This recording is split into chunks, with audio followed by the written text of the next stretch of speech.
Alrighty, in this stream, we got World War III again, but we got a little bit of a proxy war that's been going on in Syria. I just wanted to bring it up on a live stream that there's kind of a proxy war going on in Syria. Another one between the United States and Russia. In Syria and a couple other places, what's going on is Russia supports one government and we support the opposition. So that's pretty much it. Up to the videos now.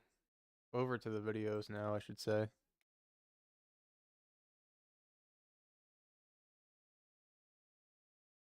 Is none of our business. This is the way I think a lot. JD Vance says India versus Pakistan is none of our business. This is the way I think a lot of people feel about it. Let me see if I can find it. India has its gripes with Pakistan. Pakistan has responded to India. What we can do is try to encourage these folks to de-escalate a little bit, but we're not going to get involved in the middle of a war that's fundamentally none of our business. We're going to cover. Yeah, so even Donald Trump, let me see if I can find the video. Even Donald Trump said it wasn't it's not our problem.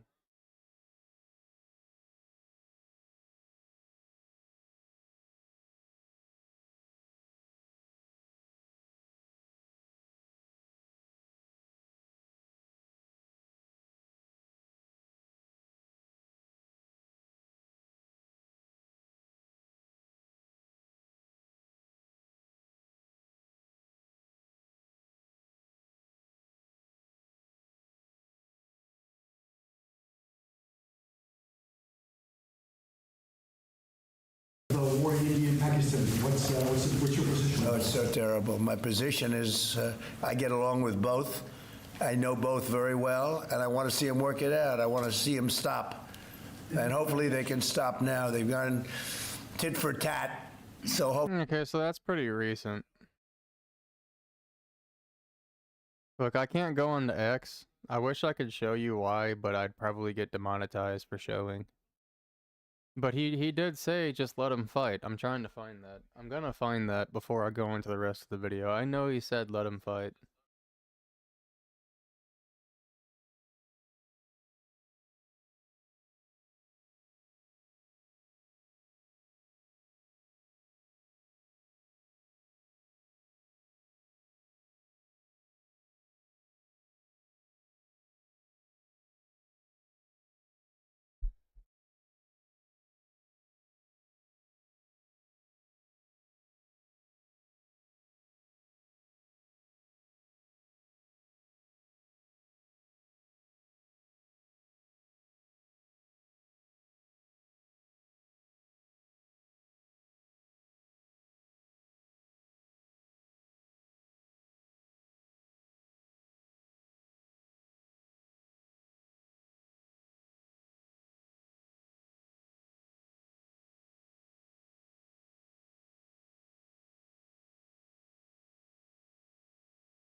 Okay, so that's recently. From 2019? Oh, I didn't know that.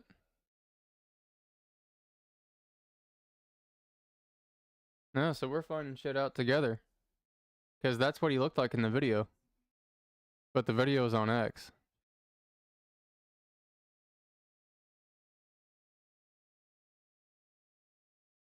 And they're fighting each other. I said, why don't you let them fight? Why are we getting in the middle of it? I said, let them fight. That's the video I'm talking about. Sir, we want to do it. They go in and they end up fighting both of them. It's the craziest thing I've ever seen. Okay, so what went on in 2019?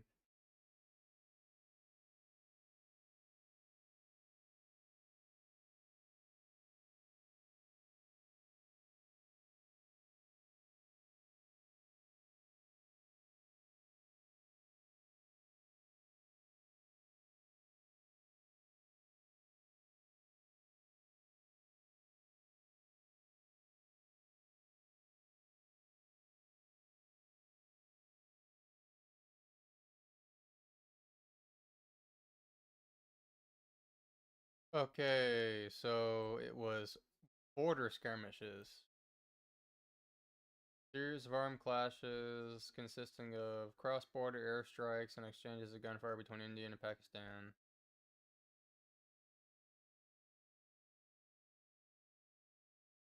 Okay, so what caused it?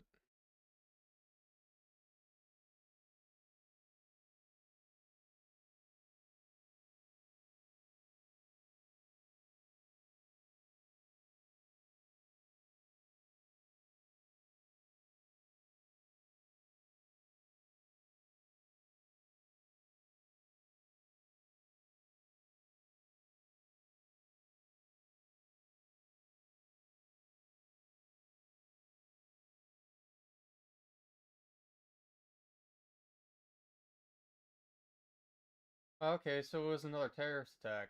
So both times it was a terrorist attack. Okay.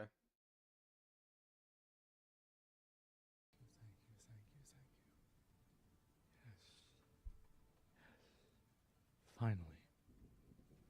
Holy fuck. Jesus. Cover this now from India and from Pakistan. Jesus. CNN's Nick Robertson is in Islamabad, Pakistan. Yes. CNN's Matthew Chance is in New Delhi. Nick, you visited the line of control recently. You hiked into Kashmir. What is the situation on the ground right now? Yeah, right now along that line of control, there's intense shelling. People are beginning to flee the border area, an exodus, Yeah, I as bet. some of the locals there are describing it. So that's I'll be pretty getting the hot, fuck pretty out of there active. as well. JD Vance describing it as a war. That's going to sound right to those people here. In the rest of Pakistan, 29 drones over the past 24 hours came over from India. They went to Karachi in the south. Oh, like the for stream, guys. I'd appreciate soldiers, it if for you did. You don't military have to, but personnel if you do, injured I'd in appreciate Lahore. it. That's the massive city, 30 million people, just 30 miles from the border with India. Yeah. And just down the road from here, 10 miles away in Rawalpindi, where there's a massive cricket tournament going on. Foreign Minister saying the stadium there was hit by one of those incoming missiles. The country's on edge. The schools are closed. You tell me the stadium was hit by a missile? I mean, couldn't you like? Wouldn't that be like 100 people would get killed if it was a stadium that got hit by a missile? Here in Islamabad tomorrow, major exam across the country are being cancelled in Punjab, along the east of the country here, border with India, of course. It was empty? Schools all closed there. So there's a real feeling that this is rolling on in a way that the country has not experienced before. These drones, this is different. And as far as the sort of cross-border that Pakistani officials here are telling us about what the Indian government is saying on their side, they're saying India is mounting a phantom defense. So not just drones, not just rockets, not just artillery, not just gunfire, the war of words ratcheting up too. And Matthew, Indian officials. This isn't even what the Indian news is saying. Why is CNN even saying this? CNN was just saying, they said, hey, we bombed terrorist installations and that's it. We're not going to bomb anybody else. Schools Because in I watched Punjab, this for hours. just south of Kashmir, will be closed. Indian news is fake news propaganda. The next 3 days. It sounds as And though India and CNN Pakistan isn't? are prepared for the possibility of even more escalation. Yeah, I don't know.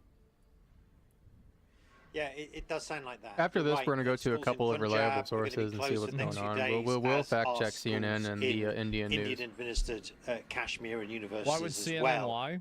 Because CNN is owned by the people that own a lot of the companies that would stand to gain if the United States got involved in one of these conflicts. And I think that media plays an active role in trying to escalate conflicts and keep the American people on their toes and worried about this stuff all the time. And so, like, for example, I think that really any time that there's any conflict, you think about it, so there's an ulterior motive and then there's a direct motive, where the direct motive is that if they can create a state of panic, more people will watch the media because they're more afraid to know what's going to happen, right? So like they're going to be paying attention more because they want to know what's going to happen. That's completely true because fear sells. So Next. So that's the immediate gain. And then the secondary gain is that I think that almost all mainstream media, if not all mainstream media, operates as a vehicle to escalate tensions and dial up the American people's rhetoric for different types of overseas wars in order to indirectly fund the military industrial complex. Because the people that own these companies are the same people that have ownership and have friends that have ownership in these military companies. So that's what I think is happening. Straight up. Like, I do. Also, the What makes no Indian sense? government has cancelled all leave for civil Rifles service. and You watch radicals. 2 hours of Indian propaganda and based your whole view on that? bro, the Pakistani defense minister used as a frame of reference to look on social media for the images of the planes that were shot down, and the images that were being posted were pictures from Ukraine. How does that, like, we literally watched the interview with them. If you came out of that interview thinking that they're not lying, you're delusional. You're totally fucking delusional if you think they weren't lying in that interview. Yeah, Pakistan just shared audio from downed planes. You can look it up. So they shared audio, and we're supposed to assume that all of that means that these planes were crashed and everything. Really? So there's no video, right? So every single thing that happens is recorded from 7 different ways except for this. It's bullshit. It's bullshit. Like, I'm sorry. Like, I'm not going to believe this. Especially after they've already had a history of making shit up. How is it that they're bombing civilians, but notable terrorists just happen to die? If anybody has any questions, like Rifles and Radicals did, let me know. I mean, we got a couple pages open, so we can definitely answer something. What is this? How can anybody believe this for even a second? In the country in preparation for what it says is a potential emergency response. And so that all gives that impression that the country is sort of bracing itself for further escalation within the past couple of hours. You mentioned it already, but you know, we were hearing these reports. We can't go there ourselves, unlike Nick over there in Pakistan. But we're hearing reports that the city of Jammu, which is one of the main cities in Indian-administered Kashmir, has been plunged into darkness. There have been explosions in the skies over the city. It's not quite clear what exactly has been going on, but there have been repeated drone strikes and aerial strikes against locations inside India, at least reported by the Indian authorities. India has since then accused Pakistan of striking 2 military bases in Indian-administered Kashmir and 1 in that neighbouring state of Punjab as well. And so, yeah, you're right. Look, tensions incredibly high on both sides of the border, Jake. Back with more in our world lead and the conflict between India and Pakistan. And joining us now, Pakistan's ambassador to the U.S. What's this here? Indian mainstream media, CNN 2000X amplified. Don't believe shit they say. First Post is probably the only legit source of news from the media. Well, I mean, I don't believe, like, the thing is that, well, number one, that was the thing I was listening to. And number two, like, I'm going to listen to what these people are saying and then base, you know, things off of that. I think that's the smart thing to do. That's what a normal person would do. So, yeah, India has evidence when they publish and Pakistan makes shit up. Yeah, it sure seems like they're making shit up. Rizwan Saeed Sheikh. Mr. Ambassador, thank you so much for being here. We appreciate it. So U.S. Secretary of State Marco Rubio spoke separately with top officials from India and top officials from Pakistan today. The State Department says Rubio told your Prime Minister, Mohammad Shehbaz Sharif, to, quote, take concrete steps to end any support for terrorist groups. This comes as India, thank God, is accusing Pakistan of harboring terrorist groups. What is your response? Well, in this heavily securitized history of this region, where the two countries have actually fought 3 wars, and the history has expressed itself in a security idiom. You know, presumptuous pretexts like the Pahalgam attack having taken place from Pakistan without a shred of evidence, I think is preposterous. And nobody in this situation, in this region, which has a nuclear capability, wants to set a template of going for attacks, aggression, provocative aggression that has been taking place over the past 48 hours, actually more, started by India, escalated by India. It's the 3rd night. Pakistan has exercised its right to self-defense, but basically this is not the kind of simplified version of the security situation in the region. Sure. I mean, how does nobody ask the question, if they were only attacking civilians, why did they just happen to kill a bunch of noteworthy terrorists? Because I feel like that's a really good question. Like, how does this work? Region that I think the world wants to see. So whatever has to be said has to be supported by evidence. And Pakistan at the leadership level has certainly offered to conduct impartial inquiry, So have independent you guys ever seen inquiry. that movie about Wyatt Earp, starring like Kurt Russell, where they have a shootout with these gangs way back in the 1800s, and after a couple of these gang members get shot, they're having a protest through the streets of the town that they occupy, and they're basically playing the victim. Well, same thing here. Not this guy, but with Pakistan and India. Pakistan's playing the victim after being a villain. Neutral inquiry, and we would be participating in it. So Pakistan has called for this investigation, as you note. There's this little-known militant group or terrorist group called the Resistance Front. It's linked to Islamist extremists, Lashkar-e-Taiba, and this group claimed responsibility for the attack on social media, though local reports also say they walked it back. Do you know which group was responsible for the terrorist attack that killed 26 tourists on April 22nd? Who knows? In the Indian-controlled part of Kashmir. Yeah, that's a good question. 26 tourists killed in the Indian illegally occupied part of Jammu and Kashmir were basically an attack that took place 230 kilometers plus from the line of control.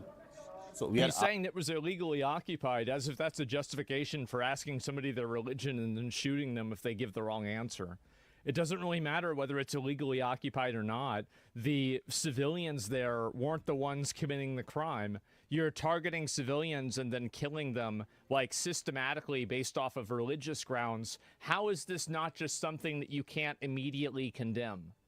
How is this hard to just immediately condemn this and say this was horrible, it was bad, we're working to try to make it not happen? It's insane. Asking for inquiry because we want to know. Why would we know? If had we known, why would we ask for inquiry? And just going ahead and exercising provocative aggression on an arch rival is something that Pakistan has bearing with a degree of restraint thus far. But as we were pointing out, they're exercising aggression against an arch rival. These are you killed 26 civilians, not you, but like, what is this? Like an arch rival? Is this Pokemon? Like, what's going on? Note how he doesn't answer the question asked. Yeah. Yeah, so this might be just a little bit extreme, but we're kind of at like rivals with Canada. So does that mean that we just lob missiles and start attacking people? No. It's going for escalation. India did. Now the responsibility for de-escalation is on India. Well, I don't think so. I think that Pakistan knew that these things were happening and they let them happen. This is what I think. This is what seems like what's happening, right? I mean, like, I don't see how you can't come to this conclusion. This is the country that housed Osama bin Laden. They had multiple other, like fucking MVP, career terrorists there. They get bombed, and then after they get bombed, after this terrorist attack, then you have the main generals from the Pakistani army that are at the funeral for these killed, in some way murdered, terrorists. Why would that even happen if they weren't working hand in hand and they didn't know each other? It's so obvious and so blatant that it's amazing that they would even try to come on and defend it. I feel like it would be better just to not make any comments. Like, that's what I would do if I were them. Just don't say anything. That'd be the smart thing to do. Constraints on restraint. Pakistan reserves the right to respond back. There is enough pressure from our public opinion on the government to respond, and respond we will, because this aggression has been going on now for too long. Earlier today, CNN interviewed the Indian ambassador to the United States. Take a listen to what he said. When we did this day before yesterday, our assumption was that we have completed what we set out to do ourselves vis-a-vis the terrorists. We, from our perspective, had brought a certain finality to it, but it was, of course, subject to whether Pakistan has brought finality to it. Pakistan chose to escalate it further. Now it's duty-bound for us to respond to that. They say they were responding to the terrorist attack that killed 26 there is no situation like responding to the terrorist attack by attacking a sovereign country. Is that a template that the international community would want to set going forward without any... If you have terrorists there and you're working with them and the military is, yeah. Yeah, absolutely. Saying what they say. They say. Yeah. Yes, I mean, they can say what they want to say. Mm-hmm. But attacking Pakistan and expecting us to sit back like sacrificial lambs and not responding is something that they shouldn't even have thought of. And whatever is being done, it's the third night, has on each night been initiated by India. And Pakistan has only been responding in self-defense. Our civilians have been killed, 30 plus civilians, 57 plus casualties. What kind of terrorist infrastructure they were attacking? Civilian lives. So there were 30 something civilian people that died, but then 50 something total deaths. Well, what about the other ones? Who were they? Have been lost. Why did they attack a cricket field? Where is the terrorist infrastructure expected in a cricket field? Is there any conversation going on at all between India and Pakistan right now? Yeah, 30 civilians and 57 casualties. Who were the remaining 27? Yeah, like what is this? Like I think there have been contacts at the level of NSAs, but then this escalation, both in terms of the actions that have been taken and in terms of the rhetoric. I'm so glad these guys are so bad at lying. I don't know what it is, but I'm grateful. It's really impressive, isn't it? Like, I mean, this is really bad. Like, they need to do a better job at this. Look at the flag. Out has to stop. We do not expect lectures from a regime that is operating on the basis of Hindutva philosophy. I mean, that is preposterous. I mean, look at the record of India. They have hegemonistic designs for the region. Whatever they have been doing in Sri Lanka, in Nepal, why is that this is the only country which has problem with every other country in the region? Marco Rubio, the Secretary of State, says that Pakistan needs to, quote, take concrete steps to end any support for terrorist groups. You don't think you need to? Well, what terrorist groups? Pakistan followed the FATF requirements. All. Oh, God. Oh, there it is, boys. Wow. Those structures that were there have been dismantled with a degree of finality. Otherwise, we wouldn't have gotten out of the grey list under the FATF arrangement. So what, I mean, without evidence, how can just you finger point and then start an aggression in a nuclear neighborhood? How because who else is going to do it? Who else? Who else is going to do it? In a neighborhood, yeah, right. And so, okay, yeah, there's no evidence. Who knows? Is that? I mean, and what kind of precedent we are setting in this kind of a neighborhood situation? Pakistan's ambassador to the United States, Rizwan Saeed Sheikh, we appreciate you coming. So they have no responsibility to do anything for that or anything at all. Yeah, killing 26 innocent tourists as Kashmir was the escalation. Facts, India, no UN-designated terrorist groups. Pakistan hosts 69 UN-designated groups per NACTA. Wait, so there's 69 banned UN-designated terrorist groups in there's no way there's that many, right? It's probably only like 50 or something, right? Since the beginning, they're also the victim of terrorism. Yes, sure, right? And India's problems around America's problems. Yeah, well, it's good to see that obviously J.D. Vance isn't, like, I don't, the way I see it is, like, I don't want the U.S. to be involved in this shit either, right? I mean, I would love to move past the idea of the U.S. being the... So my 2 cents is, I really think that it's just their problem. But the other problem, on the other hand, is that a lot of countries have nuclear capabilities, and we can go into some theories about how nuclear fallout actually travels, but that's probably one of the biggest reasons why people are picking their noses in business where it doesn't belong. So probably just because of the whole nuclear aspect of it, because if World War I started, Prince Ferdinand, I can't pronounce his name, he assassinated Galileo Princeps, or Galileo Princeps assassinated Prince Ferdinand. Sorry.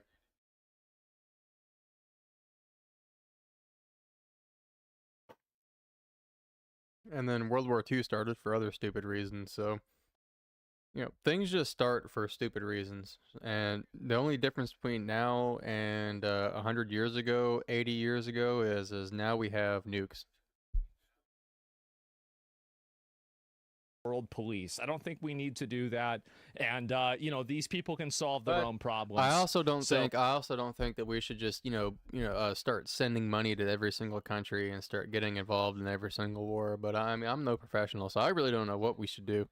Maybe monitor the situation. Let me know in the comments what you guys think. Monitor the situation, or because if you get your hands involved, then it's not really a win-win situation. If you don't get involved, something could happen. If you do get involved, it could be even worse. So geopolitics is really crazy.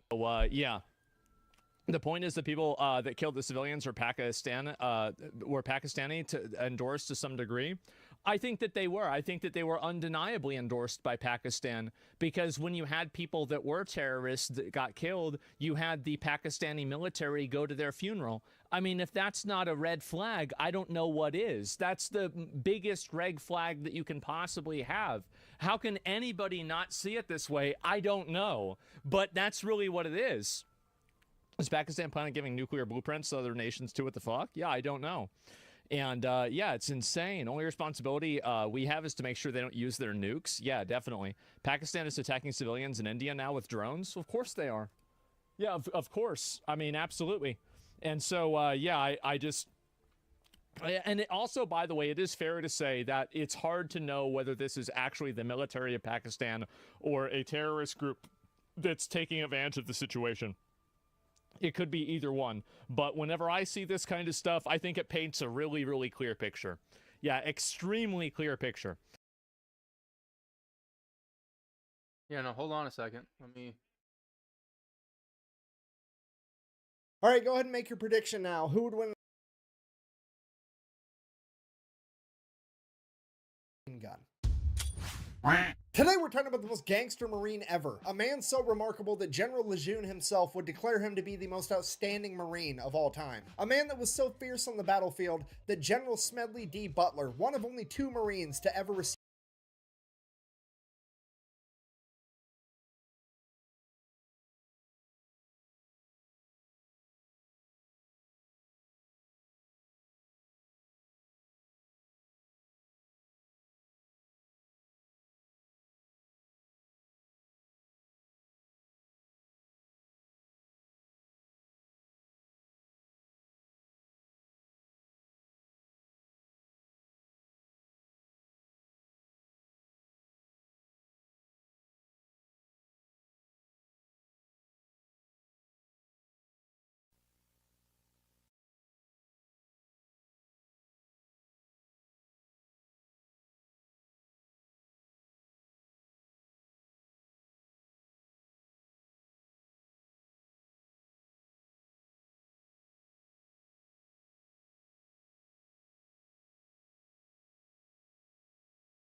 Yeah, for some reason, whenever I try and find something, I can't ever freaking find it.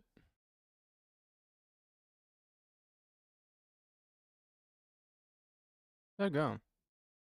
Okay, so here's another thing. U.S. Soldiers in Syria, April 2025. So the big deal about this is so in Syria, this is kind of like a proxy war, just like the Ukraine war. So we support the opposite side that the Ukraine or that Russia supports. So just like the Ukraine, we support the opposition. So this could actually pop off into another proxy war. So this could maybe quite possibly be, so there could be Russia, Ukraine, India, Pakistan, Israel, Gaza, slash Hamas, and then America and Syria versus the Russia of whoever, whatever party they freaking support.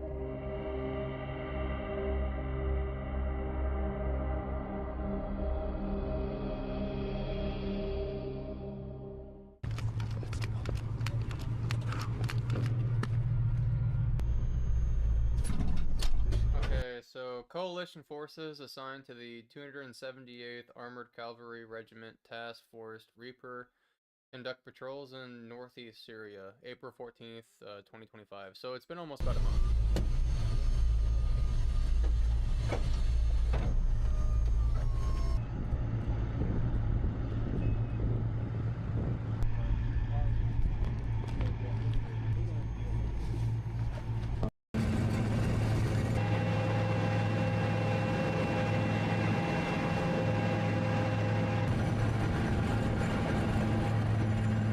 This kind of looks like Texas. Parts of Texas, New Mexico.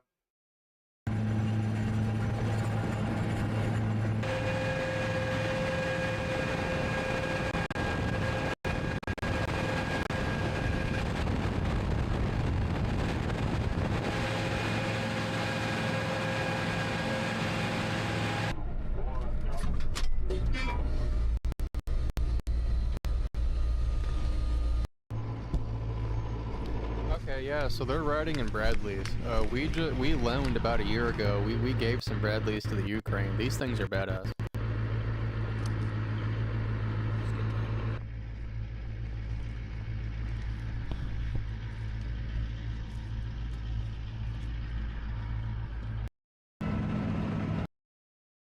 Yep, same thing as there.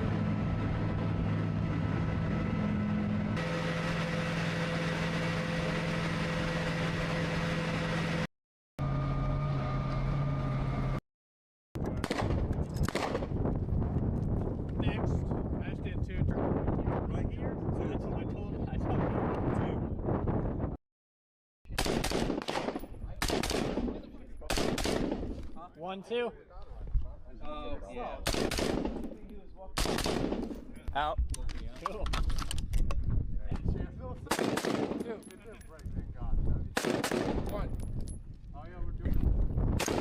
Three.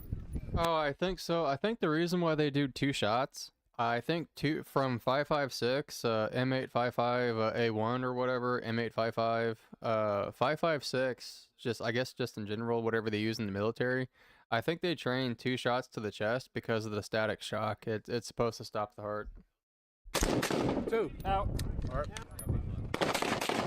The targets. Getting rid of ammo. Yeah, this one needs to go. 9mm doesn't do that, so I guess it's just double tap. Send it.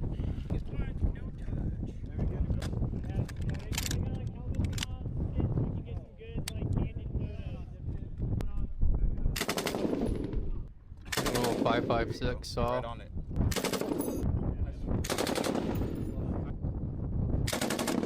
There you go.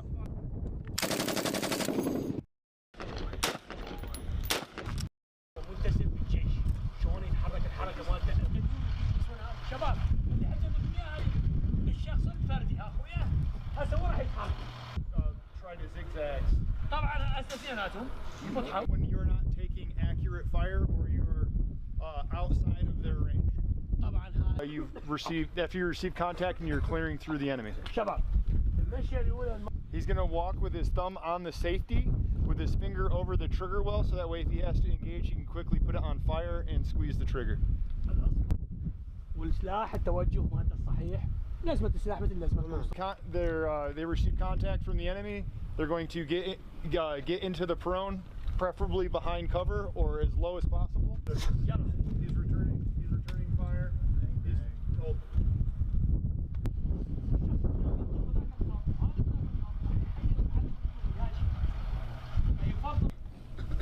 الوضعيه الصحيحه. Hold your weapon by the sling. دائما Grab it by the front sight. خلي اصبعك الابهام يعني شلون يسحب نفسه؟ يشحن. So he's going to reach over, he's going to grab the top of his helmet, and he's going to pull his head without taking it off the ground. He's going to walk at we call it the high ready. This is when you've... منبسطة ومفتوحة. يفضل الركض مستقيم. ليش؟ إذا تروح زقزاق.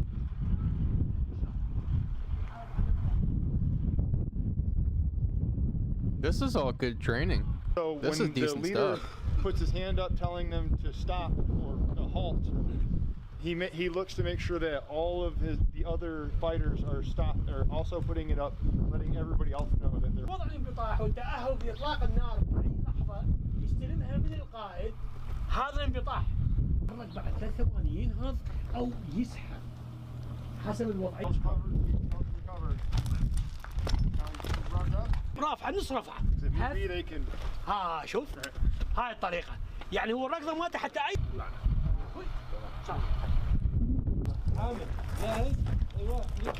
So that's what makes the United States so good, is because we've taken all this training from all these different countries.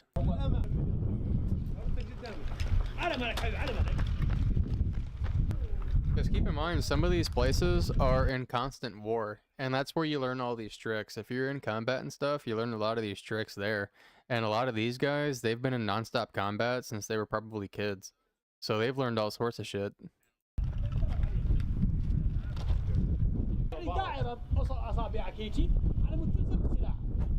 They can still do it. They would just grab it like this. They can, just as long as they know that this part will get really hot when they shoot. Yeah, he's gonna. After 5 rounds, it's starting to get pretty hot. AKs get really hot, but they're doing that, as you can see, grabbing the front sight during crawling. It's laying across your forearm, and you're basically just dragging it. يقول دائما هاي الحالة إذا He wants to reach up with his arm. شباب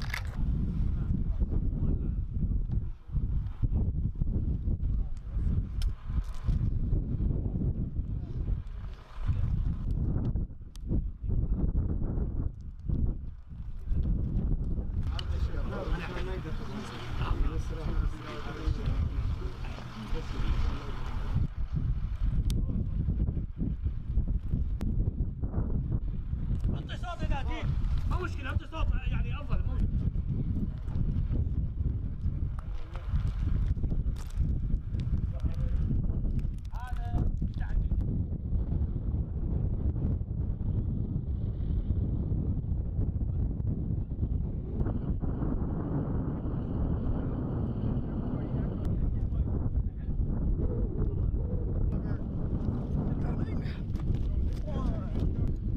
And my thoughts on all this, being spread out. So if we're ever in a shit hits the fan situation and you're traveling in a group, and this is only for a shit hits the fan. The reason why they travel spread out like this is because, you know, let's just say we are invaded, and I'm not saying this is ever going to happen, but let's just say we're like, it's like a Red Dun situation. We're invaded by, like North Korea and Russia or whatever, which originally was supposed to be China and Russia, but they got mad. So North Korea and Russia or something like that. If you're moving and they see you, you know, they're going to throw grenades and start shooting. And if you're close together, they're going to be able to hit all of you easier. But if you're spread out, then you're basically just harder to find. You're harder to see.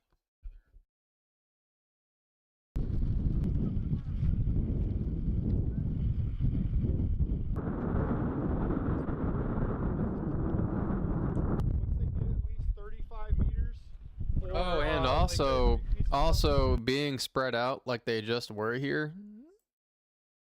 You know, imagine if like a machine gun opens up. If there's a guy here, here, and a machine gun opens up, then all of these guys are dead. But since there's a guy here, a guy all the way over here, about 20 yards or something like that in between, 10, 15, 20 yards, maybe a little bit less. He's gonna, if he gets hit, or if he gets hit, he's gonna know, or he's gonna know, or he's gonna know, and it's gonna give him plenty of time to get lower, or, you know, go to cover or something like that.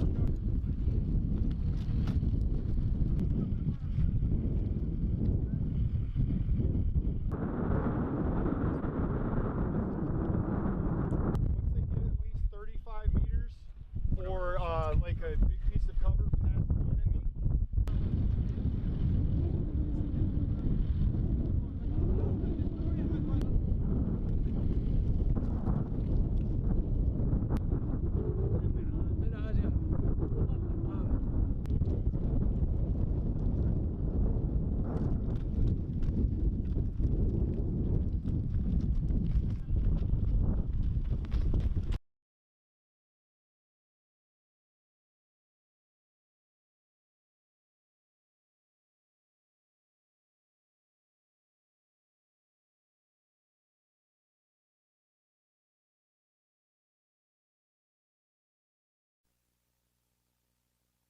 All right, go ahead and make your... JD Vance says India versus Pakistan is none of our business. This is the way I think a lot of people feel about it. Let me see if I can find it. India has One of the biggest wars in the entire world has now officially begun, because India and Pakistan have just seemed to have begun what is now going to be guaranteed leading to World War III. But just take a look at something that the Indian army has now begun transporting, because something terrible is now about to happen, where India is actually transporting what seems to be something that looks like a massive bomb, and we don't know what exactly this thing is, but they've been transporting something crazy huge to the borders, because something terrible is now crazy huge to the borders in order to attack Pakistan at this point. Now we have another clip here. Just take a look at what we are currently facing, because as of now it seems like this could be the nuclear bomb. And both the nations, India as well as Pakistan, they possess nuclear power. I don't think there's been any country so far even Pakistan has like 170 something nukes. India has like 170. It's almost a tie. Russia that is fighting Ukraine, and then we have Israel fighting Gaza, and then we have America fighting Iran. In all of these countries, it's always this one country that's powerful who have like nuclear power and whatnot, and the other country doesn't even have the nuclear. And when it comes to such countries, it might not escalate into World War III. But when it comes to India and Pakistan, what's terrifying here is that both the countries possess nuclear power, and the defense minister of Pakistan says that if Pakistan does not stand a chance against India, then Pakistan will take down everyone with them using the nuclear power that they currently possess. The craziest statement earlier while he was on a TV show, like a news TV show called Sama TV, which is a local Pakistani news channel. The guy said if India attacks and Pakistan's existence is threatened, nobody will survive. We won't let any other country live on this planet either. Meaning, like, mutually assured destruction. Meaning they're like, yeah, we're ready to totally end the whole human race if India attacks us and our nation is, or existence is threatened. That's fucked up. What a wild thing to say. He's just like, yep, we'll go all the way. We'll just make the whole human race extinct. Like, if our sovereignty and our country is threatened, we will just eliminate the human race, is basically what this guy's saying. That is the craziest thing I've heard a defense secretary of any nation say ever. Yeah, so if they keep that same energy, then it just actually might be World War III. This is the guy. He's the defense secretary of Pakistan, and he's the one that's making the claims that, and he's actually speaking in the language Hindi or Urdu. I think it's Hindi. Yeah. जो गजा में apply हो रही है या जो Netanyahu apply कर रहा है या जो नेतन्याहू के जो अलाइज हैं वो अप्लाई कर रहे हैं उनको उसको मदद कर रहे हैं उसको मुसल्लह कर रहे हैं तो यहाँ पे आगे पाकिस्तान जो है वो उस तरह का जवाब देगा कि तारीख याद रखेगी.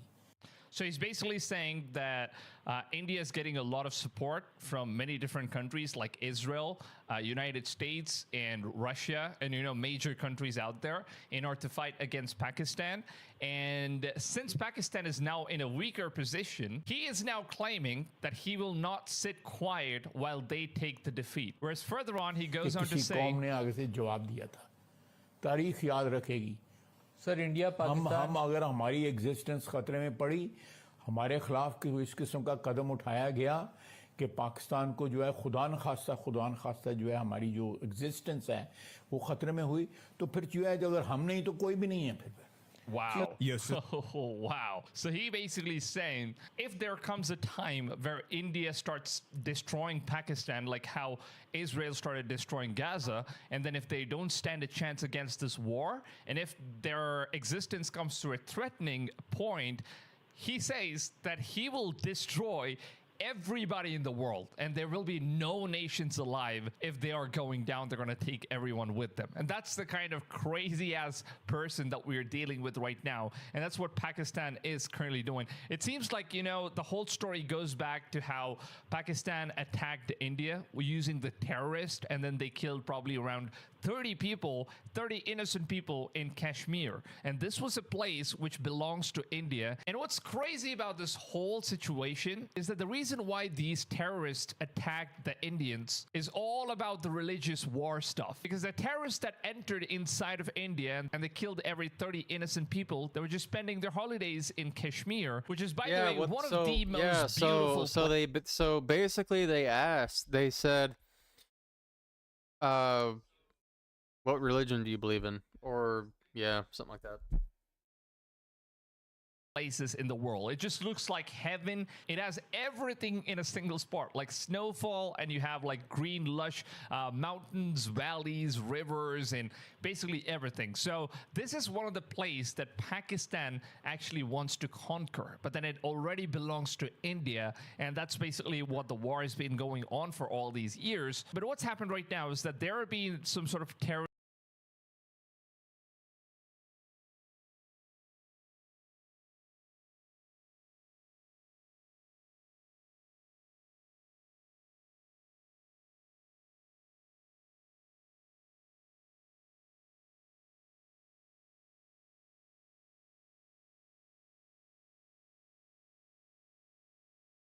Okay, so this has been going back since 1947.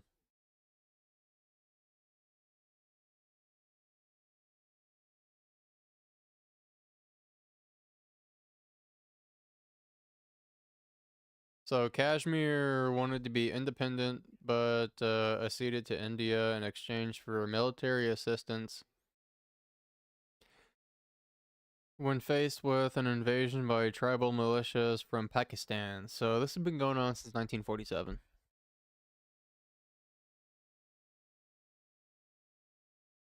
Kashmir also has a Muslim majority population, and Pakistan views itself as the homeland for Muslims in the Indian subcontinent.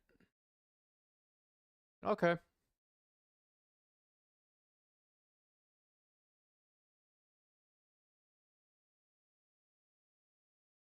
groups that have been operating within Pakistan. So they entered inside Indian border and they ended up killing people who are not Muslim. So they went down to each and every single one of these civilians who were just having a good time with their family, just spending their holidays, and they asked them if they are Hindu or Muslim or Christians. So if they were Christians or Hindus, they would literally just shoot them dead right in that spot. And if they said they were Muslims, they would actually remove the men's pants and they would check for the pee-pee to see if the pee-pee is actually cut in order to confirm if they are Muslims. Now, this is the kind of horror that actually took place in India a couple of weeks ago, due to which India has now decided to take down all the terrorist camps that reside inside of Pakistan. And it seems like for whatever reason, the government of Pakistan does not allow India to take any actions against the terrorists. It seems like they're just breeding terrorists inside their country. And now things have gone way beyond control. And India decided to retaliate for whatever Pakistan did.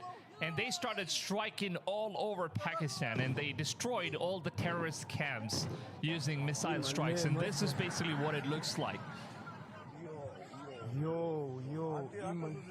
Wow. So that's crazy. So India's basically been attacking Pakistan in order to take down the terrorist camps. And it seems like they basically destroyed 9 terrorist camps, which is located inside of Pakistan, and that's the report that's coming from India, as well as, Pakistan have been claiming that, they basically hit some of their civilians, and children were also hurt from this attack, which came from India. And then Pakistan decides to send their own missiles into India, but then fortunately, India has some pretty strong Iron Dome, it seems like, where none of the missiles that was sent from Pakistan is actually able to hit into India because they were all just intercepted in the sky. But then there's this unexpected hit which actually came from Pakistan, and it seems like they targeted schools in India, and they happen to have killed many children by targeting schools and hospitals. And unfortunately, it seems like the things are only now escalating, and it seems like both the countries are about to start what is known as the nuclear war, which is something that entire world is now terrified about, because both the nations do possess nuclear power. Now, although India is extremely stronger than Pakistan when it comes to military power, because India stands at the number 4th most powerful nation when it comes to military power, and Pakistan stands all the way in the 9th position. So Pakistan already knows that India is way more stronger in terms of economy as well as their military power. But what's messed up in this whole situation is that Pakistan actually possesses nuclear power, and so does India. So if both of these countries end up attacking each other using their nuclear powers, Just when we were worried about the Iran. entire world. In How is that going to be affecting 2019, the entire a war world? game out of the University of Colorado predicted that in 2025, Pakistan and India would go into a full-out nuclear f***ing war. Now, Pakistan just threatened India today, saying, we could push that red button at any moment. Now, here's the fucking problem that nobody's seeing. First of all, why is this not on every major news source in the world? I don't know. It's like Exactly. they're not allowed to talk about it. But we should be talking about it because this is going to affect everyone all over the world. When you fucking blow up a nuke, it puts us into a goddamn ice age, a famine. This will kill anywhere from, at the minimum, 50 million people to 150 million people. World War II only killed 100 million, only. Wow. 100 million, and just the nuclear attack is going to be killing 50 million people. So imagine if multiple countries start using nuclear against each other, because it's not just a fight that's going on between India and Pakistan, because China is also interfering in this stuff. And then we got Russia that's supporting India, we've got Israel, and we also got America. Like, 3 of the biggest nations supporting India, and then we got China that's supporting, Pakistan. So this could literally just cause one of the biggest wars of all time. This could definitely lead to World War III. In the entire war, everything, including the Holocaust, 100 million people. This, in a matter of hours, will kill up to 150 million people just in that region. Damn. Think about the international ramifications. The fact that food, suddenly, there's famine now because all of a sudden crops are freezing over since you've literally destroyed the earth f***ing nuclear bombs. Guys, they're not sharing this on the news because it's almost like it's part of a bigger agenda. It's almost like they want this to happen. They want the population. And here's the craziest part. It takes 3 minutes from a nuke to go. Here's the craziest part, right? Like, even in the Bible, like all the scriptures, it says that God wants us to multiply, but then Satan doesn't want us to multiply because he just wants us to kill each other and de-escalate the population. He just wants the population to go down. And that's basically how Satan runs the world. Satan did that because he wanted to end the bloodline for Jesus and stuff. So that's a big part of the reason. And he also, well, we won't get into that now. He has an agenda, which is to kill as many people as possible, and I think he's basically just trying his best in order to just avoid this stuff being spread all over the world. I think that's just very dirty. From New Delhi, okay, or the capital of India, all the way to the capital of Pakistan, vice versa. That means if there's just a rumor, they will push the red button. Share this immediately. I know, man, honestly, because take a look at this missile strike that just came from India to Pakistan, where people were just chilling in the beach and boom. Damn, that is freaking terrifying, bro. This is terrifying. And that's basically what's going on in the world. And I don't know why entire news channel, like entire world should be focusing on this stuff at this point, because something terrifying is happening. And if this war is not stopped within a given amount of time, it's definitely going to be escalating into World War III. And Marcellus also made an amazing video where he actually explains on what is going to be happening. Which, by the way, they are fucking close to doing. Pay attention. Here's what your life looks like outside of India and Pakistan. You're going to go to the grocery store. You're going to look at the shelves. On the price tag, it'll say eggs cost you $30 a piece. Exactly. There'll be no water on the phone. That's because, eggs and most of the vegetables and fruits, I think it's being imported from India as well as many different countries. So the West also imports and exports. Like basically every country imports and exports, and they just start trading with each other. I think with this massive war that's happening, it's definitely going to be affecting the entire world. everyone's prices is going to go all the way above the roof. Shelves. Imagine paying $30 for a single egg. That's just crazy, right? There'll be no food because now we're in a fucking ice age and all of the crops froze over. And guess what? Your one steak is going to cost 20 times what it costs now. Here's the problem people are looking at. If at the minimum you go to the grocery store and you could find food, it's going to cost 5 to 20 times whatever it costs right now. So good luck being able to afford it. Second problem is, even if it does cost that, people are going to still buy it. Nothing will be on the shelves because you sat there thinking, this isn't a big deal. This is the most threatening situation in mankind history. And by the way, I'm not making this up. The University of Boulder, Colorado did a war game, a study where they predicted that, and this is in 2019, that in 2025, right now, India and Pakistan will go to a full-blown nuclear war. Wait, did they actually predict it? Like, here's what how's you're it not possible? listening to. Everything they predicted from the beginning, which is that Pakistan would have a terrorist attack on India. It's probably part of the Everything agenda. has so far been 100% accurate. Even the threats from Pakistan that they're going to nuke India and the whole world jumping in saying, no, don't do that. Everything up until this. Now, here's the last part they predicted. What is it? Your shelves will have no food, people will starve to death, and they'll die in the hundreds of millions.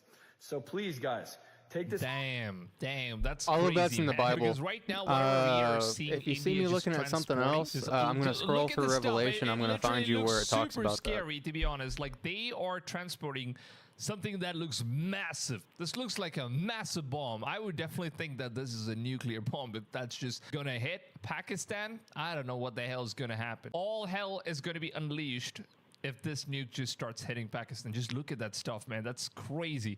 Scary as fuck. And just an hour ago, we actually got some reports stating that India has just started another attack on Pakistan's navy, where they just sunk multiple ships. I'm not really sure what's going on here.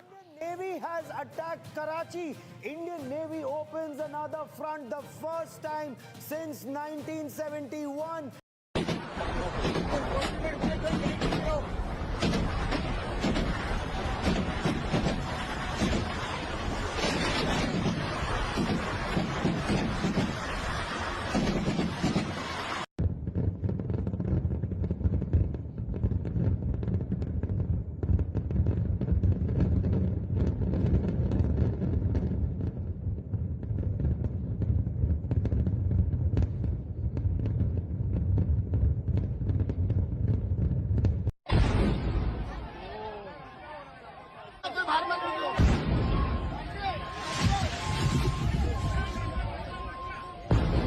India is going for the jugular. Okay, so Indian Navy has targeted Karachi.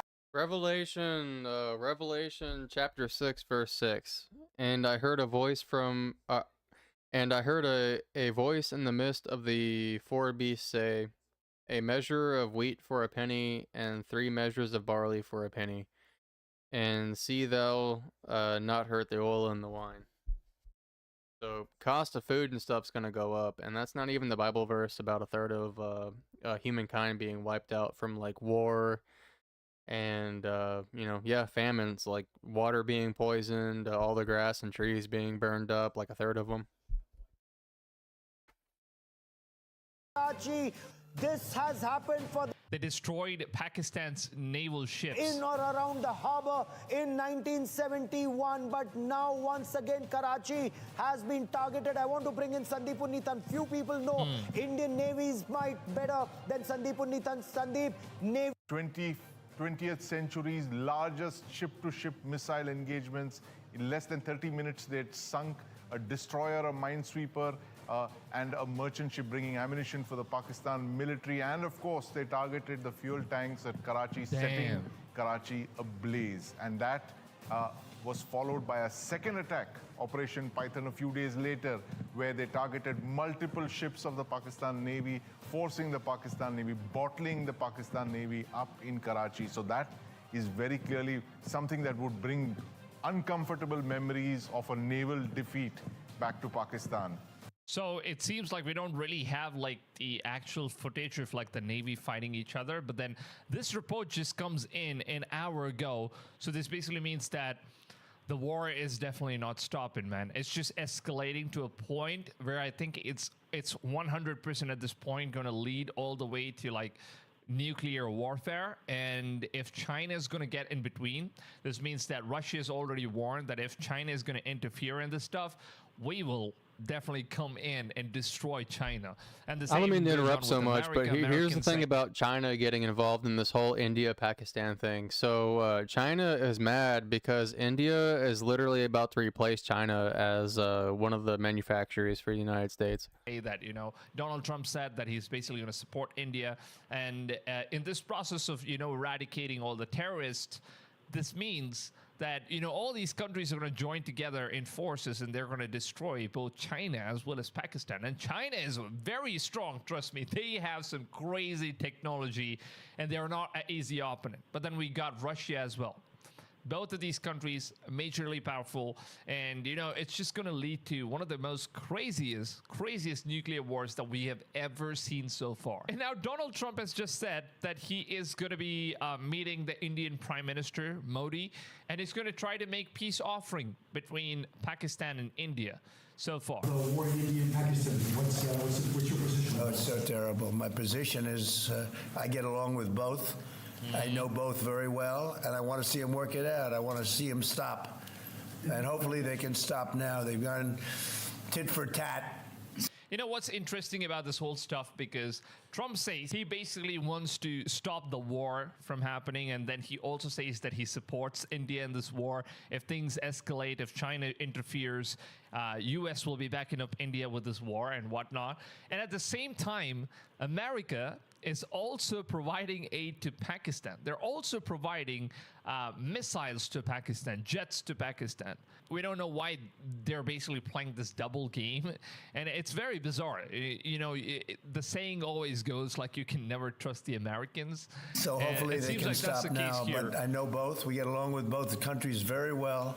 Good relationships with both, and I want to see it stop. And if I can do anything to help, I will be there. The war in India and Pakistan, what's your I mean, if he could actually help, that would actually be great. I don't know, man. At this point, I just want the war to stop, because everything that's going on is just way too crazy. Because if this thing just keeps escalating, I think the entire world is going to be seeing one of the greatest wars that we have ever seen in our entire lifetime. That's also what the Bible says, because during the end times, there will be, you know, rumors of wars and actual wars happening. And this is exactly what's happening right now. All the prophecies have come true so far. And this amazing book, man, this amazing book, some people just say that I just keep it upside down. It's not upside down. It's just the mirroring effect of the DSLR. So that's the reason you're seeing it in a different way. So yeah, this book, man, it actually has every single prophecy that has now officially come true. Like all the end time prophecies have now come true. And the only thing that was left is the rumors of war and actual massive war happening, because it says that one of the most deadliest wars will happen before the second coming of Christ, and that's exactly what's currently taking part. I never imagined that it was going to be India and Pakistan that's going to start this massive war, but it seems like that's the case, because now that Pakistan has already attacked India, which is in Pooch, look at that stuff. That is basically schools and hospitals that they've just blown up. That's crazy. They killed children, like they were just targeting civilians, actual civilian locations, whereas India targeted military locations, terrorist camps, and Pakistan decides to, you know, straight up just hit the civilians, get into the cities and destroy everything they can. And this right here is basically what they've caused. They destroyed schools. And this is just horrible, man. This is just horrible. Kids crying for the parents, and you know, look at that, a small girl screaming in pain, searching for her aunt, hoping that she's alive. Damn, dude, that's heartbreaking, man. That's literally heartbreaking. And I don't know why these people just target civilian places. Like, they have nothing to do with this war. And they even targeted, I believe, a bus stop in India. Like, this is like a literal civilian place. Look at that stuff. Everything destroyed, because the missiles are like striking in with the civilian bus stops. And if you see me get up so much, it's because I have to pee. It's 5 o'clock. So, well, no, 6:15 now, so I'm drinking beers as I'm watching this. And they're basically destroying everything. And not just this, they also targeted, I believe, one of the major cities, like 2 major cities in India, Punjab and Rajasthan in India, 2 of the major cities. And currently India is actually preparing in order to, you know, fight the missile strikes. And they've just gone complete blackout at this point. And that is also something the Bible says, right? There will be massive blackout that will be coming to the entire world, and maybe this is it. This is basically what they meant, the Bible doesn't literally necessarily say a blackout, but it just suggests chaos. And in today's world, with chaos and everything, the Bible also speaks, because the Bible was written by guys who lived 2,000 years ago and longer ago. So when they got their visions, they were seeing things that they literally couldn't comprehend. So whenever you're seeing like alien UFOs and stuff, you can't comprehend the technology. And to us, in this civilized or this highly advanced civilization, we can comprehend phones because we're used to them. Computers, cars, guns, stuff like that. But guys 2,000 years ago couldn't. All this was alien technology to them. The first gun that fired like black powder and a projectile, maybe not black powder, but a powder similar to it, because black powder and then, you know, smokeless powder, it's all progressions. But that was like the 1200s, maybe the 1400s, something like that. So when Paul saw his visions of the end times and all these other guys like Daniel, Ezekiel and stuff, they were seeing things that they literally were not used to. it seems like massive blackouts are actually happening, because for the very first time, it seems like in India, they've never done this before. Imagine only being used to horses, houses. I mean, we make houses out of wood now, but it's more industrialized. But houses out of wood and handmade, like the equivalent to bricks, and then horses and drawn carriages and stuff. And then you have a vision from God about airplanes and nuclear bombs, and this view right here, it would be pretty crazy. Down the lights of Golden Temple, and this is basically how it looks like right now. Everything is going dark. Imagine being used to like sword fights, and then you get visions from God about World War II. It would be freaking crazy. Bomber planes that's gonna fly about, they don't get to see that there are cities down below. And just a few hours ago, it seems like one of the pilots from Pakistan Air Force was just caught inside the Indian territory after his China-made aircraft just crashed into Indian borders, and this dude bailed out of the jet and he ended up landing in India, and they have captured this pilot. Yesterday, that is the big breaking news that we are bringing. We've shot down 2 of their JF-17s, 1 F-16, and now we have a Pakistani pilot in our custody. What are the details that you can give us? Wow, so they basically captured one of the Pakistan Air Force pilots who was supposedly bombing inside India. I don't know what the hell is going to happen to him, man. Like, honestly, I don't know if he's going to be alive after the locals just capture him. That's just crazy. It's going to be a terrifying day in the future for this dude who just got captured. Now, I really want to see this war ending, man, because we've also got GTA 6 coming. That's the one game that the entire world has been waiting for. And now it seems like everything is absolutely getting destroyed. There is no peace. I don't know, man. Honestly, I don't even think that we're going to last until May 26, 2026, because all of these stupid politicians and, you know, messed up governments that are like fighting each other, and innocent people are ending up dead in this process. And it's just crazy, whatever is happening right now.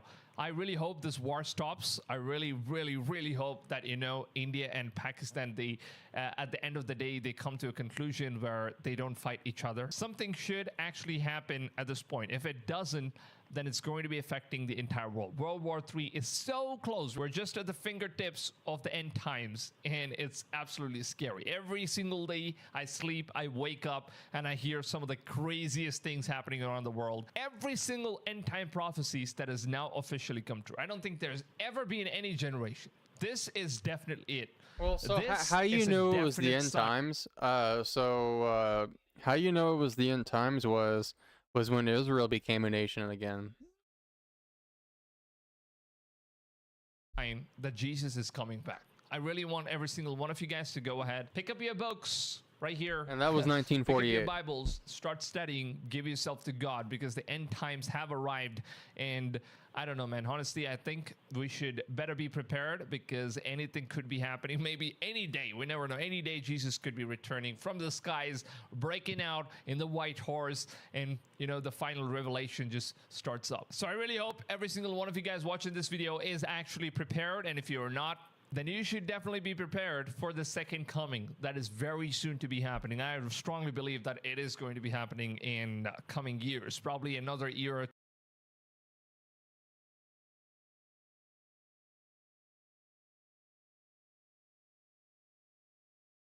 Well, gang, it looks like we got another mystery on our hands. And our very first clip, guys, what else can I say? It's baffling indeed. Hide your kids real quick, man. Hide your wives. Put your kids to beds real quick. And guess what? This is not the very first clip. Oh, shit. That's right. We're gonna be doing an in-depth analysis of this one, because this video is going viral right now. A lot of people are talking about it. There are multiple clips similar to this one that are going around, and yeah, they say it's like a natural phenomenon, but now, and it's a rare phenomenon, they say, but now apparently it's not that rare. What is going on? We're gonna get down to it. If you're new here, you do not have to subscribe, you do not have to like the video, none of that. We're gonna pause here. Let me tease you guys real quick with this one. We're gonna be talking about it in depth, okay? But our very first clip is this one, fellas. So a man or a woman, not sure who, because we do not know. There's no sound to this video, but what we know is that this one was captured in Los Angeles, okay, in LA, and we see a couple of lights in the sky. Looks like it's a UFO. Maybe we got a couple of alien baddies in there, maybe some bimbos, maybe alien OF queens out there. Bruh. We don't know, okay? We just simply don't know. A couple of lights in the skies, and they are sparkling too, and it's a still object, so definitely not a plane, definitely not a chopper. Blimp? But nah, probably not a blimp either. What is that? Like Chinese lantern? Are we gonna say balloons? Are we gonna say like a couple of bozos up there? Maybe some folks got drunk and they were like, okay, let's go and sit in the sky that high. I mean, bruh, doesn't work like that, guys. It doesn't work like that, okay? We're not in the year 2050, but nah, interesting clip nonetheless, right? What do you make of it? A crazy one indeed. I mean, looks like they got parking brakes on, right? The next one is this one. Shout out to the homie, the Angry Astronaut. I want to play this very first clip because it says that another Uma, is that how you say? I don't know. Another Uma discovered in Earth's orbit, not as huge, but just as mysterious. Roll it. So this little twat, something it's not little. It's not. It's big apparently. Orbiting our planet, an orbit that changes constantly and takes whatever this object is out beyond the orbit of the moon, and then it returns, passing within a few hundred kilometers of our atmosphere. It isn't a meteoroid or asteroid, and it isn't a satellite. Scientists don't know what it is, and its orbit is so bizarre that categorizing it, even though it was discovered over 5 years ago, has been virtually impossible. But there are two things that... I don't remember the name of that person, but he has very good credentials, and I believe he done Joe Rogan podcast, and he was saying, you know, the Uma, like, I don't know how you pronounce that. I would have to Google pronunciation, but the guy said that it's not natural. In other words, he was convinced it's from an alien origin, perhaps even a massive UFO. And of course, other scientists said that, nah, bro, it's nothing. It's natural. It's just a rock, you know, it's floating around, this and that. But there was one scientist, physicist, he said that, I don't remember his name, but he said that it's intelligently designed or intelligently controlled. All right, it's crazy. Thank you for subscribing, but you seriously don't have to. That we know about this object. Impossible. But there are two things that we know about this object. First of all, it bears a great deal of resemblance to the mysterious interstellar object Oumuamua, at least in regards to its behavior. And number two, astronomers agree that this could not possibly be a natural object. It must be artificial. All of this and more coming at you on... Yeah, and get this, we got this 30-second clip about to hit you pretty hard, fellas. So hide your kids, hide your wives. All right. And real quick though, shout out to the homie Ron for the $2 super thanks. Really appreciate it. Thank you for that. Let's get back to the content here. Boo boo, roll it. Are they multiple? Audio's pretty bad, so pay attention to the subtitles, I would say. Are they multiple species? Are they like, what was their size and how many are usually on a crab? They're typically the multiple species people are familiar with, the grays, the Nordic.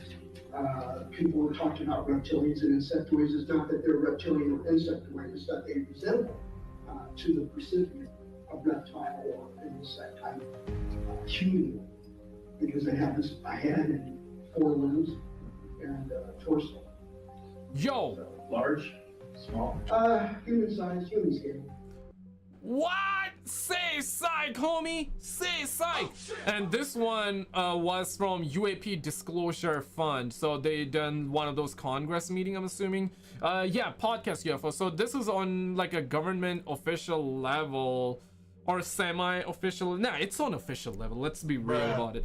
Crazy, man, crazy. And of course, we've had like one of the Canadian defense minister, which has talked about a couple of times on the channel already, and he also said that we got a couple of different alien kinds. And I mean, when you think about it, I'm sure a lot of you guys will love watching these videos because you love conspiracy theories. Maybe it's one of those things where, you know, you worked hard the day you came from work, right, and late at night you're having those existential crises and you want to watch something spooky or, you know, something like this. I get it, homie, I get it, okay?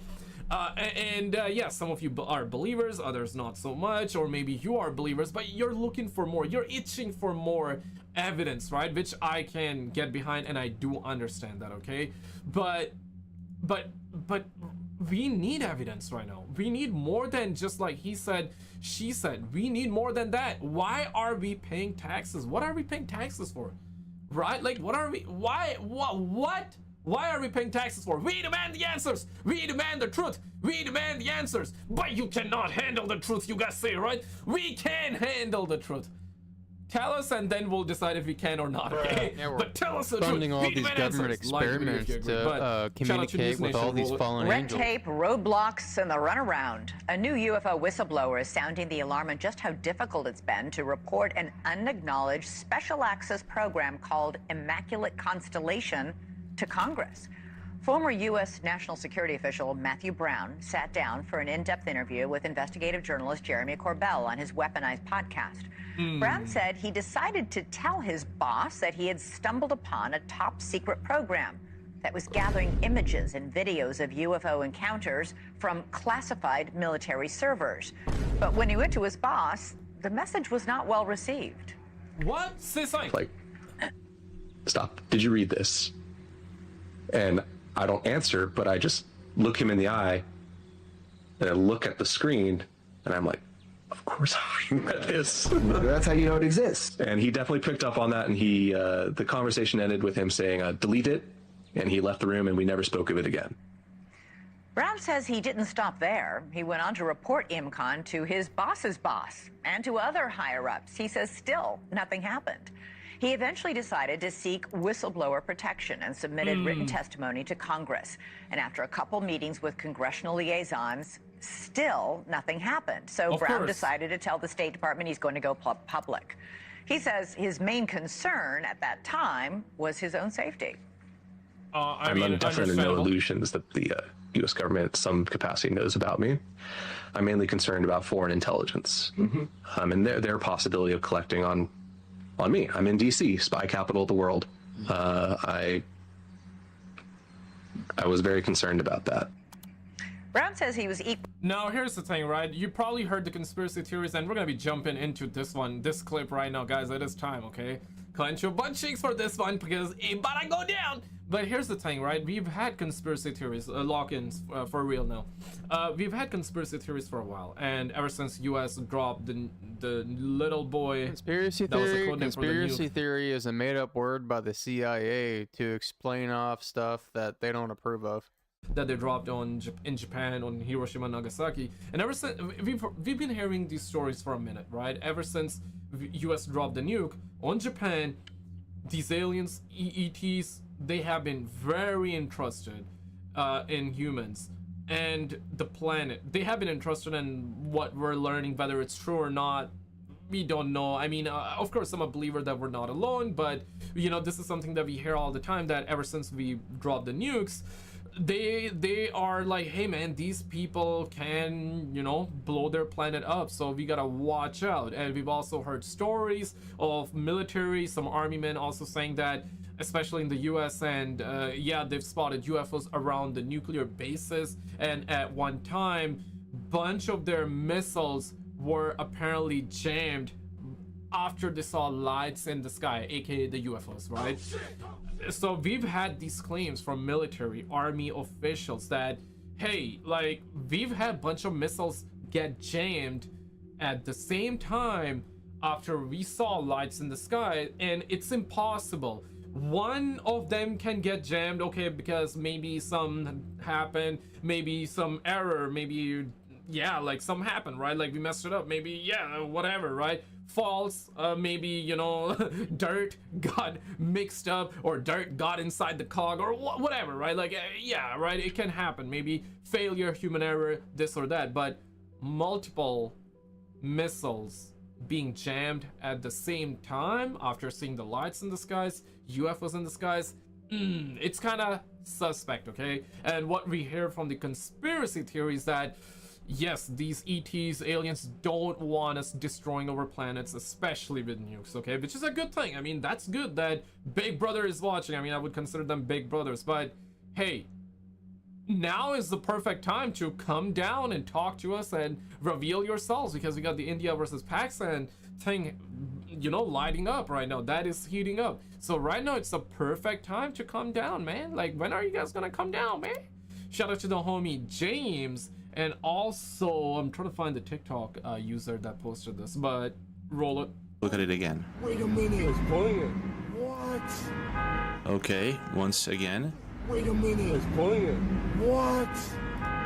When this thing turns, it vanishes completely. Luminosity is still there, it's still shining and lighting things around it, but it disappears completely when it turns. And this reminds me of a video that was posted on December 17th last year amidst the drones and orbs in New Jersey. This is the video I'm talking about. So this person was taking out the trash, and all of a sudden this thing flies over its head.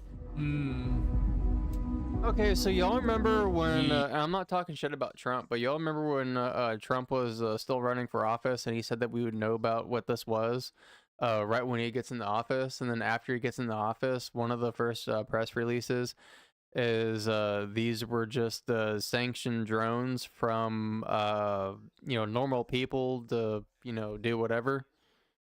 And as you can see, this is one of those New Jersey drones, and it supposedly vanishes when it turns.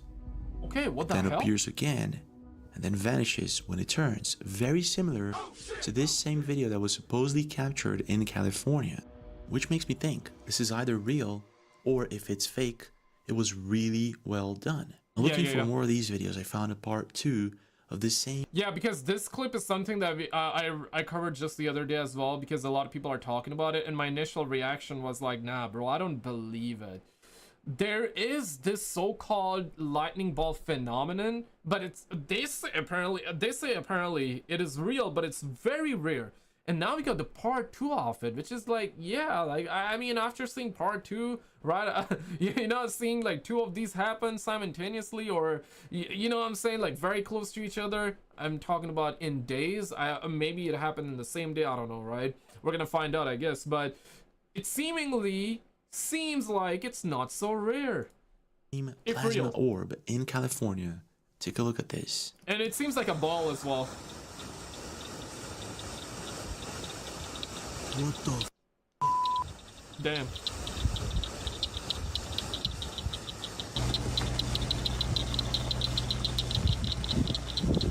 Yeah, right now it really you looks don't like see. A ball lightning, actually. You don't see the ball, but later on you will.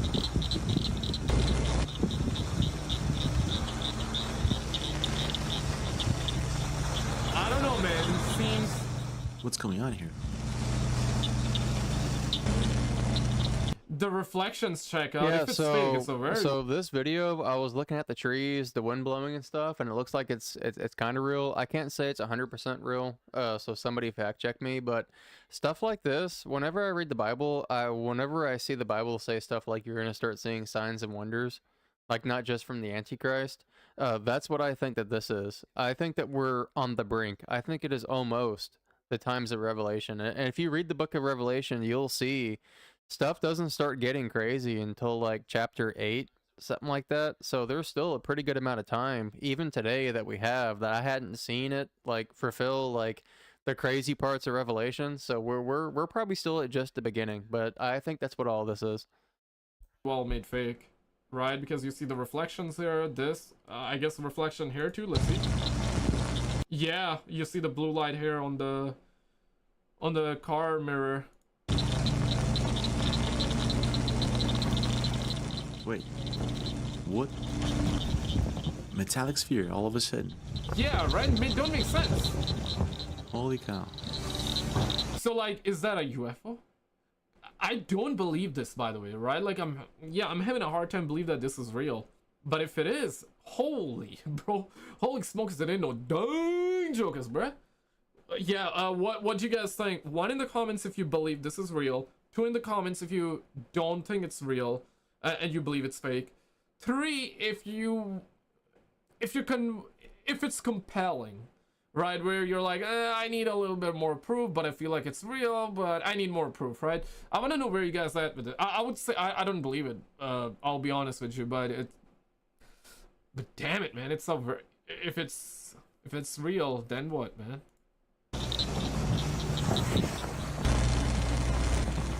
So someone said, happened in Ohio too. Wait a minute, let me check this out. Found this one in Ohio. Look at that. Damn. Yo, Holy what is that? I am. Yo, what? Because the colors now checks out, right? It's like bluish, purplish. That one was the same. I mean, who's to say they cannot change colors? They perhaps can change colors easily.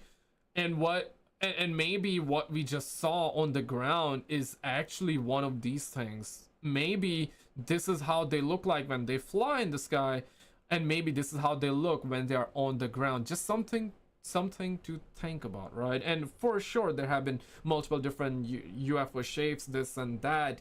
Who's to say it's not the same? I mean this entire thing is really suspect. It's getting very, very bizarre nowadays, guys. Like, that's not a plane.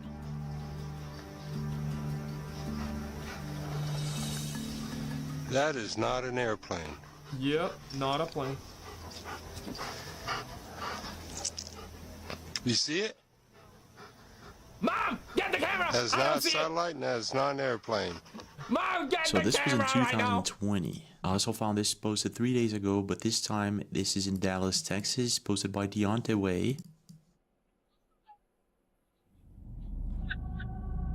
So I'm in Texas, and I can tell you, I'm in Texas, and I hadn't seen any of this shit. So he looks like a ball completely, but without. Okay, so it's not the moon. Pause. Let me see if there are more videos of this, whatever this thing is.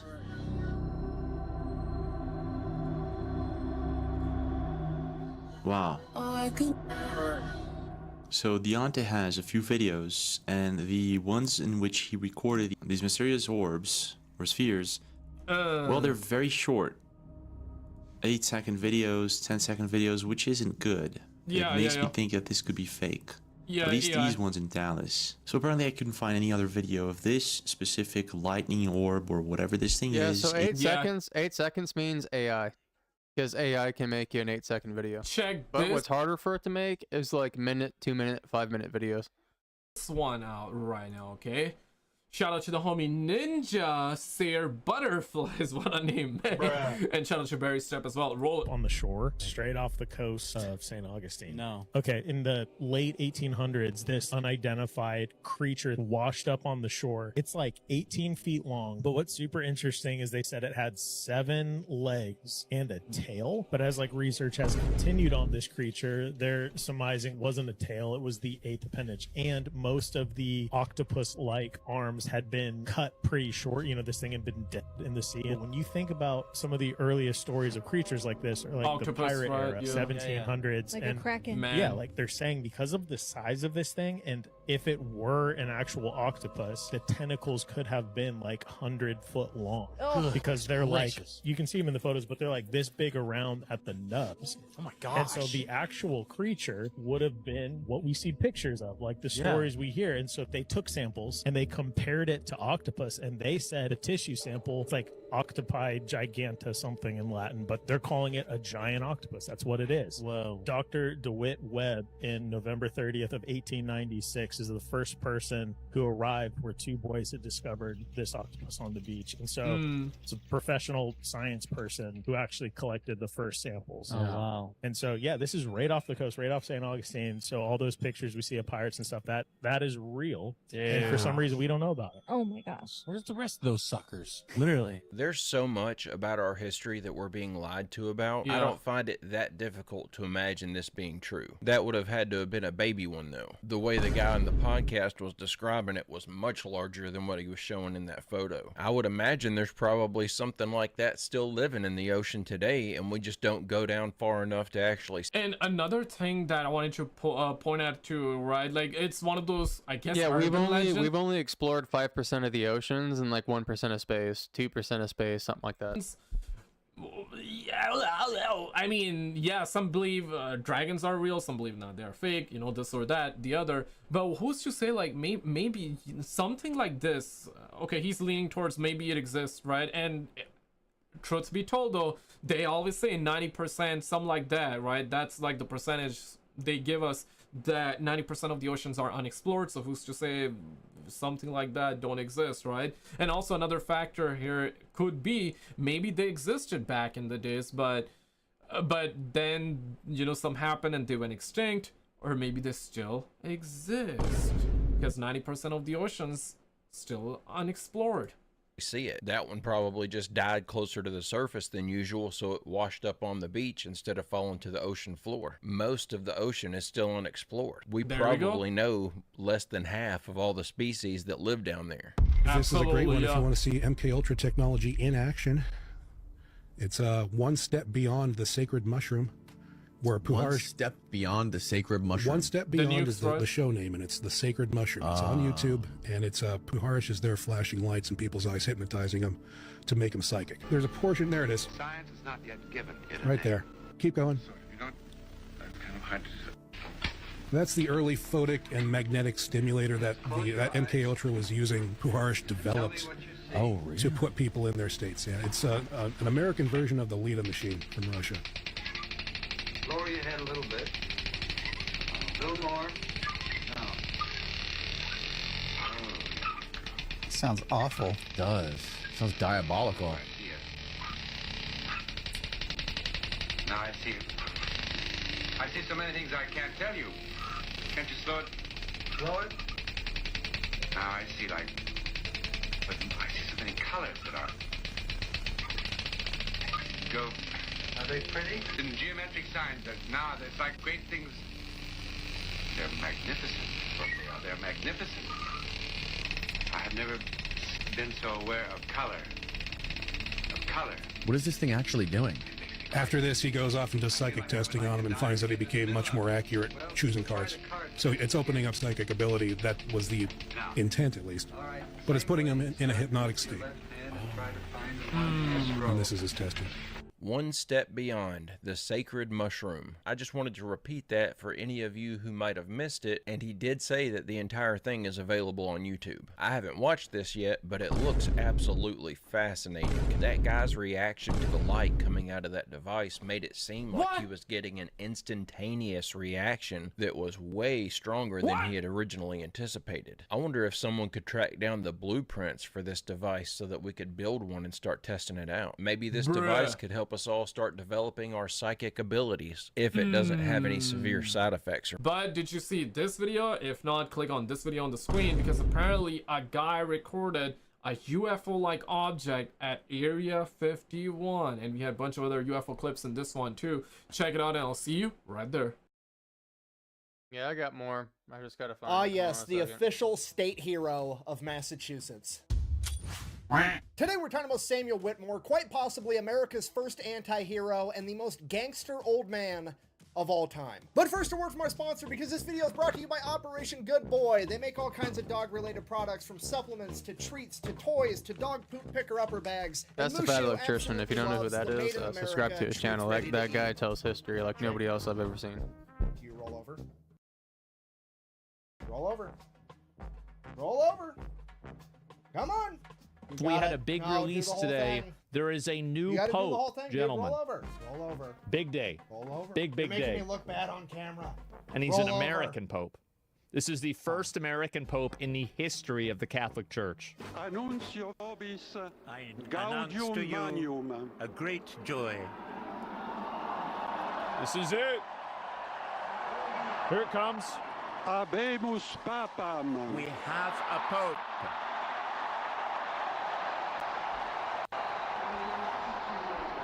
Eminentissimum. The most eminent. Ac reverendissimum and a reverend. Dominum Robertum Franciscum. Robert Francis, Cardinal of the first American Pope has been elected. Cardinal Prevost. There it is. That's right. The name. Well, Cardinal Prevost, the first American Pope. We are so back. Chicago-born, has been elected as the 267th successor of St. Peter. Cardinal Prevost was the leader of the Vatican's office for the dicastery of bishops, the Vatican's dicastery for bishops. He is someone who spent many years as bishop in Peru, as a missionary in Peru. He's a Peruvian citizen. Chiclayo in Peru. He was the leader of the Augustinian order, which is a worldwide religious order.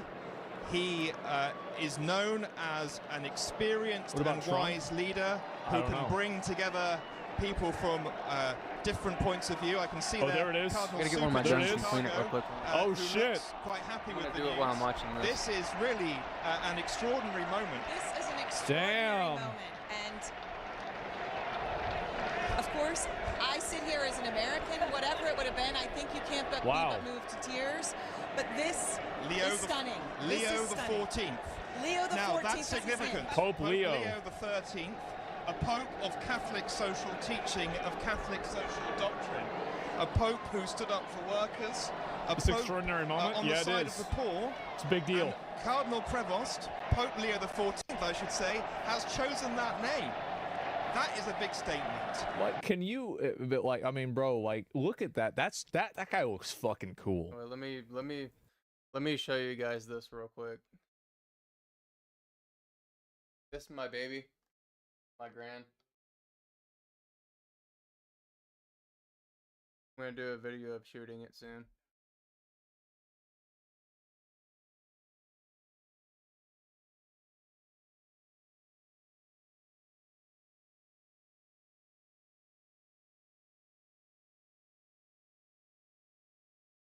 Like, these guys, some of these guys look pretty fucking cool. Like, like, yeah, this is some tier, yeah, this is some high-level armor. That is really an extraordinary moment. Assassin's we all Creed, thought, people were thinking it was going to be an Italian. They thought they were the front runner.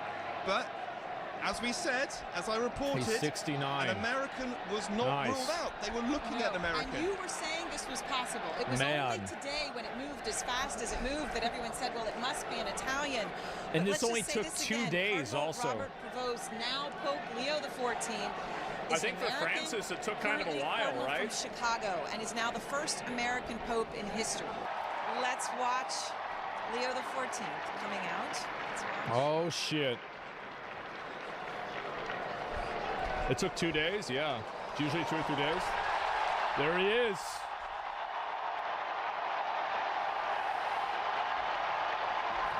Man.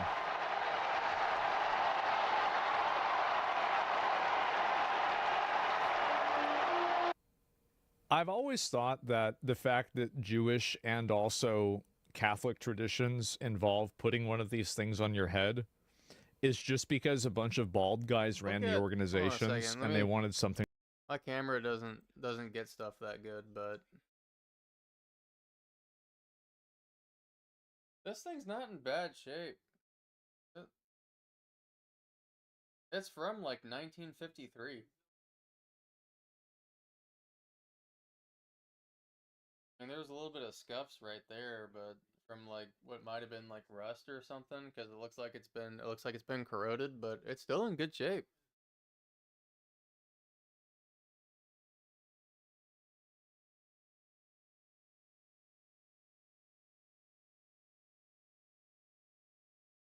To cover up their bald spots. I did. I just. Isn't that interesting? Pope asthma? Yeah, I don't know about that. You should get one? I should convert? You think so? Wow. Look at everybody.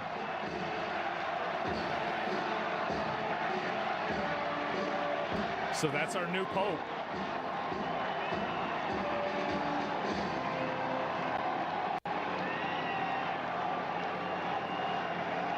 You would be a good Pope? You think I would be? Me? I don't know about that. First American Pope of all history. Absolutely not. Yeah, I don't think so either.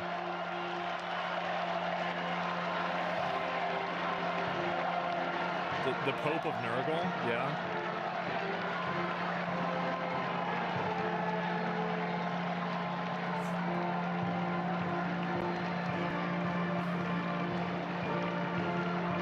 Man, this timeline is crazy. Yeah. America just can't stop winning.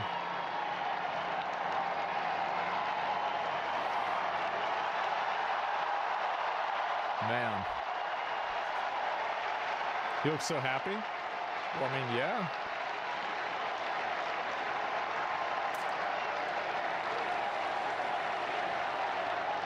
Was the Pope Zachary in 700 AD?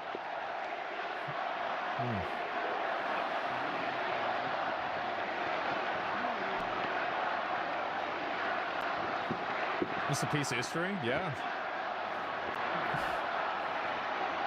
Isn't it crazy how many historical events that we've had to watch on live stream together? I feel like it's been a bit too many.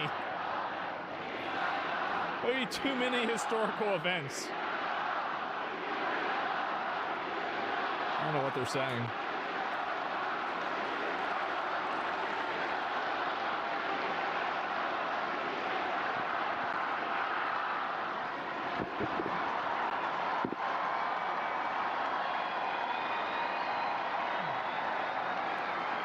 Viva Pope, take it off?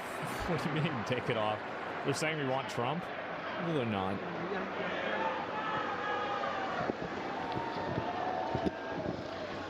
La pace sia con tutti voi.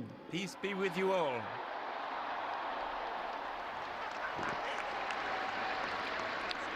Fratelli, sorelle carissimi.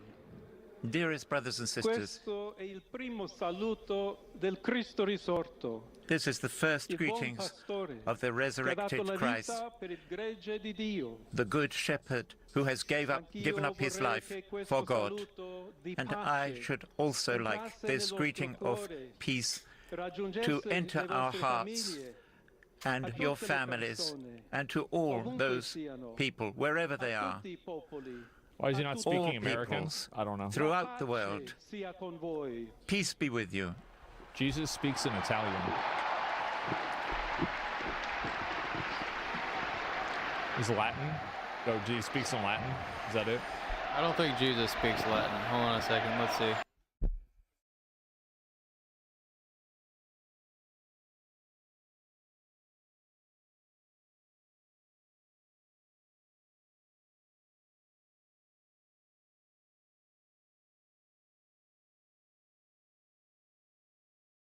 Aramaic.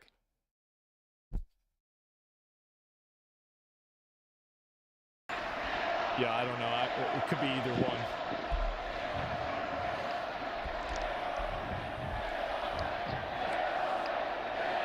Oh, this guy here, he's real happy. Bro, people are going crazy over this. This is the peace of the resurrected Christ. A humble and perseverant peace which comes from God, God who loves us all unconditionally. Deacons of the deep.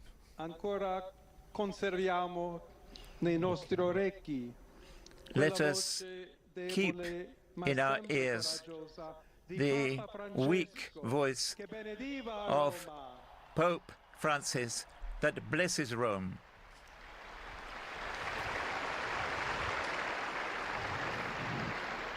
8 hours after meeting J.D. Vance, who blessed Rome, that's crazy, gave his blessing to the world, to the entire world, that morning of Easter. Allow me to follow up on that blessing. God loves us. God loves everyone. Evil will not prevail. That's good. We are all in the hands of God. Therefore, without fear, he's giving a world buff? united, Is this hand in hand with God and amongst ourselves, let us go forward. We are the disciples of Christ. Christ goes before us. The world needs his light. Global buff, yeah. Humanity needs him like the bridge to God and his love. Help us and all others to build bridges with dialogue, with meeting, to be one common people, living always in peace. You all right? Thank you to Pope Francis. Wow. More bridge builders? Yep. More bridge builders, I less should dick also like to suckers.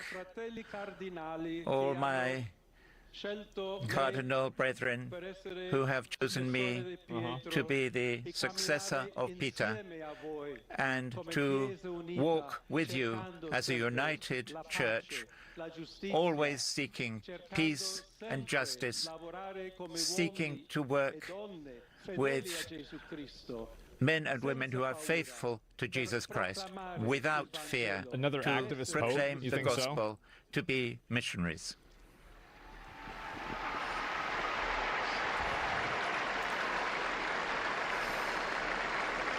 The United Church of America. For sure.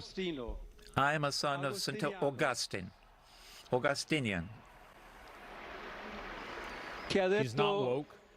Augustine, who said, I'll look it up after this. with you I am a Christian, and for you a bishop. And I think in that sense we can all walk together to that homeland, that home which God has prepared for us. It must be crazy to be able to watch this in real life. To the Church of Rome, a very special greeting. Yeah, wouldn't it be nuts? Like, yeah, think about that.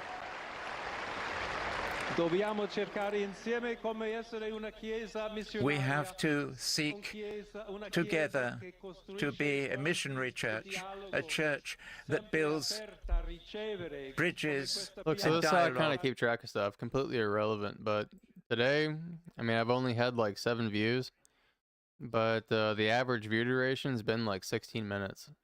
That's been like the longest. Like the view duration's been the longest, but the views has been the least.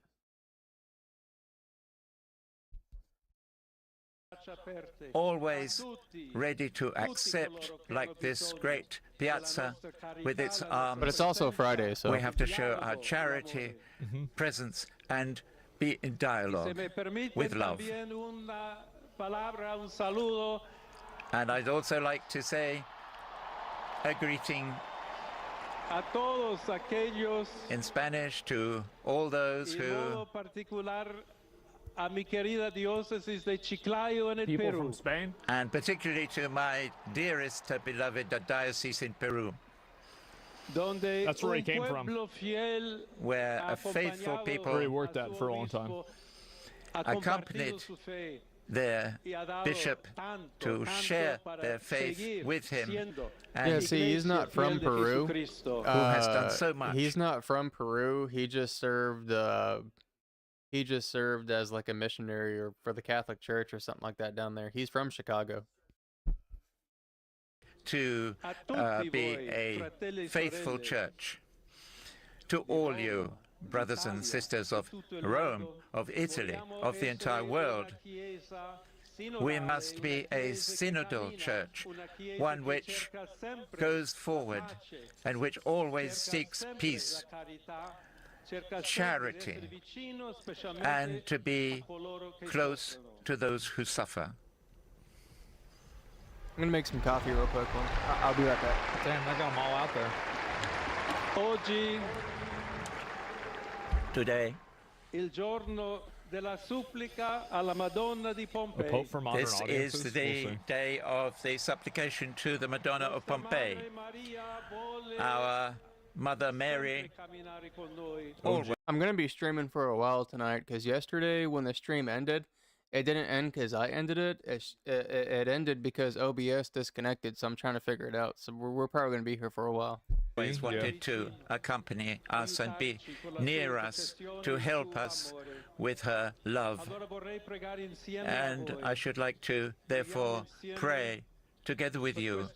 Let us pray for this new mission, for the entire church and for peace in the world.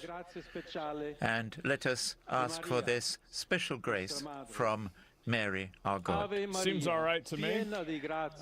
Hail Mary, full of grace. I had to say these after I admitted to the priest. You are blessed amongst all women, never mind. and blessed be the fruit of your womb. Yeah. Holy Mary, pray for I us had to say sinners, these after confession multiple times. and be present at the hour of our death. Amen. Yeah.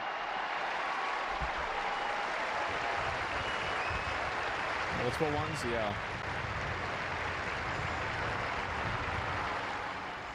Well, there it is. Holy shit. So it looks like we've got a new pope now. I'll see if there's any information about the new pope or what we know about him at all. I have no idea. Okay. This is great. Okay, so yeah, it looks like the internet's taking this really well. They're super happy about the American Pope. There's a tremendous amount of support for it. The new Pope got voted by Trump. Yeah, people are already saying Trump made them elect an American Pope, right, guys? Give me a second before I pull up any information about this. Let's see here. First Damn, bro, there it is. Wow. Depending on his politics, we might have picked them as a way to slight Trump. I honestly don't think that probably had anything to do with it. Meet the new American Pope. Of course, he's anti-MAGA and woke. Another open borders Pope. What is this here? J.D. Vance is wrong. Jesus doesn't ask us to rank our love for others. What is this here? Is Trump and Bukele used the Oval to feds to elicit deportation? Do you not see him suffering or his conscience not disturbed? What is this here? Pope Francis, Laro, J.D. Vance, Odu Amoris, and what the gospel asks all of us on immigration. Again, like I don't know if this is the introduction right here or not. And congratulations, Leo the 14th, first American Pope on his election. Yeah, there it is. American Augustine Order, registered Republican, opposes female deacons, wears traditional garments, openly critical of Western decline. Well, I guess we're just gonna have to wait and find out, right, guys? Yeah, as he used Twitter. Does everybody expect people to agree with Trump? Yes, unironically. Yeah, that's basically the way that a lot of them see things.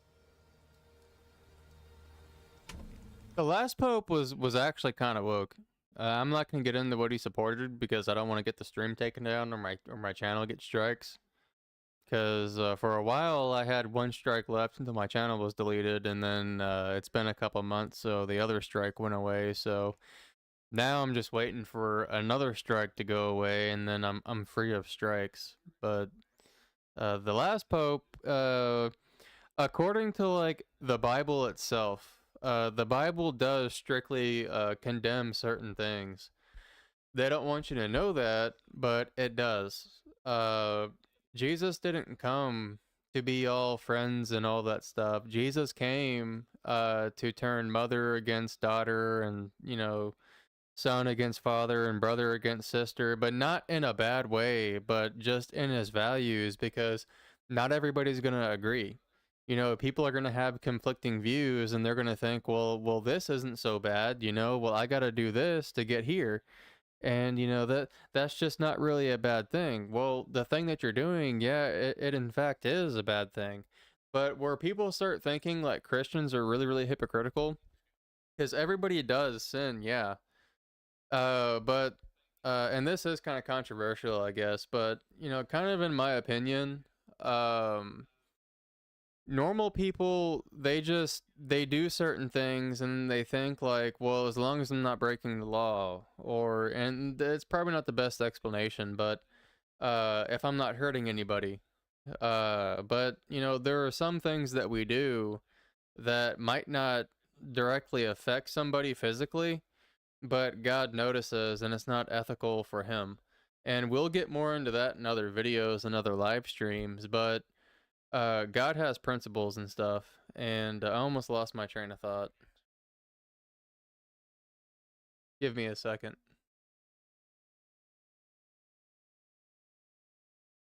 The thing about Christians is, or trying to actively follow Christ, is that these little sins and stuff, these little bad things, we recognize them as bad things, and then repentance is turning away, so we actively fight not doing these things.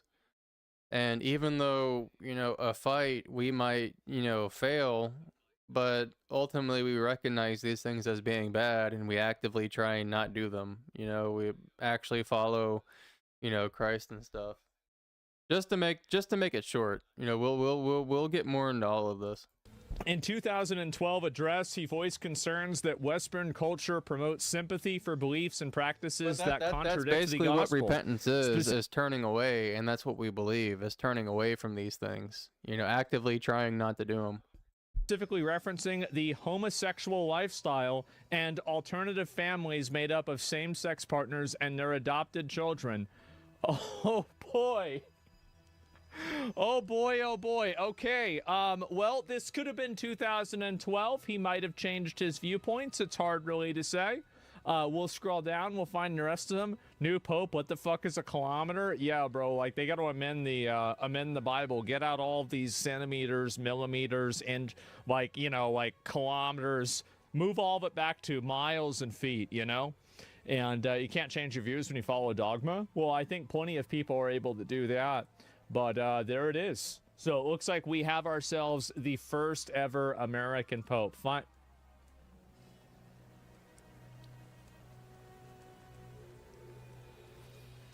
Oh my God. Oh my fucking God. Where is this coming from, guys? This is insane. And the Vatican City, now that we have an American Pope? Wait, this is the new Vatican? Wait, what? What do you mean? So the first American pope is a libtard? Weird thing, a pope? I don't know. I mean, if they disagree with the pope, the new pope is pro-immigration, believes that America is plagued by racism, and encourage vaccinations. I join my voice. This is just him retweeting. Like, I want to see what he said exactly himself, right? Let's see. Is this? Yeah, this is just him retweeting bullshit. Yeah, an American pope, you say? There it is. Oh, fuck. And they say it, not the woke Filipino. Is that it? And wow. Well, I'll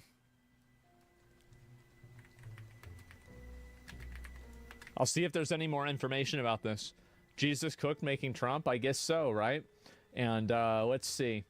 Yeah, apparently is our Turning Point action team pulled the voting history for Pope Leo. He's a registered Republican who has voted in Republican primaries when not living abroad. Our data shows he's a strong Republican and pro-life. Well, I could easily expect that. I mean, yeah, probably. Yeah, a strong conservative. Okay. Oh, here's another quote from him here. Oh, this is Pope Leo. Wait, this is him meeting Pope John Paul? Damn. Damn, this from like 300 years ago. It's an oil painting? Yeah, I guess so, right? And let's see if I can find it here. The promotion of gender ideology is confusing because it seeks to create genders that don't exist. Pope Leo My the coffee's 14th. ready. Nobody go anywhere. Everybody lock in. Oh boy. Well, you know, let's see. We cannot rebuild trust society if we discard the weakest, whether a child from the womb, the elderly, and the frailty, or both gifts from God. Okay, sure, that's fine. People who think they can follow Christ in their own way without being part of the body, are living in a distortion. Oh man. Pope, and the Pope is from Chicago. What do we actually know about this new Pope? Well, the Pope is from Chicago. I am as well. He served in Peru. By the way, I'm not Catholic, by the way. I'm evangelical, but it still matters who the Pope is. He is a registered Republican and voted in Republican primaries and ran a pro-life group at Villanova University, so that's a good sign. Also has some, let's just say, not so great tweets about having some willingness for open borders. We'll see kind of how he is on that. Also some George Floyd stuff that I'm not too crazy about. Here's the thing about borders in the Bible. Even Israel had borders. Overall, it seems like he's a pro-life warrior. There's a lot yet to learn about this Pope, but I hope that he will be a strong advocate for strong borders. Could just be a leftoid social media manager. First ever American Pope. You gotta wonder, why is it that they picked an American Pope? Could be a coincidence, could be nothing. Or Shut up. Like, it's not because of Don. Are you really gonna... You're not gonna do this, are you? You're not going to fucking do this. Like, I could get memeing around, right? But there's no way you're about to pull this shit. Is that they want a voice that is also for the opening of American borders while we have President Trump. Who knows? I don't think so. Let's see. But by the way, any messaging from the Vatican about opening borders is going to go directly into the garbage. You cannot live in a walled city and then advocate for open borders. Exactly. Yes, I agree. Really? I mean, what are we doing here? Biblical. Close your borders. Love your people. You should, of course, love everyone. Yes. The best way to love them is to have them make Put their them in El countries Salvador great. prisons. And our God is a God of order, a God of Yes. structure, and does not want millions of people who we do not know coming into our country in the dilution of sovereignty. So there's a new Pope. A lot more to learn about it, and congratulations to all Catholics who are excited about it. Yeah. Some people are saying he's super liberal. We know he was a registered Republican. Time will tell. And we'll keep all Christians in our prayers, Catholics included, that this is for the betterment of humanity. Well, we'll see what happens, right? I mean, I would say, like, overall, I don't think this had anything to do with Donald Trump. I just don't think so. But, you know, I guess we're going to have to find. No, Patrick is not a progressive. Probably not. Pope Leo is critical of Western media's portrayal of homosexual lifestyle. He viewed these representations as being at odds with the gospel. Well, I mean, like, look, I'm not a religious wizard, right? But from what I've heard is that the Bible's not a fan of being gay. I haven't heard anything It's good not- about being gay in the It's Bible. not. It is not like Romans, Leviticus, Yeah, I so hear a many lot other of places. bad things about it, though. I've noticed that. No, you're not. Yeah, I know, guys. Since when? I don't know. Probably about like 2,000 years ago, somewhere around there. And let's see if I can find Pope. Dude. Sodom and Gomorrah. Oh, God. And this one time in 2024, spoke out against gay marriage. She supported George Floyd, enforced COVID vax, and mass migration. I don't know exactly what this is. I guess we're going to have to find out. And let's see if there's rest. He reposted an article about a guy winning a championship. So he watches basketball. Okay, cool. And this is about some guy getting deported. Well, I guess that's it, gentlemen. We have ourselves the new Pope. What do you guys That's think? not it for us, though. We're watching L Nux Pope and or Or next. W Pope? What do you think, guys? W Pope for now. Time will tell. Yeah. I mean, there is a part of me that's a little bit disappointed that they didn't. I mean, I guess there was like no way they were going to elect like a schizo pope, right? Like that Cardinal Sarah guy. Like there was like a 0% chance of that happening. But like, I was imagining this happening. Right? That would be fucking crazy. Yeah, and yeah, this guy. I feel like this guy seems pretty mild in general. Like this is what my viewpoint is. I think this seems like a very mild-mannered, you know, kind of traditional, centrist. Like, this doesn't seem like it's a like Pope Francis was a pretty big shift. I think that Pope fucking Benedict was also kind of more of a shift towards traditionalism. I think this guy's kind of in the middle, I'd say. Yeah, it's a safe pick. Yeah, boring pick. Yeah, it's not a crazy pope. There's nothing else nuts going on. Yeah, less progressive. It seems that way, right? But see his reposts? I did see his reposts, but who knows whether he's running that account. I have no idea. These 4 pictures are why I have faith in Pope Leo. So this is John Paul. This is Benedict. Francis. Oh, he's got the same armor set on.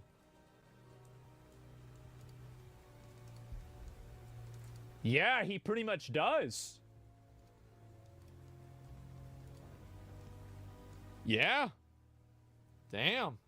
Bro, he's using the same set? Yeah, I guess so. Looking at guys around him, I don't know if it's the same guy or not. But, yeah, I have no idea. I'd say, yeah, the same loadout. Yeah, there you go.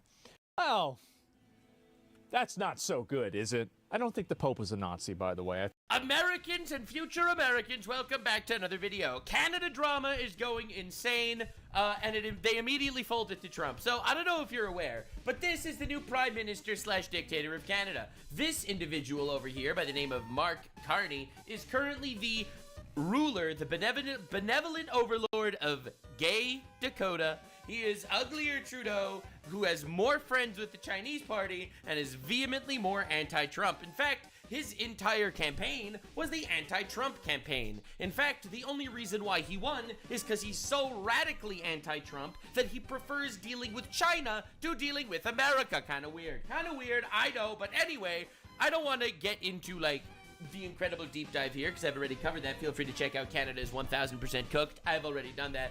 He goes, he meets Trump, and he kisses the ring. Bro folds instantly, and Canada is in shambles. Not all of Canada, obviously, but the super wokies in Canada are losing their goddamn mind. Oh, if you're familiar with Canada, see, Canada's kind of crazy, and he's from Canada. It's so funny. This is a nice image, the President of the United States, the Prime Minister of Canada being friends. And literally everyone was always saying, "Ree! I can't believe that the friendship between America and Canada is in jeopardy. I hate that Canada and America's relations didn't do as well. Ree!" And everyone's so sad and mad. I can't believe Trump ruined the relations. I don't know, man. I would think that seeing an image like this would make you comfortable. I think seeing an image like this would be like, wow, everyone's getting along. But if you look at the average tweet, what the heck are liberals smoking? Does this photo really say Mark Carney came out the winner? You guys talk about Trump's ego. You think you take this photo of Carney stuck up for Canada? Get a grip on reality.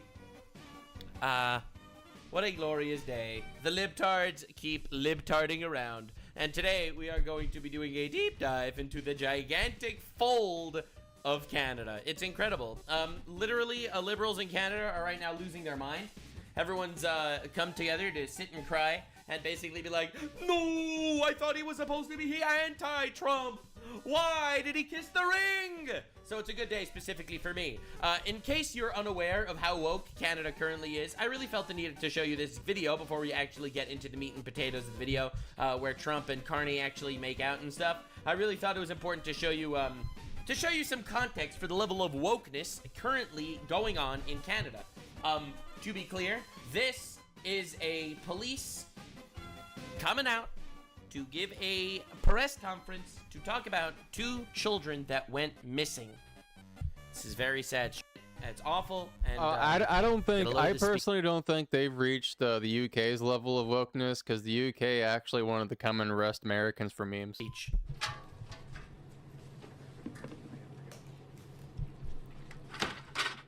Good afternoon. Sorry. Good afternoon.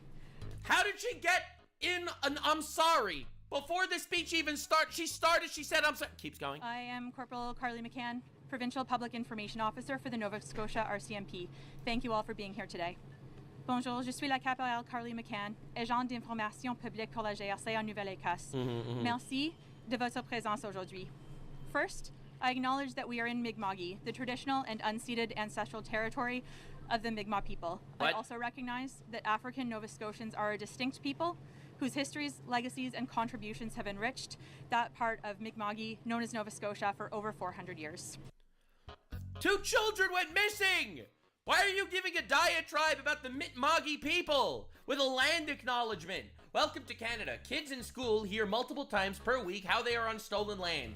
Canada is the woke capital of North America. Of America. Of the world, god damn it. Why would she need to point this out? I don't know, god damn it. It doesn't lead to anything either. That's what I had to show you. Canada is literally a country policed by Karens and wokeness, and they are all currently shitting their panties that Trump completely butt-fucked Carney in their debate.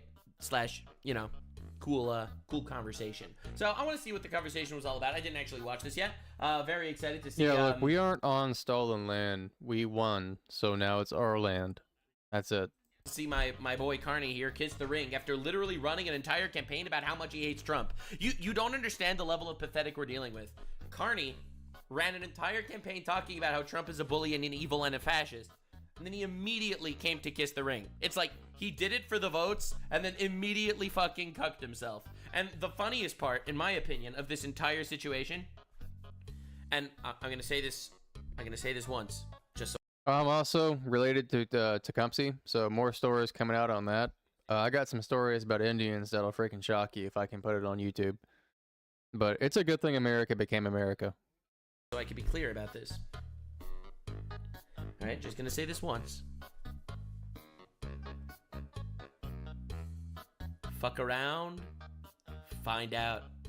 You elect a spineless pussy that's just going with the fucking mob, you're gonna get a spineless pussy that's just gonna go with the fucking mob. I don't know.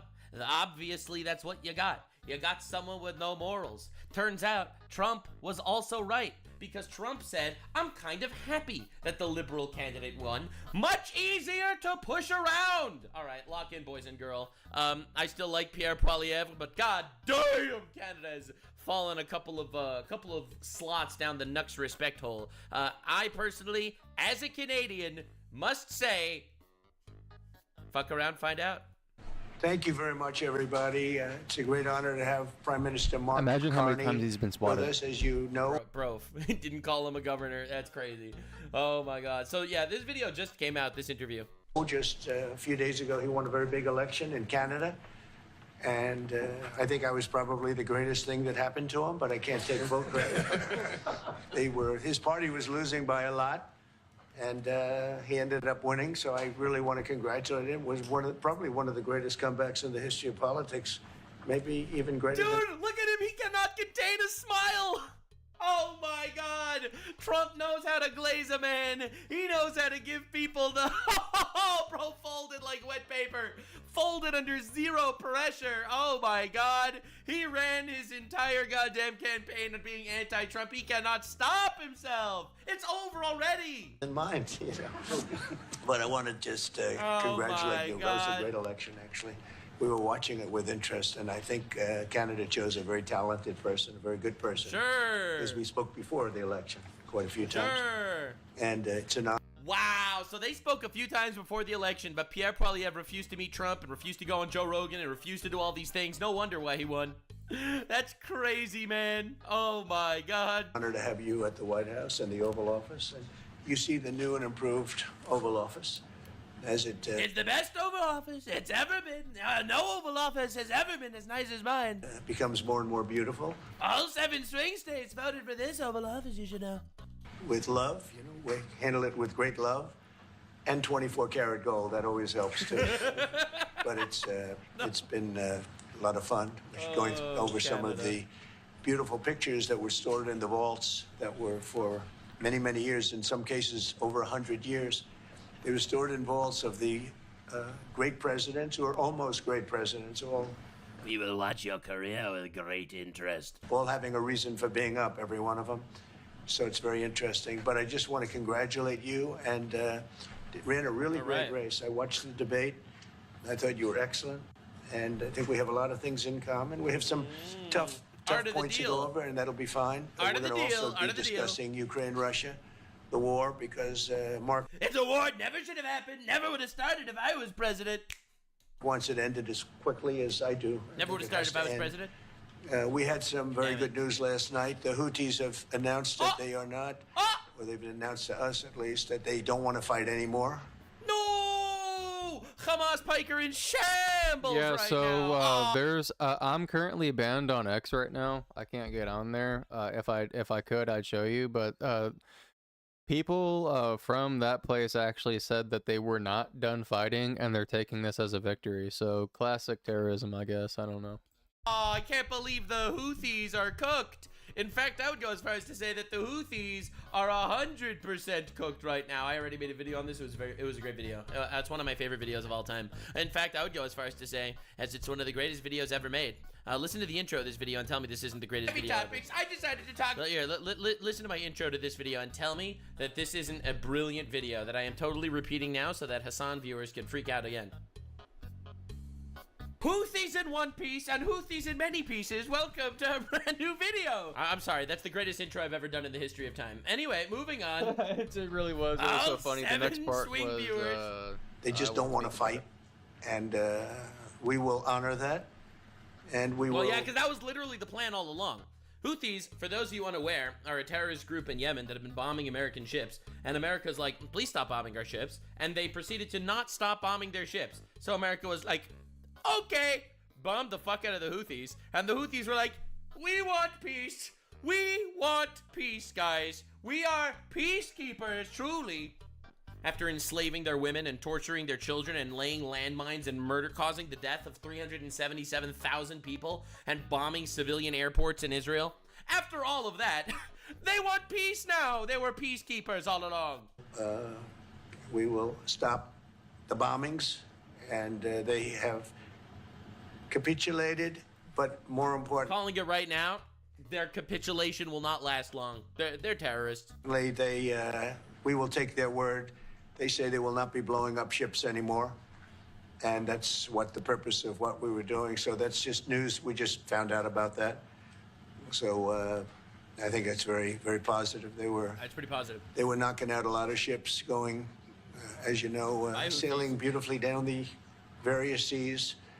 It wasn't just the canal. It was a lot of other places. And I will accept their word, and we are going to stop the bombing of the Houthis, effective immediately. And Marco, you'll let everybody know that, okay? Do you have something to say about that, by the way? It's a pretty big announcement. Yeah, this was always a freedom of navigation mission. These are, a band of individuals with advanced weaponry that were threatening global shipping. Hipster pirates with rocket launchers, and they fucked around and they found out. This is literally like the reciprocal tariffs of terrorism. Yeah, I don't know know, about man. any I advanced saw so many weaponry on people their like side. absolutely upset. It's not fair that America is hitting them back with. It's not proportional damage when America bombed them back. Fuck you, you started. Sorry, bro. And the job was to get that to stop. Good, and it stopped. If Good. it's going to stop, then we can stop. Good. And, Based. so, Bye, I think it's an important development. And we'll have maybe before we're going to, as you know, the Middle East, Saudi Arabia. We're going to UAE and Qatar. And that'll be, I guess, Monday night. Some of you are coming with us. I think before then, we're going to have a very, very big announcement to make. Oh! Like, as big as it gets. Dude, I love when he announces these big announcements, man.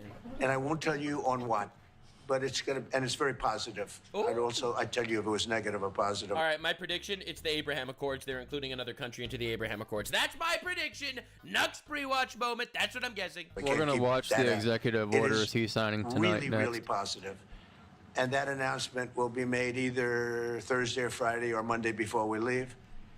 But it'll be one of the most important announcements that have been made in many years about a certain subject, very important subject. So you'll all be here. Mark, would you like to say a few words? Well, thank you, Mr. President. I love that Trump literally took the floor for like a 5-minute monologue. And then he's like, oh, right, you're here. We were just talking about the Houthis. They fucked around and found out. Anyway, on to Canada. I'm on the edge of my seat, actually, for the big announcement. But thank you for your hospitality and above all, for your leadership. Dude.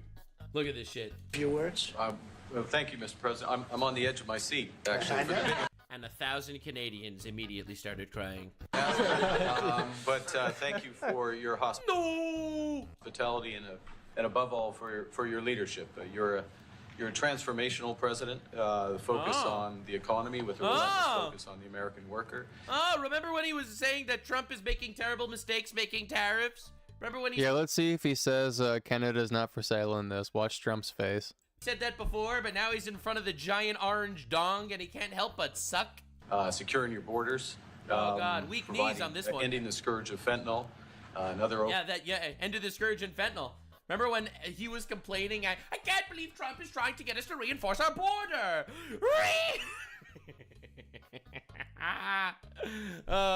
Good job ending fentanyl, Mr. Trump. Yep. Opioids and securing the world. And I've been elected. Bro, you got like a bunch of blue-haired Karens in Canada. No, you were supposed to stop the orange man, not join him. With my colleagues here, with the help of my colleagues here, I'm going to spread the credit to transform Canada with a similar focus on the economy, security. Oh, learning from Trump. I'm sure that's what every Canadian wanted to hear. I'm sorry. I know I shouldn't be super, thrilled about the fact that the Canadian Prime Minister is spineless. I know that's a hot take. But as a dual citizen, Canadian and American, I have to tell you something completely real and completely honest. Every single motherfucking idiot in the woke movement in Canada got this guy elected because they hate Trump. Okay? You gotta realize now he's Canada's working with economy is mega cooked. Mega cooked. Unbelievably cooked, and I've covered that if you want to see in my Canada is 1,000% cooked video. They elected him because Trump bad, all right? The previous Prime Minister, Justin Trudeau, had the same party as this guy and had a 10-year presidency. That dude was the Prime Minister for 10 years in Canada. And the economy died in Canada the moment he became Prime Minister. And it was over. He literally ruined Canada. They did an emergency election where he had to step down. And obviously, you'd think they would elect the other side. But because they hate Trump more than they love their own country, they elected the same motherfucker in different clothes. All right? I'm not even joking. It is the stupidest bullshit I've ever seen in my life. The mega woke people just hate Trump more than they love their country. So realistically, let me just interrupt real quick, because really I have to, so it doesn't get flagged. But imagine if this is the end times. The world is really trying to correct itself so bad. But if this is the end times, then we already know that the Antichrist is going to get his time, and it's going to start getting really, really bad. But the world is really, really trying hard right now. It's trying hard. I am laughing my ass off at all of those people who I know are in shambles, crying and drooling on the floor. That this dude is literally folding to Trump right now. Securing our borders, again on fentanyl, much greater focus on defense and security, securing the Arctic and developing the Arctic, And you know, the history of Canada and the U.S. is we're stronger when we work together, and there's many opportunities to work together. Look at him. He's like, yes, I will buy Canada. Good point. Look forward to, good point. You know, addressing some of those issues that we have, but also finding those areas of mutual cooperation so we can move forward. That's great. Very nice. Thank you very much. It's a very nice statement. Anybody? Oh, look at him smiling. He's like, he complimented me. Look at him. He's like, yeah, that was a nice statement. I know. I'm just saying, I'd love to go to Alberta and it be a state. I'm just gonna say that. No, it was actually very effective, and it's still very effective. But people have to follow it. So you know that's been a problem. People haven't followed it. But it was a transitional step a little bit, and as you know, it terminates fairly shortly. It gets renegotiated very shortly. But I thought it was a very positive step from NAFTA. NAFTA was the worst trade deal in the history of our country, probably in the history of the world. And this was a transitional deal, and we'll see what happens. You know, we're going to be starting to possibly renegotiate that if it's even necessary. I don't know that it's necessary anymore, but it served a very good purpose. And the biggest purpose it served is we got rid of NAFTA. NAFTA was a very unfair deal for the United States. Very, very terrible deal. It should have never been made. It was made many years ago, but it should have never been made. Canada and the United States. Would you like to see your first trade deal be with Canada, our neighbors in the world? I would love that. Look, I have a lot of respect for this man, and I watched him come up in a sense through the ranks when he wasn't given much of a chance, and he ran a really great campaign. He did a really great debate. I think that debate was very helpful. I love how every time he compliments Carney, you can hear like a little squeal from Carney's chair. So happy that Daddy Trump recognized him. And like, this is what is going on in Canada after this. This was downright embarrassing. Anyone who elected Carney because he's the person to deal with Trump should be hanging their heads in shame about now. Every time Trump says something nice and he's just like, squeak! Dude, how awesome is that? Like, you don't know, man, how amazing this is. The backlash, bro. I cannot tell you how absolutely embarrassed I am as a Canadian. During the meeting, Carney spoke for 3 minutes and Trump spoke for 29 minutes. I think Nuts is getting his citizenship. That's crazy, man. Oh, Lord. It's just, I'm sorry. It's just, they all deserve it. They all deserve it. Every single one of them. They all deserve it. Like, I'll explain something to you. This is literally my philosophy in life. When something shitty happens, you can either cry about it or you can laugh about the chaos. That is what we're doing right now. Carney is the wrong choice, in my opinion, obviously. I'm no political mastermind, but he's the wrong choice, in my opinion, for the Canadian Prime Minister. But I'm gonna laugh my fucking heart out at this shit, because this is hilarious. I was going to raise my hand. You know, I don't know if that's good or bad. I shouldn't say that. That might hurt you. But no, he ran a really great election, I thought. And yeah, something could happen. Something could happen. Oh, what could happen? Yeah, please. What's the top concession you want out of Canada? The top concession you want out of Canada? Concession? Yes. Friendship. Wow, he just answered that immediately. He's like, oh my God. All right, so here's the thing.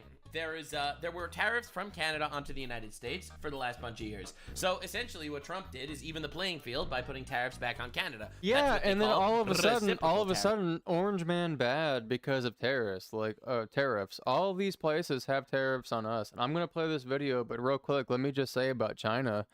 After a company makes like $5 million in sales, China will knock off that company's product. And they'll start selling their product here in the US for cheaper. You'll see it on Temu and other places. And there's no way for us to sue that Chinese company in China. So they suffer no consequences. But down here, if we do the same thing to them, well, then they'll leverage our court system against us. So it's completely unfair. So what does Canada do? They squeal and they cry and they propagandize everyone that Trump is taking over Canada. Trump is evil. Trump wants to ruin Canada forever. So when he says he wants friendship, despite things being fair and to stop the media, that's kind of a power move. But that's not a concession. No, we're going to be friends with Canada. regardless of He anything, didn't answer the question. we're going to be friends with Canada. Canada is a very special place to Very special. I especially love their military. 1 fighter jet and 2 people on horseback. It's very impressive and brave. If China ever invades the Pacific Ocean, Canada should know they have trained superior dolphins ridden by Eskimos with spiked lances. They are truly a fighting force known to man. The Beaver Warriors exist in myth. I know so many people that live in Canada. True. My parents had relatives that lived in Canada, my mother in particular. And no, I love Canada. I have a lot of Me too. Respect for the Canadians. Wayne Gretzky. I mean, how good. No way. No way. He just whips out like Canada hockey. Wayne Gretzky. The great one.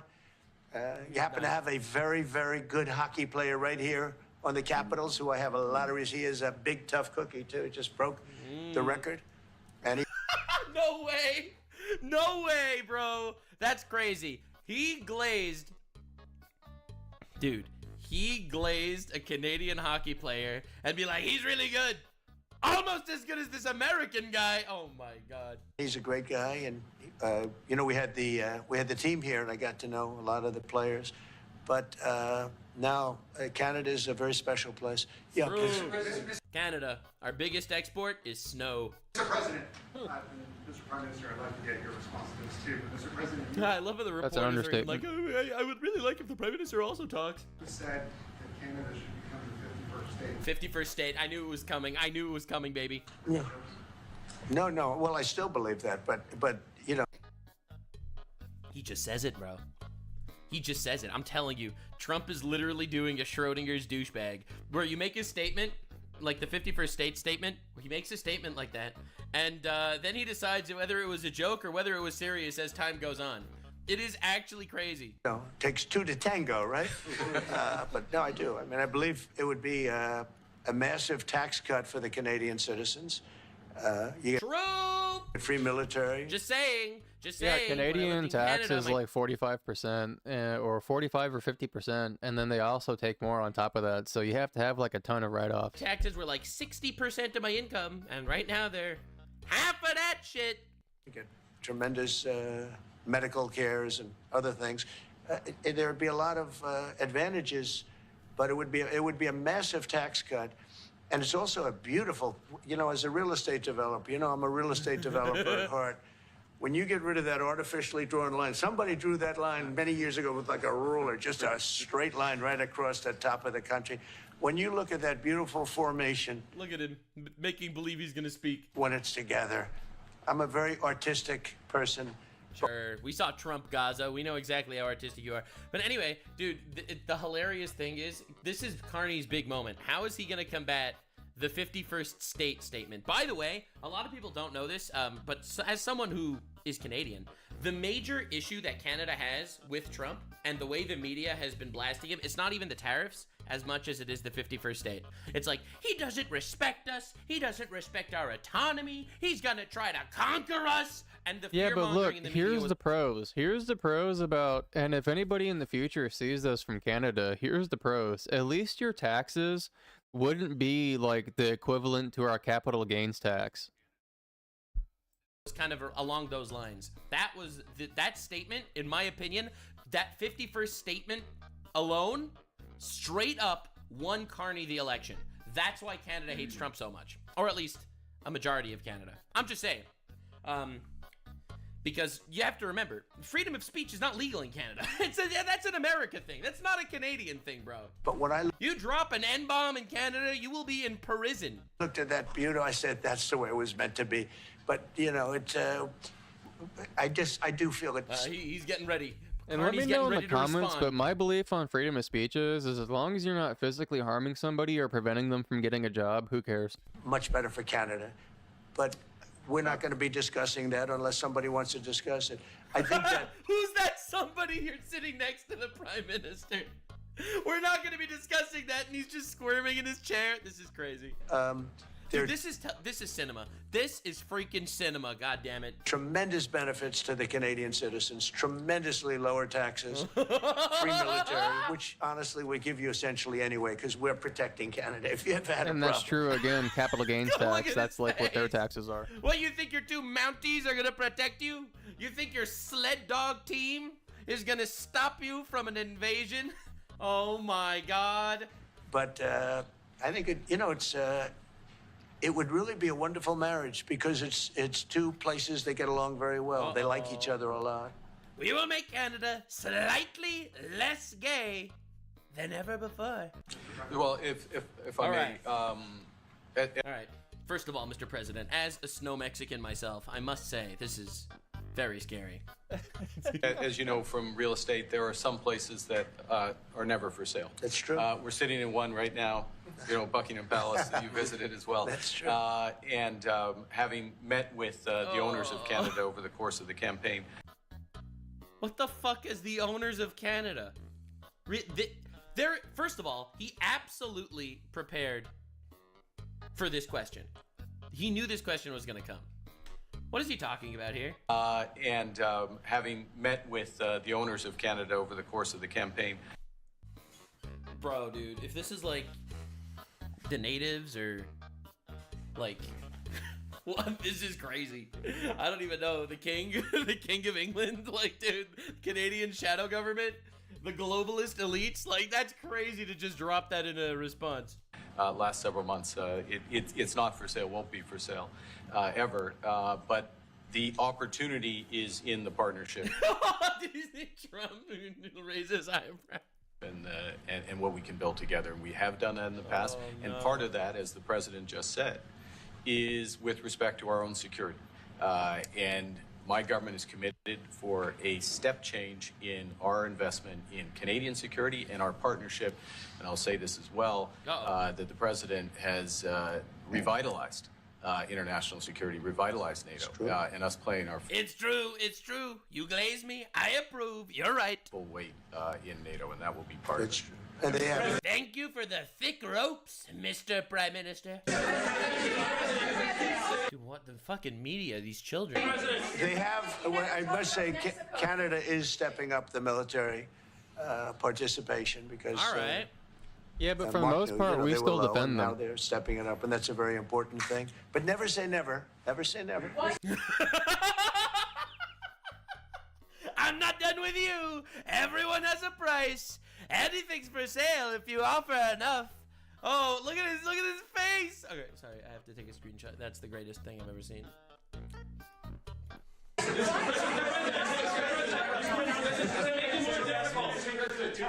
We will help with bombing the Houthis. We will be dropping polar bears on them. What would it take to get the tariffs top of Canada? Well, we'll be talking about different things. Look, Well, we look, want to. all we gotta do is tell Canadians all we gotta do is tell them lower taxes. Okay, you get a Second Amendment. You get all of our constitutional rights. All right, you can get jobs over here. If you have businesses, taxes for your businesses will be lower. I mean, it's simple. They have no reason not to become a 51st state. Protect our automobile business, and so does Mark. But we want to protect. We want to make the automobiles, and we want to. We have a tremendous abundance of energy, more than any country. We have, just in Alaska alone, ANWR has been reopened now. ANWR is probably the largest find anywhere in the world. They say it's larger than Saudi Arabia. I don't know, but it's a lot. I didn't say it. That's what they said. They said my penis, the biggest any of them have ever seen. That's crazy. I didn't say it. They said it. I believe them. But that's true. But we have tremendous amounts of energy. Other countries don't. We're both lucky in that way. They have energy. We have energy. We have more than we can ever use and more than we could ever sell. Damn. As Canadian pop star Justin Bieber once said, never say never. Actually, and you have the same thing. So we're two countries that are very lucky. If you look at China, they don't have that. It's a big disadvantage. Other countries, most sucks to be China, China boy. Here, look at him, suddenly not so happy. Countries don't have. Most countries. Oh, I don't know. His Chinese handlers didn't like that one. Countries don't have that. So Canada and us, we have a lot of advantages over other places. Mr. President, when you consider what Mr. Carney just said, that Canada is not for sale, does this make the discussion a little more difficult to start on? No, not at all. No, not at all. No, time will tell. It's all. Time will tell. Never say never, bro. Fuck. Oh, Lord. Only time.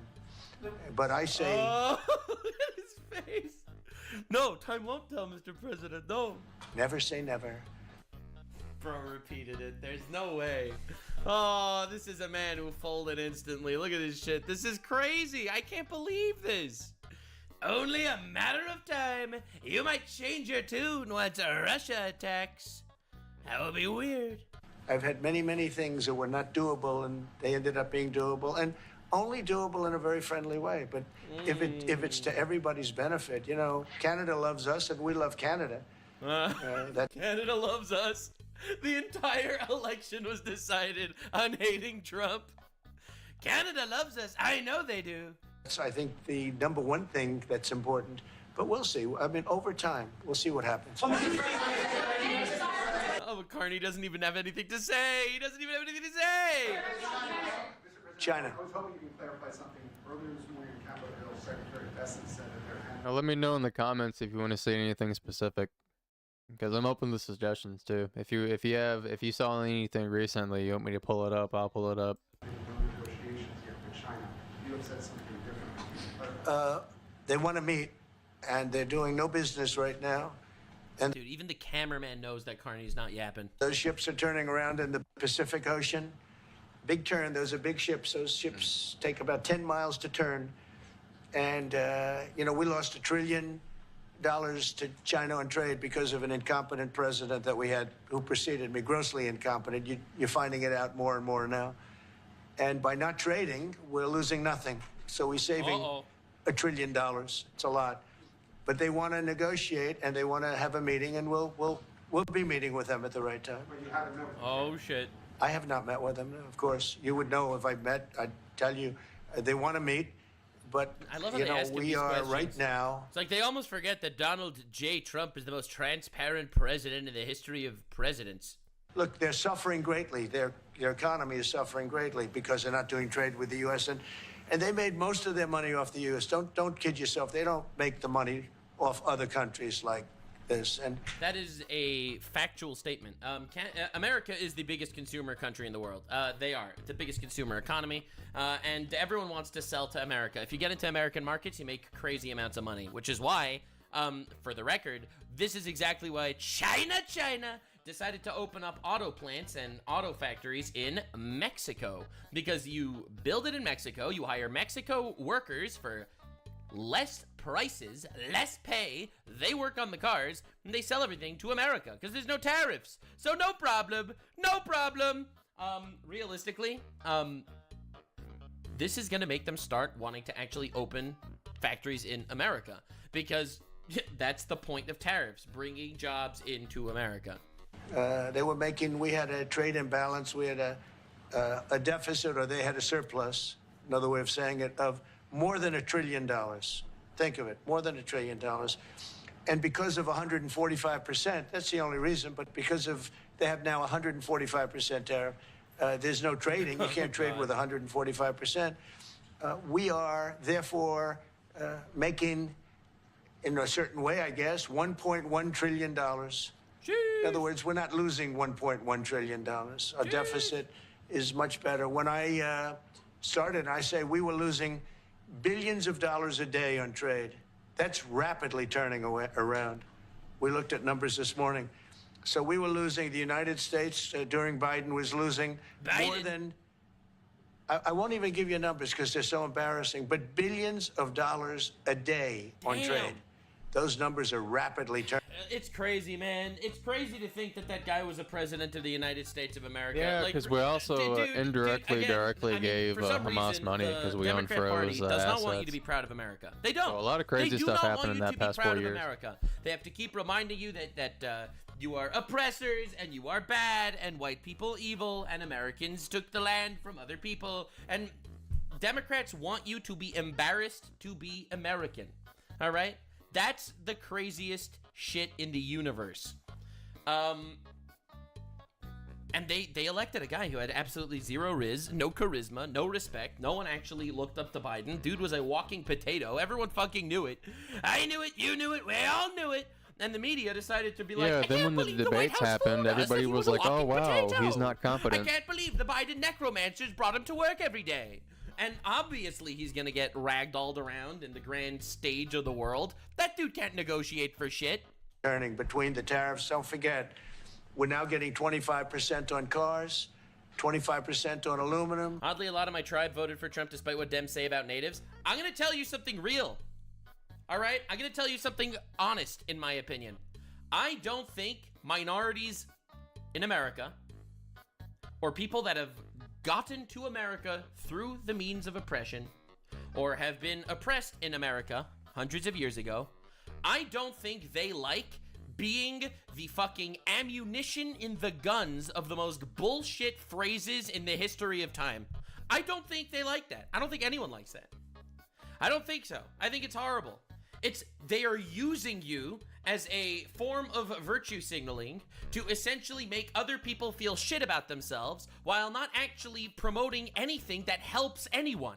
It sets people up in this endless spiral of decay where essentially people are just gonna sit there and be like, well, you know, I can't actually do anything better on myself. I'm oppressed.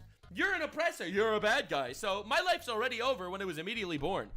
Nah, dude, get out there, make the most of yourself, and listen, a lot of people claim that they're not racist by saying that black people are oppressed and shit like that. Those are the people that are using race and seeing race everywhere. The not racist people are the ones that are like, I don't care what race you are, do your fucking best, I know you got this. They should not be here. Why is this complicated? This is what Biden led into our country. I'm bringing in big companies. We have Apple is investing $500 billion. We have Jensen, as you know, is going to be 500 biggest chip maker. It's almost like Nosferatu Biden did not have America's first interest in heart. I can't even believe that. A thinker, I call him. He's really a thinker. That's because more of than a maker. kickbacks. But we also have the Allegedly. maker, Mr. Way. I get to know them all in the last. Mr. Way. It was a cram course. I know all the car people. They all want to open factories in America because tariffs work or something. I don't know. But they're all moving into America Yeah, I mean, because of the what does everybody think 10% for the big guy meant? tariffs. And I don't think people have appreciated it. Some people do. Some of the smart people do. So we have more money coming in. It's really an amazing thing. We have more money being invested in the United States now than it. I'm going to predict something for you. All right? Are you ready for me to predict something for you? American And economy will also, be the that's strongest why, it's ever so been the in- whole thing with China too, I don't know if everybody's, the whole India thing, China is supporting Pakistan, so all of this crap is really, I think it's because of us putting major tariffs on China, so now they're big mad, and that's why it's probably going to start getting worse, because China's mad because India is replacing them as a manufacturer for us. 4 years. By the time Trump's presidency comes to an end, America's economy will be at an all-time high. Unless there's like a fucking world war or some shit that I am not predicting right here or pre-watching right here. Tariffs, everyone knows how tariffs work, and there are a lot of liars on the internet. Tariffs make things more expensive in the short term, but bring industry to your country. That is why, believe it or not, every other country has tariffs. What? No. So, in my opinion. Anytime, Yeah, ever before also in our history. taxes weren't really a thing until wartime, because we did used to make a whole bunch of money on tariffs, but once like World War I, World War II, all that stuff came around, they needed more money to fund the war, so you know, out comes all these taxes. And it's not even close. And I think the real number could be 9 or 10 trillion. We don't know everybody that's doing it. We have many. I just heard about a plant that's being built right now, a very, very top-of-the-line company, and they didn't come to the White House. Dude, look at him glazing about how every country in the world wants to open factories in America, while Mr. Canada is sitting next to him and be like, why doesn't anyone want to open companies in Canada? They're just doing it because they're making it, because if they build here, there are no tariffs. And this is the big market. This is the market. That sets us apart from it. What's your answer to who pays the tariffs? That's my favorite argument. Obviously, the American pays the tariff when America puts tariffs on other countries. But that is only if the other countries do not capitulate and build their fucking factories in America and hire more American workers. And more American businesses can actually build themselves instead of everyone running across the border. And that means wages go up across the country. And once you have an industry in America being built because other countries don't want to pay the tariffs, then you don't have to pay the tariffs when you buy the fucking shit from the stuff made there. Anyway, I could keep going and rambling, but there's a reason why every country has tariffs. Like a dog. This is the market where everyone wants to be. Now, if I didn't come here and do this, all of a sudden we wouldn't be the market where even Carney, the Prime Minister of Canada that hates Trump, all right? This guy, the guy in the meeting with Trump now, he moved his businesses to the United States. It's too good. It's too good. You can't make this shit up. Everyone wants to be, so we were able to do it in time. But we're going to have a great announcement, and I'm not necessarily saying it's on trade. I'm not saying it's going to be on trade, but it's on trade. At the beginning, we're going to have a great announcement over the next few days, an announcement that will be so incredible, so positive. And I'm not saying, I don't want you to think it's necessarily on trade. Just to finish, we also have a situation, because everyone says, when are you going to sign deals? We don't have to sign deals. We could sign 25 deals right now, Howard, if we wanted. We don't have to sign deals. They have to sign deals with us. Oh, bro has the cards. I have the cards. They don't have the cards. He's literally right, though. The reason why every other country on the planet was clamoring to sign deals is because they need it more than Trump does. Bro has the cards. Holy shit. They want a piece of our market. I love how he's talking about this literally right in front of Carney, the Prime Minister of Canada. This is crazy, bro. We don't want a piece of their market. We don't care about that. By the way, the United States just signed a trade deal with the United Kingdom. This just happened literally half an hour ago, I think.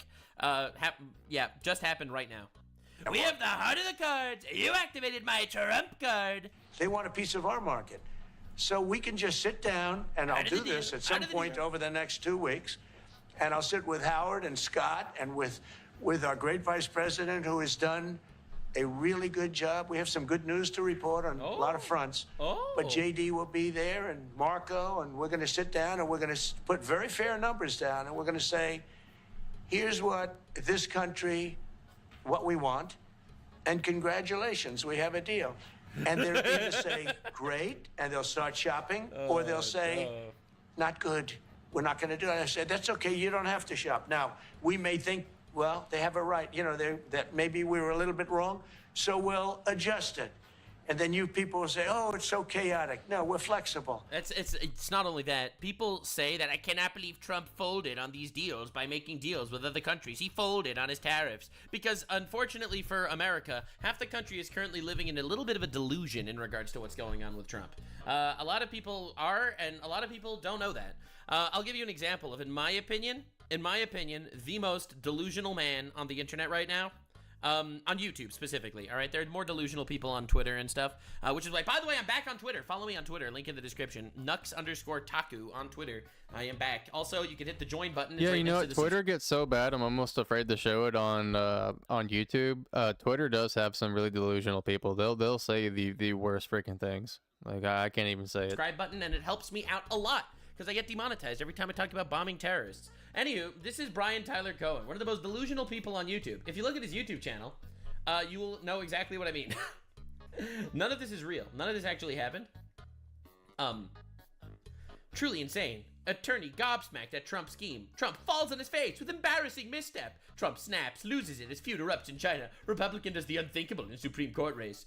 Trump Republicans make fatal mistake as deadly scheme. Fed up Trump appointed judge drops back. This was all in the last day. This is all 1 day ago. Bro spam blasts 12 Trump videos a day, and none of it's real. None of it happened. None of this actually happened in reality. Like, and he'll make videos saying, I can't believe Trump folds on tariffs after realizing his terrible mistake. But in actuality, he just, you know, he just, makes deals with people, which is literally the point. In some cases, we want you to drop your tariffs. I mean, India, as an example, is one of the highest tariffs in the world. We're not going to put up with that. And they've agreed already to drop it. They'll drop it to nothing. They've already agreed. They would have never done that for anybody else but me. Yeah. So Wouldn't happen to Biden. It wouldn't happen to Biden, brother. We're going to put down some numbers, and we're going to say our country is open for business. And they're going to come in, and they're going to pay for the privilege of being able to shop in the United States of America. And even before that, Greg Abbott was working on a trade deal with India. So. Frick. And he's right. He's right. That's how it needs to be looked at. It's not a right to get your shit sold in America. It's a privilege. Damn. It's very simple. So I wish That's they'd been keep, like a year ago, too. Stop asking how many deals are you signing this week, because one day we'll come and we'll give you 100 deals, and they don't have to sign. And you know what people are going to be like? It wasn't 100 deals. It was only 87. All they have to do is say, oh, we'll start sending our ships right now to pick up whatever we want or to bring whatever we want. It's very, very simple. And I think my people haven't made it clear. We will sign some deals, but much bigger than that is we're going to put down the price that people are going to have to pay to shop in the United States. Think of us as a super luxury store. A store that has the goods. Yeah, and that's true too. That's true, because we are the most wealthy. We're the most wealthy country in the entire world. Like unlike every other country in the world, you know, like everybody in this country is able to buy something. You know, whether it's a pair of like $5 wireless headphones or a $40 phone from Walmart that's a pay-to-play phone or a cheap computer or whatever it is, somebody in America can afford to buy something. So that's what capitalism does too. That's why that's why everybody wants to come here. Price, and we're going to give you a very good price. We're going to make very good deals. Even if you're a homeless man on the street. street, if you're a homeless man on the street, you can save up something. You can save up some money and you can buy something that was made from a, like say India has factories here. You know, even a homeless guy would be able to save up money to buy something from whatever they produce at that factory. And he'd get the money from panhandling or finding quarters or, you know, whatever. Oh, God. But that's where it is. And we've been ripped off by everybody for 50 years. For 50 years. And we're just not going to do that anymore. We can't do that. And we can't let any country do that to us. We're just not going to do it anymore. Bro, these reporters. All right, he's still here. On the Houthis, can you tell us a bit more about the deal that you've reached with the Houthis? No, it's not a deal. They've said, please don't bomb. What deal? The deal that he made with the Houthis, that's hilarious. Bro, they bombed the shit out of the Houthis, and the Houthis were like, please stop bombing us, we'll stop bombing you, please, we beg you, please. And he's like, okay, that was the point all along. Bomb us anymore, and we're not going to attack your ships. And where did you hear about that? It doesn't matter where I hear it. The very good source, I could tell you. Very, very good source. Would you say, Mark? Where did you hear, bro? I would say pretty good, right, JD? A very good source. No, they don't want to be bombed anymore, you know. It's a simple sort of thought that would happen. Look, basically the reason why the American economy is what you want to get into is because I'm just some random dude. I'm not a rich guy. But if somebody from like Pakistan were to see my room, he'd think that I'm like super rich. And that's because I have like 1,000 things that makes no sense for somebody to have. And the only reason why I can have any of these things is because I live in America and I can basically buy whatever I want. But yeah. Behind you, please. Clarifying something you said on USMCA.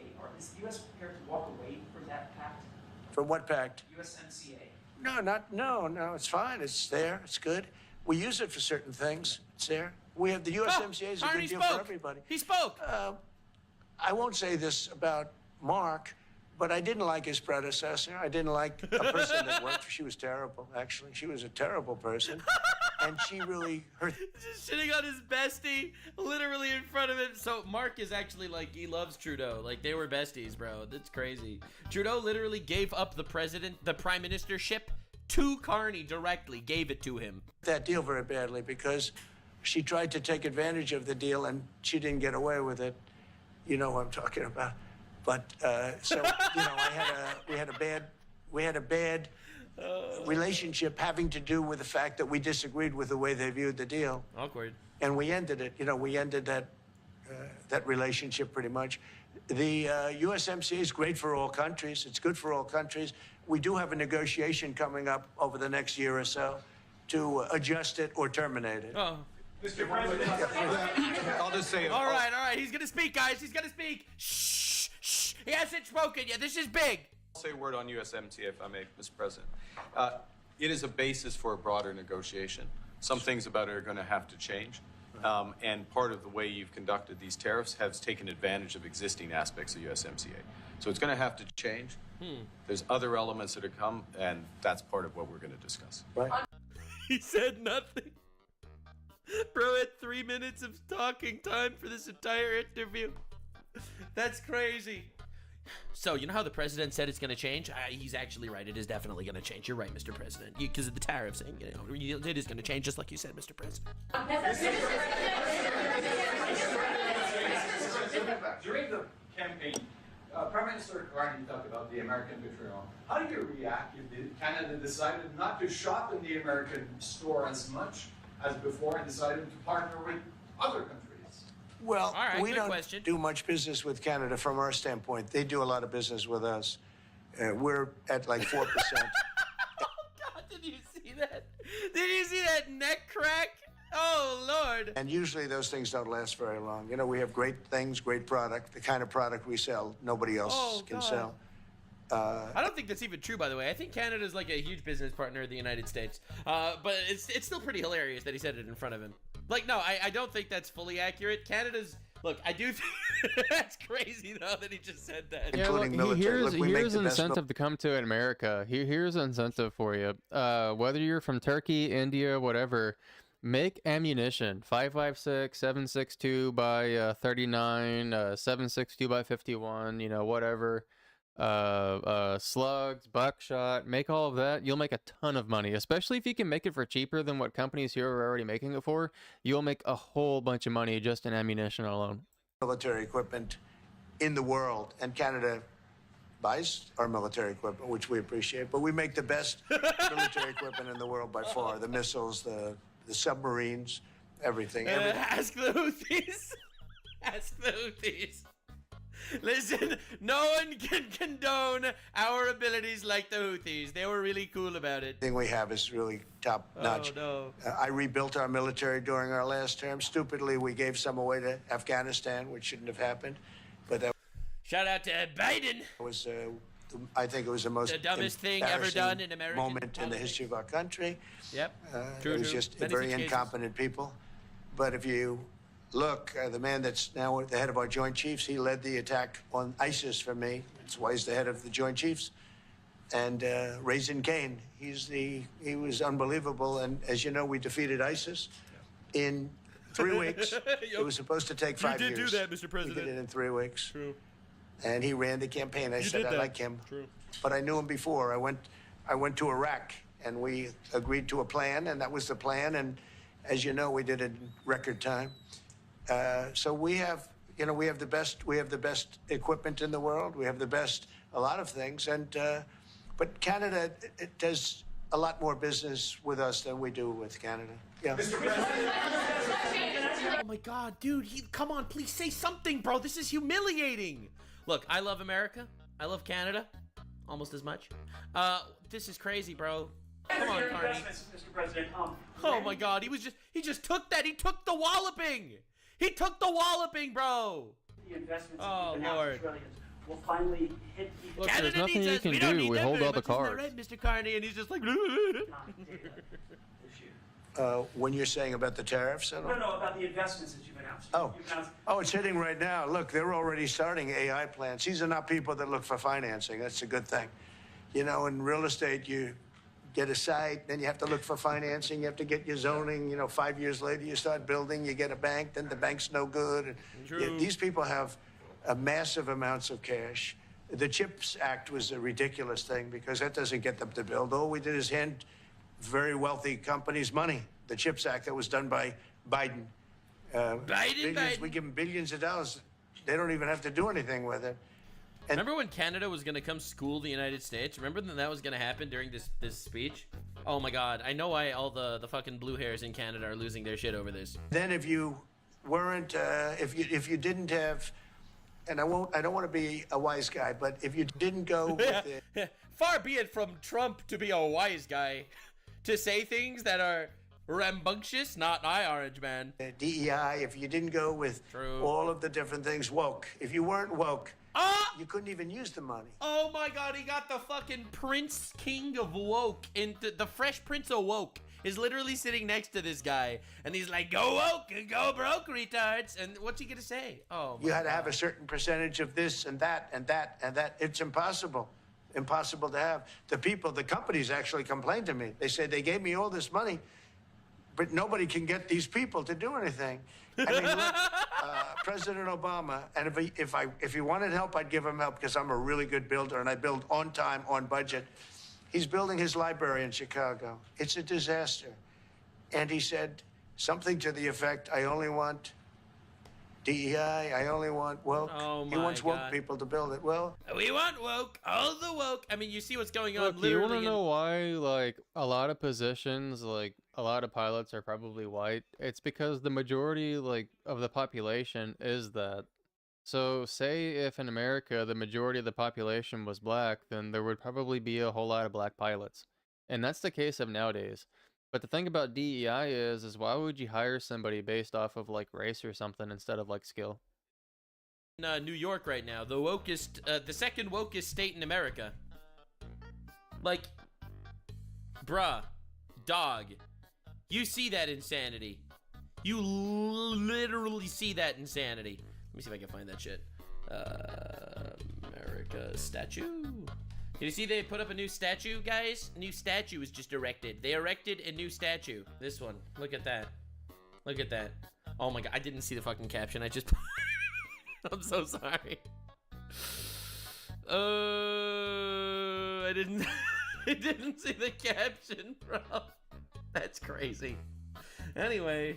Oh, fuck. He got woke people, and they have massive cost overruns. A job is stopped.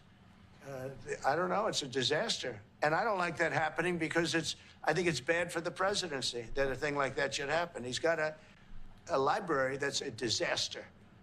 And he wanted to be very politically correct, and he didn't use good, hard, tough, mean construction workers that I love, Marco. I love those construction workers. But he didn't want construction workers. He wanted people that, like, never did it before. And he's got a disaster in his hands. Like millions of dollars, really many millions of dollars over budget. That's crazy. And I would love to help him with. The truth is, DEI, and a lot of people I think still don't get this. People don't realize how bad DEI is. A lot of people don't know that. Yeah, so DEI is so bad that Kamala Harris raised like $1 billion for her campaign, and she somehow managed to like end up $20 million in debt. It's a blight on the industry where you're essentially paying money to underqualified people that got the job purely because of their background or the color of their skin or whatever, like stuff like that.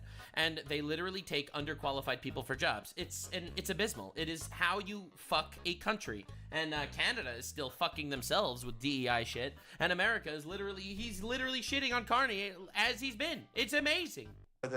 Or somebody else. I could recommend professionals. But it was not built in a professional manner. Oh, God, the media. By the way, nor was in California a little train going from San Francisco to Los Angeles that's being run by Gavin Newsom, the governor of California. Did you ever hear of Gavin Newsom? That train is the worst cost overrun I've ever seen. Oh, my God. The last time I saw a train this bad, it was going to Auschwitz. Totally out of control. That was dark. That was dark. If you know, you know. Control. So then they said, all right, we won't go into San Francisco. We'll stop 25 miles short. And we won't go into Los Angeles. We'll stop 25 miles short. Oh, if the stream randomly ends, I didn't do it. Last time the longest I was able to stream was like 3 hours, and now we're past that, so I think we're good. But if it ends, it's because the OBS lost connection. It's hundreds of billions of dollars for this stupid project that should have never been built. And then they realized that it would have been a lot less costly. If we just gave limousine service back and forth and gave it free, they would have saved. There's no way that's true. Hundreds of billions of dollars. That's crazy. That's crazy, bro. They did the math. I don't know if that's true. That can't be true. There's no way. There's no way running a 24/7 limousine service would literally have been cheaper than the fucking retard train. They have airplanes that go there for one 1/100th the cost, and they have cars. They have a thing called the highway that goes back and forth. It's not fully utilized. And they got involved with this project. And Gavin, you know, I always like Gavin. Yeah, I had a good right, relationship sure. with him. Yeah, so what I think is going on, and this is just my opinion and strictly just my opinion, but what I think is going on is I think that he's probably getting a whole bunch of funding, pocketing the money, and that's why it's so much of a disaster. You know, I know, sent we in know, people to yes. open up that water because he refused to do There it. was a giant fire in California. They had 47 genders, but no working not, fire hydrants. Not So funny how pocketing that all the money, but he's just like taking some of it, and then he's just trying to get more funding. happened. And we just got them a lot of water. If they would have had that water, and if they would have done what I said to do, they wouldn't have had the fires in Los Angeles. Those fires would have been put out very quickly. Never would have happened But if I was president. if you think about it, and you got to take a look at this, it's the worst cost overrun I've ever seen. I've watched a lot of stupid people build a lot of stupid things, but that's the worst cost overrun I've ever seen. What's happening between That's why it's so nice to have businessmen in politics instead of the bullshit politicians just doing their crap. God, it is so nice to have actual business people running this stuff. They don't want to waste infinite money. Yes, but Nux, you forgot to take into account that a lot of the funds was probably allocated for government embezzlement. Yeah, but also some people were trying to talk crap about Trump becoming our president back in 2016. Like, they were trying to say like, oh, Trump's a businessman. The last time we had a businessman president, you know, was Hoover, and I'm not saying it was, but they said it was.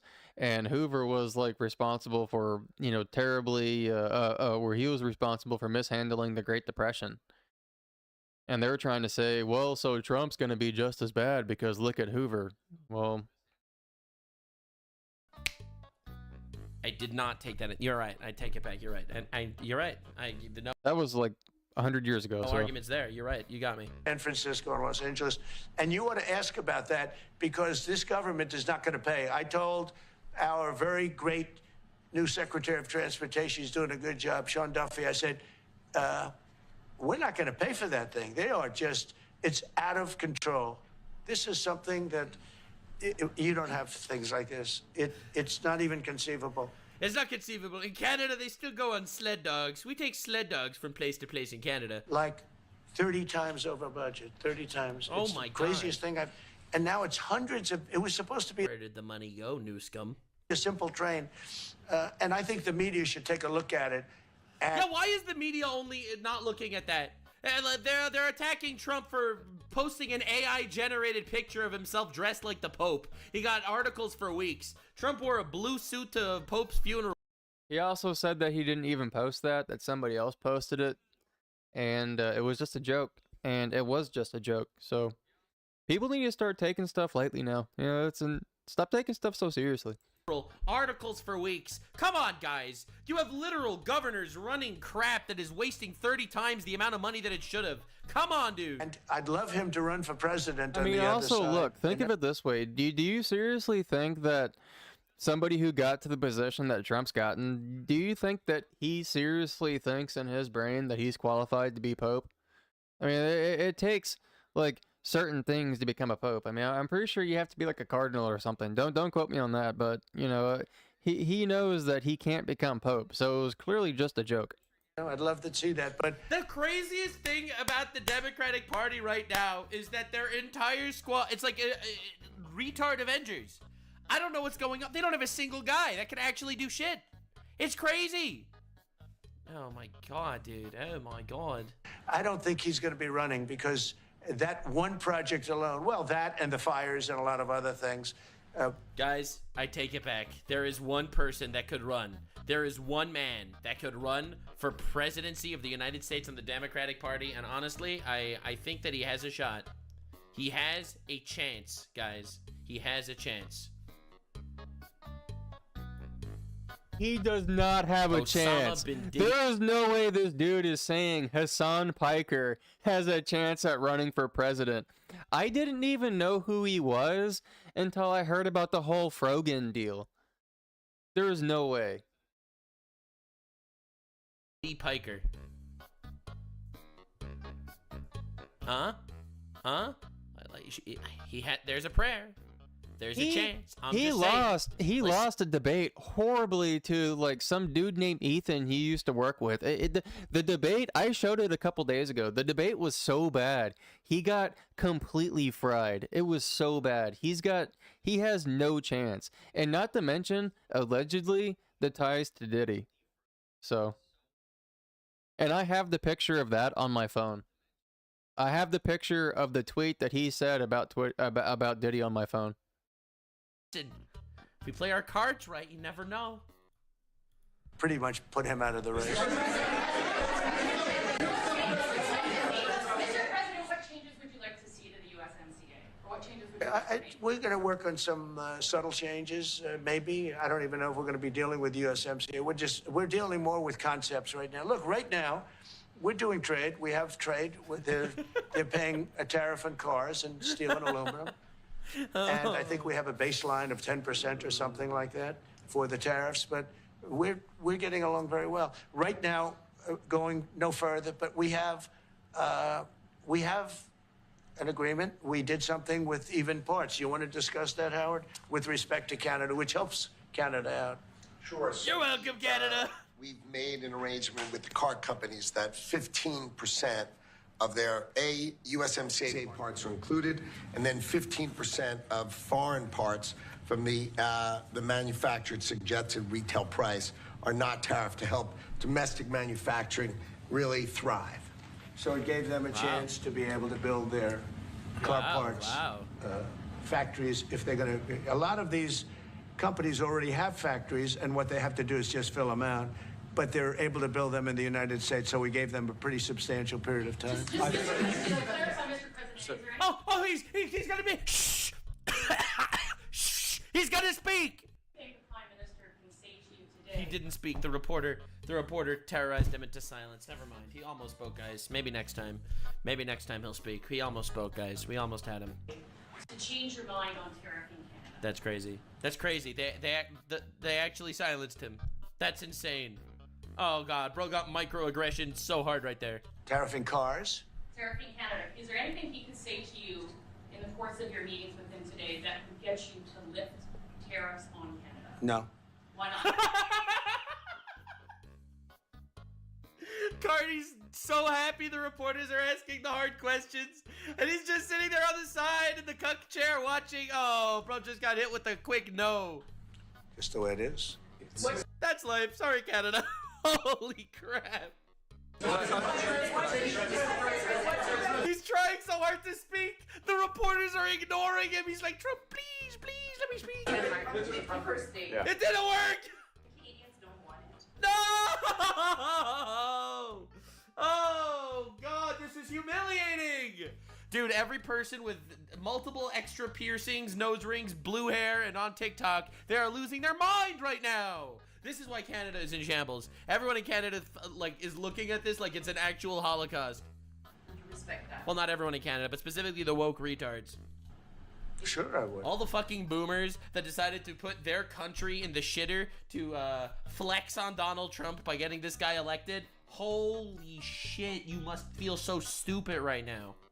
But this is not necessarily a one-day deal. This is over a period of time they have to make that decision. Yes, go ahead. Yeah, if I may. Oh, finally! All right. Oh, whoo! Finally, let him speak. All right. Well, if respectfully, Canadians' view on this is not going to change on the 51st day. Why is he doing this? Why? No, we're off that topic, bro. He's catching up to all the questions. Oh no! Oh God. Secondly, we are the largest client of the United States. Oh. In the totality of all the goods. So we are the largest client of the United States. He really is catching up on all the questions. Bro's got lag. Dude's lagging, bro. We have a tremendous auto sector between the two of us, and the changes that made have been helpful. 50% of a car that comes from Canada is American. That's not like anywhere else in the world. That's true. They're neighbors. And to your question about is there one thing? No, this is a bigger... I don't know about 50%, but a lot. Yeah, absolutely. ...discussion. There are much bigger forces involved.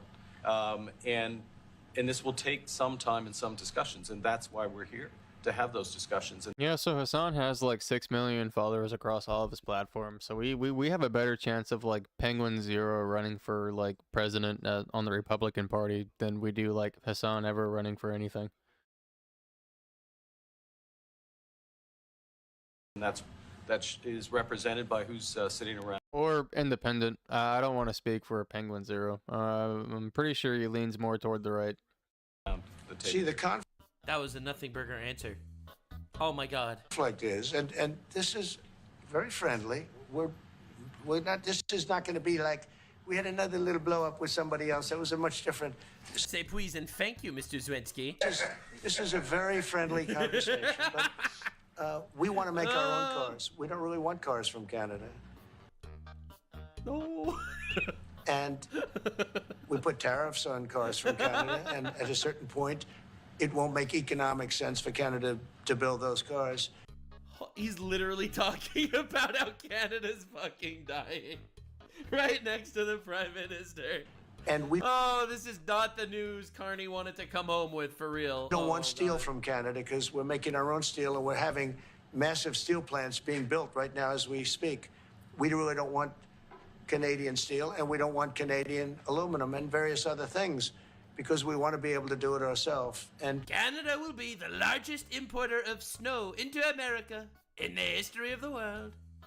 Maple syrup from Canada, really good. Crocs, wonderful footwear. Because of, past thinking of Oh my God, dude is seething right now. people, we have a tremendous deficit with Canada. In other words, they have a surplus with us. And there's no reason for us to be... Can you at least defend yourself, man? Can you say something, please? Oh my God, this is humiliating. subsidizing Canada. I feel like this is like watching those woke soy boys versus like Giga Chads. Every time I see like those debates that show up on YouTube where like the college students get obliterated by like the conservative mad lads like on college campuses and shit.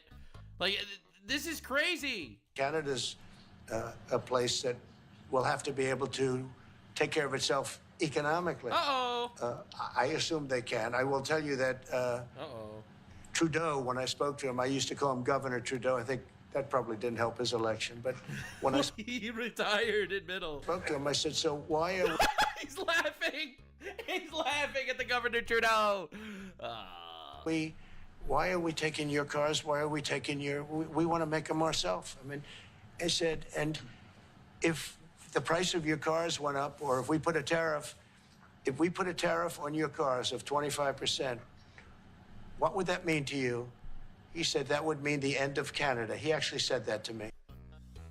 Oh my God, he was trying to guilt trip Trump into fucking America's economy. Dude, this is exactly what I mean. No more of this pussy shit.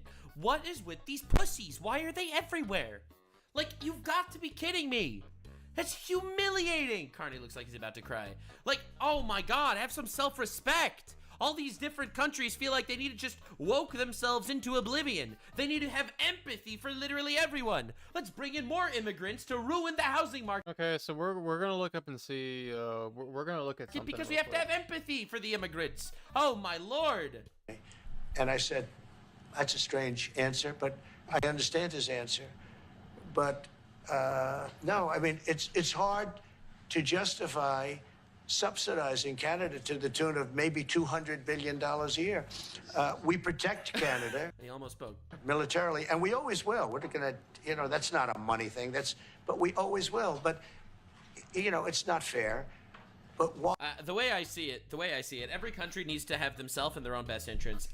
Their own best interests. I don't know why America somehow, according to the world, needs to be the piggy bank of every other country ever. I am so sorry to Canada that they didn't figure their shit out and they were relying on America as a crutch, but it's really time to figure shit out. Like, it really is. And you know who's not helping? The government that was voted back in. Why are we subsidizing Canada $200 billion a year, or whatever the number might be? It's a very substantial number. And it's hard for the American taxpayer to Carney. say, gee whiz, we love doing that. Thank you very much. We're going to have a very... No, he didn't even let him answer. No, he just cooked him and ended it. Thank you. Thank you very much. That's crazy. That's insane. This was so much better and worse than I could have ever imagined. Entertainment S tier. Oh my God, Canada. Holy, do you see what you did? Do you see what you did? Look at that. That there is the consequences of your own actions. Truly the go woke, go broke policy. Okay, so Canada produces like 1.4 million new vehicles for the United States per year. So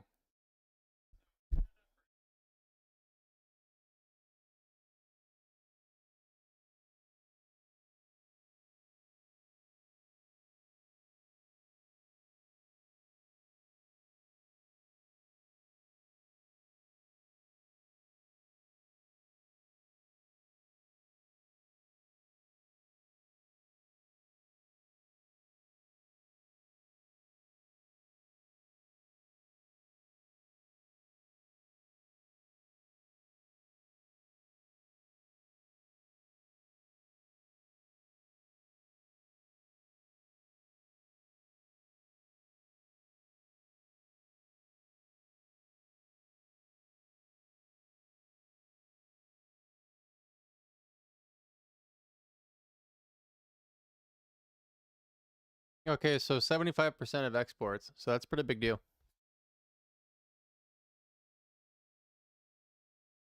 Thank you very much. We have some executive orders that we're going to be signing right now that are very important.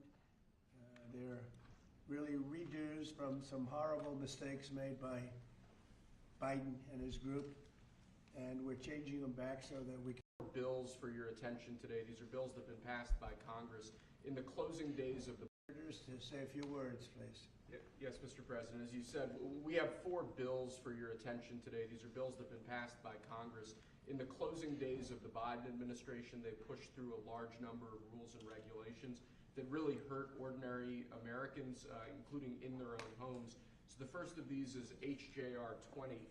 This is a bill that repeals Biden-era regulations relating to consumer water heaters, consumer gas-fired water heaters. Who was in charge? Okay, so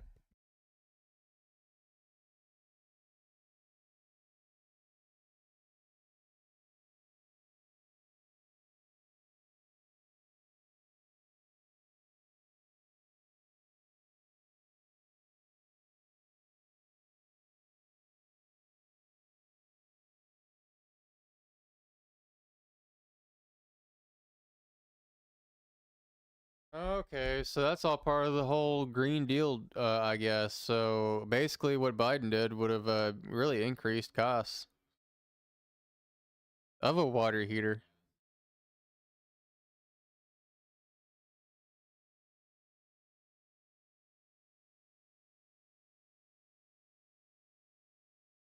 This one. This is Gary and myself, Sarah. Gary Palmer sponsored it, but this bill specifically saves a factory in my district. 300 Georgians will continue to have their jobs as soon as you sign that. Mr. President, this... Okay, so let's see why it would end people's jobs.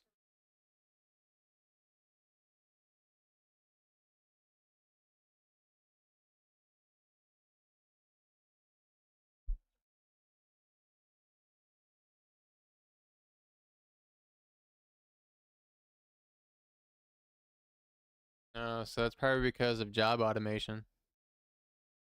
Increase costs more, so yeah, if costs go up, then employees cost money too.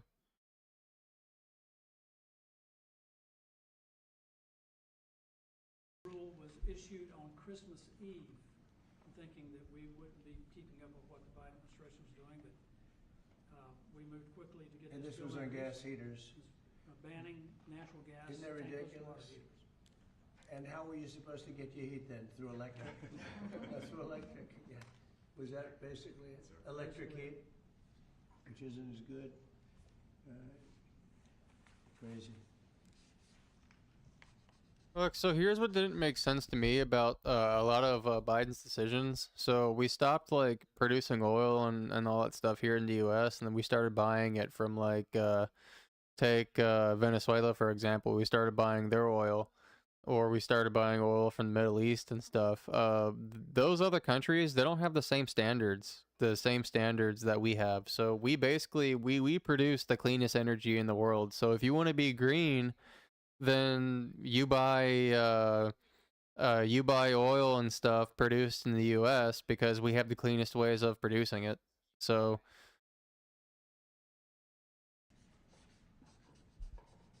Hey Gary, hold that up. Ryan, hold that up. You guys were great. Thank you, Mr. President. No sense, just no sense. But in addition to that, you have a lot of workers that lose their job, right? Yes, sir. 300 workers Crazy. saved because of you. Good, thank you. It's an honor. Here's the Golden Dome, by the way, if you're interested. There's the Golden Dome. That'll save all your lives someday, maybe. Okay, good. Thanks, Brian. You hold it up. Next, Mr. President, we have House Joint Resolution 24. This is the same basic idea, but this relates to walk-in coolers and freezers and other refrigeration devices. Again, last-minute Biden-era regulation that hits ordinary Americans hard. okay, so here's the thing about that. R12 was a really, really, really good refrigerant for cars, and they changed to R134, I think. 25 years later, not as good. Then R1234, and a lot of your like air fresheners were changed too because of like aerosols or something like that. But Bill Gates wants to spray the same chemicals up into the air to like cool the earth for climate change. So a lot of this crap really just doesn't even make sense. I think we should go back to R12. R12, when it comes to like AC diagnostics, R12 was a whole lot easier to diagnose than 1234 was, or R134 was. It also cooled a whole lot better too. I mean, you could R12 could cool down to like freaking 25 degrees. It got cold. They put in. Sorry, they increased the energy efficiency requirements for walk-ins, coolers, and freezers. And that's in a car in Texas heat. Like it was 105 degrees out, and it was cooling down inside at the vents. It was like 25 degrees. For putting an undue burden on businesses across the country, everything from restaurants to pharmacies, hospitals were all to a point going to be where it didn't work. impacted. In other words, they made the restrictions so strong that it didn't work. And it was going to cost them so much money to actually meet the energy efficiency standards, which didn't really save much money. So this is going to actually help our small businesses across the country, Mr. President.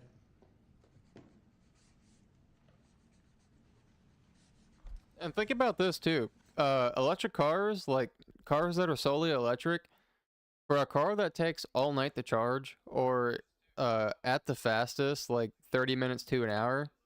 30 minutes to an hour to charge, or all night, 250 to 300 miles to a charge really isn't that efficient.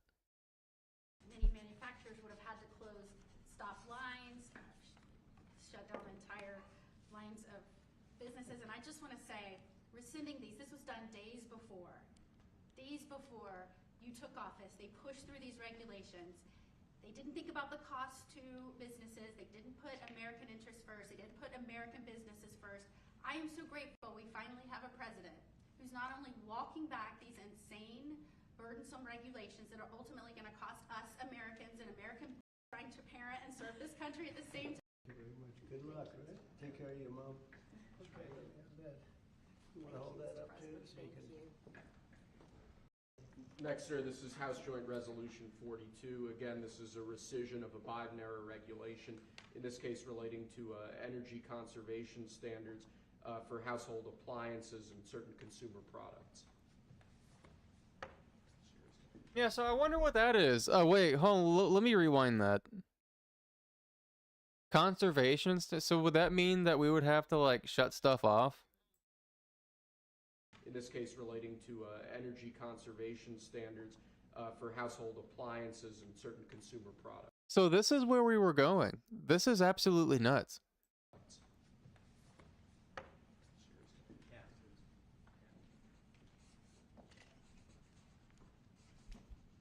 That's a good one. I know who's over there. I know who did this. Yeah, everybody knows who did this. Sure. Look, this is helping fight inflation because the cost of the burden on appliance manufacturers is going to drive up the cost of them producing household products, which means that when you go buy a washer, dryer, any appliance, it was going to drive up the cost for consumers. It reduces consumer choice. But in the bottom line, we've been trying to fight inflation. This fights inflation. This takes the cost out of producing these products that Americans need every day. And when you So I wonder if it fights inflation, and let me know in the comments if I'm totally off on this. This is just my random thoughts, and keep in mind I've had a couple beers too. So, and this is also like and this isn't like, this is just my opinion and stuff, but so take like credit for an example. So when you put your money into a bank account, don't they like loan out that money and then, they just like give you a credit or something? So if Americans, we already can't afford to like spend $1,500 out of pocket or $800 out of pocket. So a lot of us have to use credit cards. So what if that's the reason why inflation would go up? Because if you think about it, where does the money come from? Because if the money you have in the bank account is being used for loans, then where does the money come to credit you what they're using for loans come from? And that's just my thoughts. think, when you add all this up, it's one regulation here, one regulation there. They always say it's de minimis, but when you add it all up, it costs a lot to American consumers, and this is fighting back. And it's not as good. And it's not as good. Not nearly as good, not nearly as efficient, and more costly. Yeah, exactly. So costing more, I wonder if that's because of like credit too. Not being like the entire reason, but just being part of it. Other than that, it's wonderful. Thank you. Great job. Thank you very much. Great. Fantastic. Okay. And lastly, sir, we have House Joint Resolution 75. Again, this is a rescission of a Biden-era regulation. In this case relating to energy standards for commercial refrigerators, freezers, and refrigerator freezers.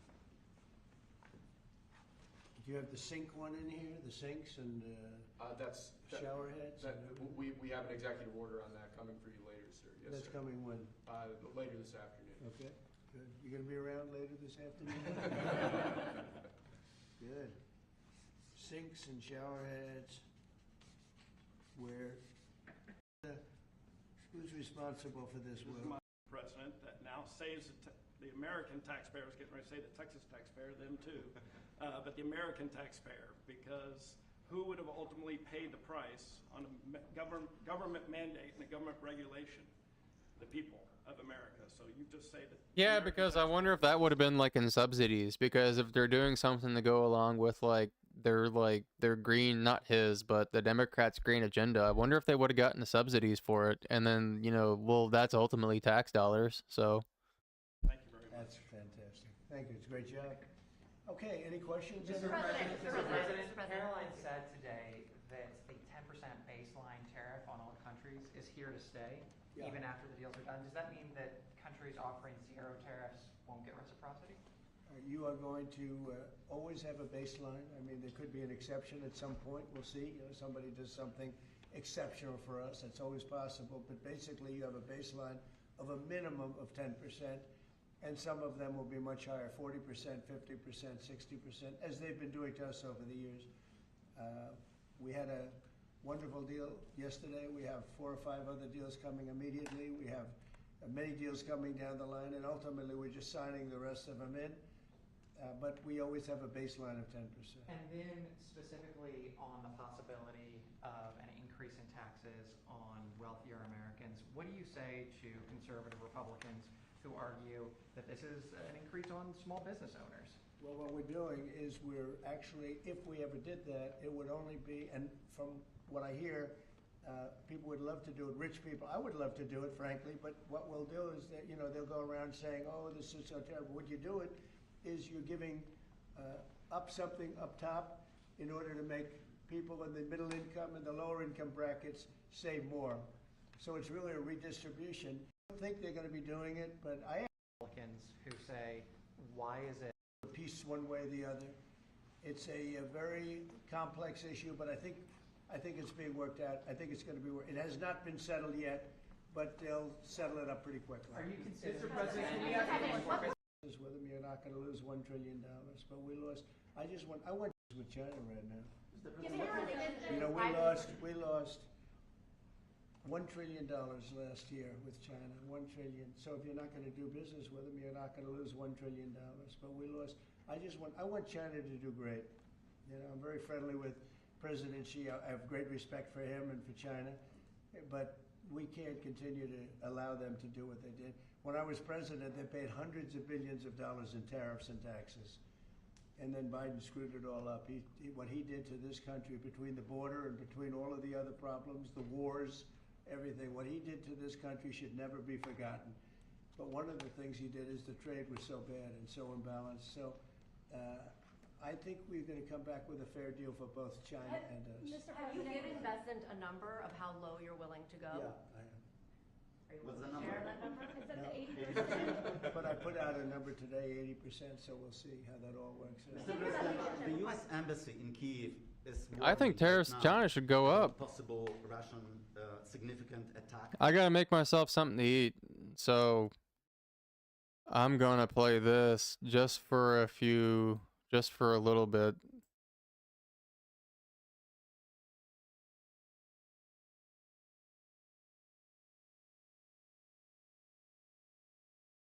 I can't just endlessly play YouTube videos because I get flagged. Just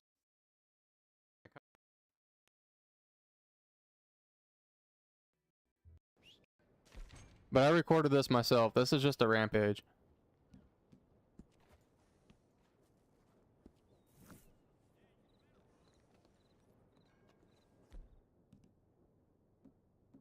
So I will be right back. We're going to get back to the World War III live stream. There's still plenty of videos. Asmongold just came out with something. So we're going to break that down. And there's a whole bunch of other videos that I found. There's still a couple news channels in India that we're going to watch. Some channels in Pakistan.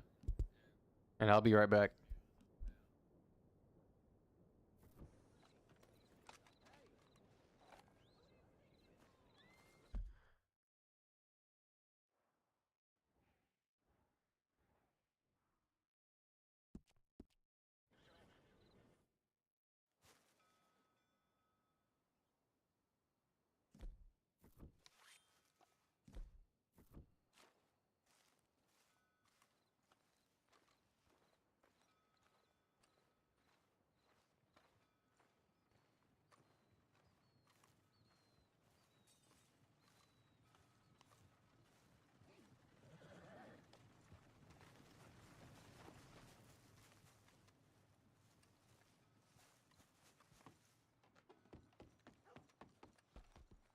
Okay, first Arthur the Ripper is going to start in the back.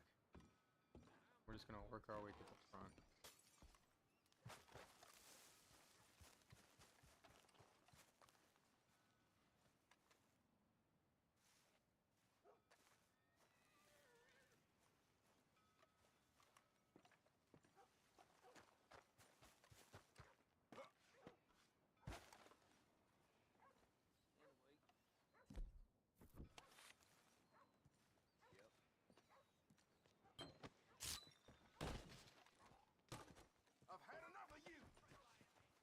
Oh, I didn't mod anything. Whoops. You're a dead man.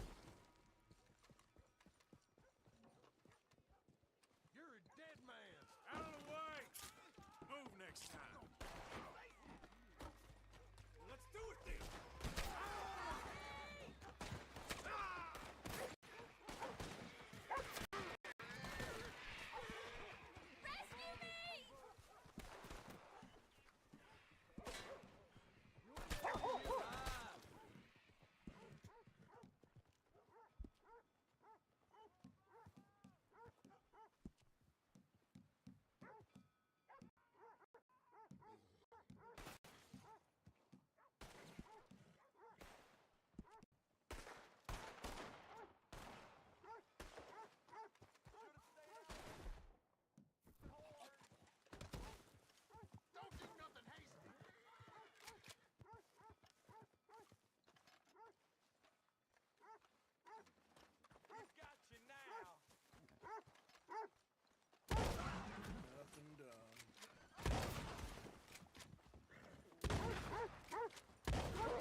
playing on PC and I'm not used to it yet. So.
what the devil was that all about?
You ain't scaring nobody.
Mr. Crawford, the trading post got robbed again. Not face from around here this time, they're saying. Hey now, please, no weapons.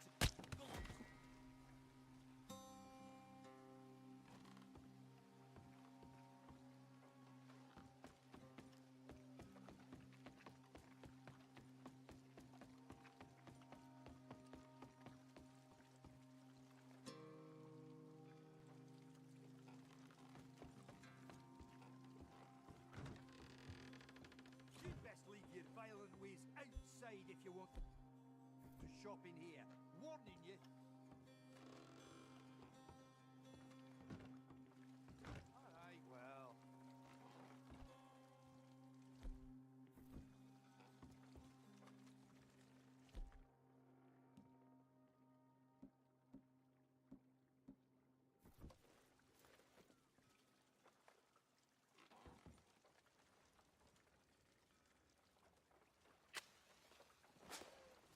Please, God.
other day.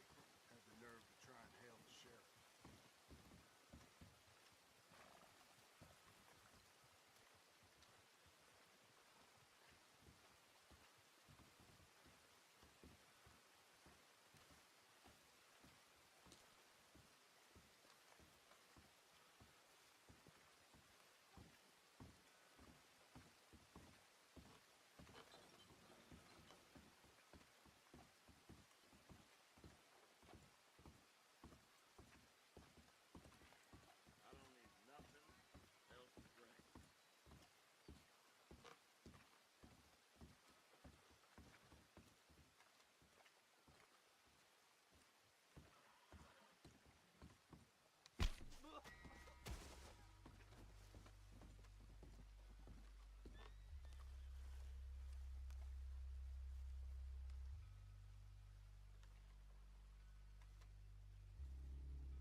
I'm still making food. I'll be right back. This is a rerun of me playing this. So, thanks for still sticking around.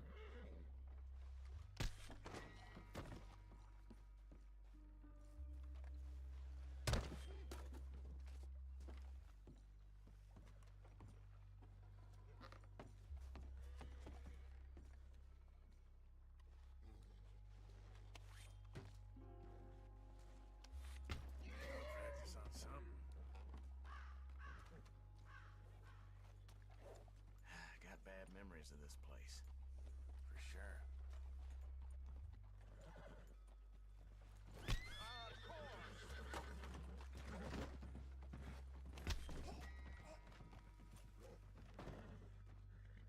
No good, cocksucker.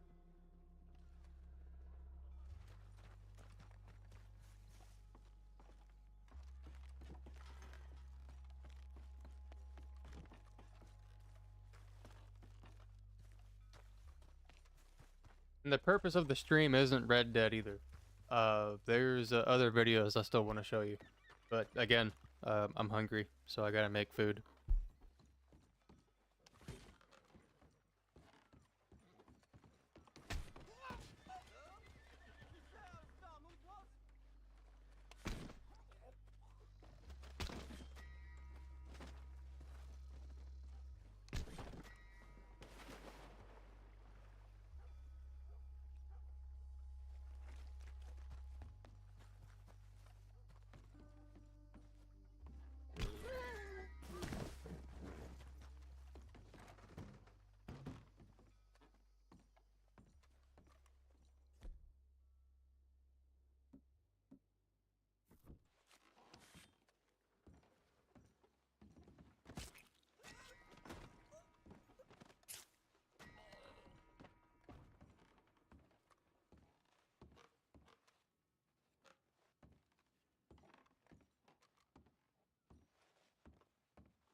Alright, the whole town's gone. Except for this dog. And this dude.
One. Thank you. Look out! Vous avez perdu l'esprit?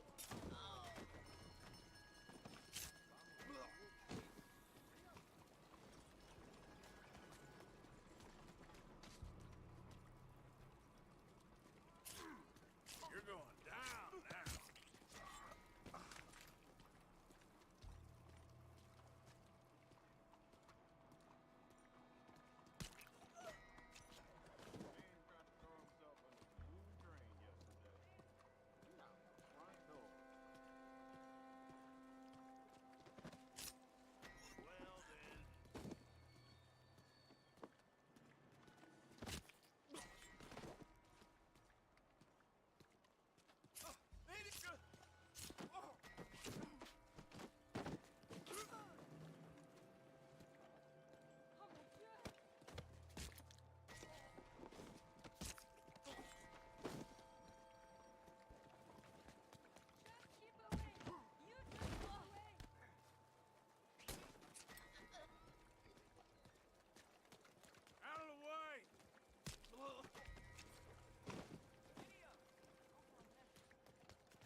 I'm sorry.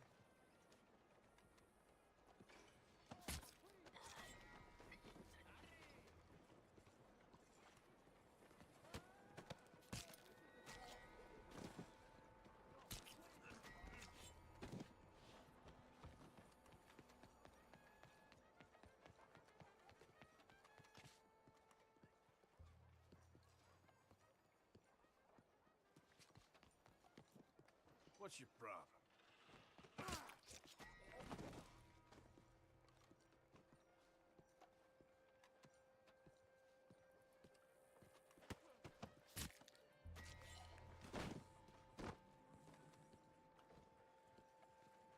Let's go on. He's a bad man.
go on.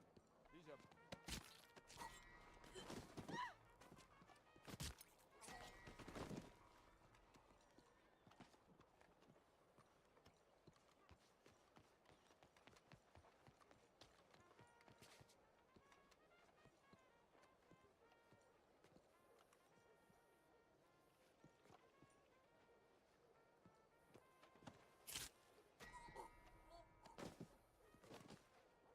Bonjour, monsieur. You gotta take a break every now and then. Surveillez vos propos, imbécile.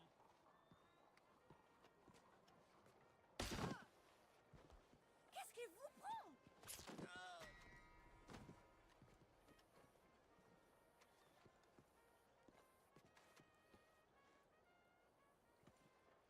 Easy there.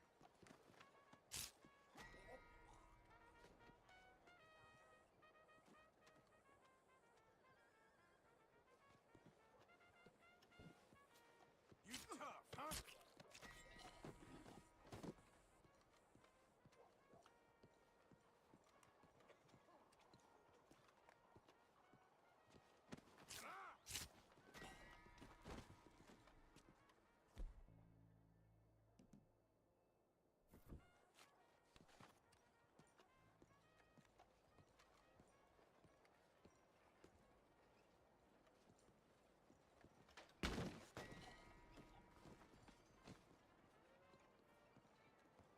Mais bonjour.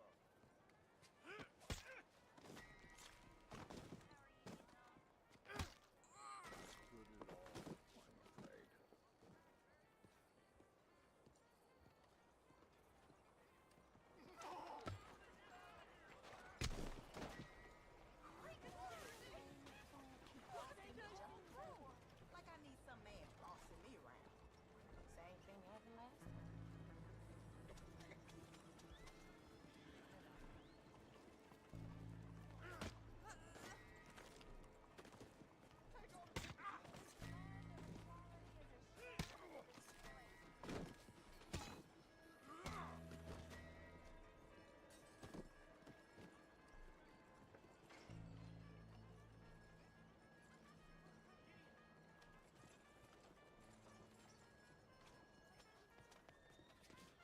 Open your eyes, fool.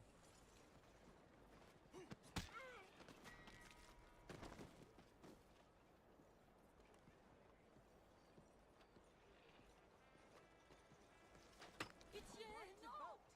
I insist. Please, God, that somebody help the right to vote.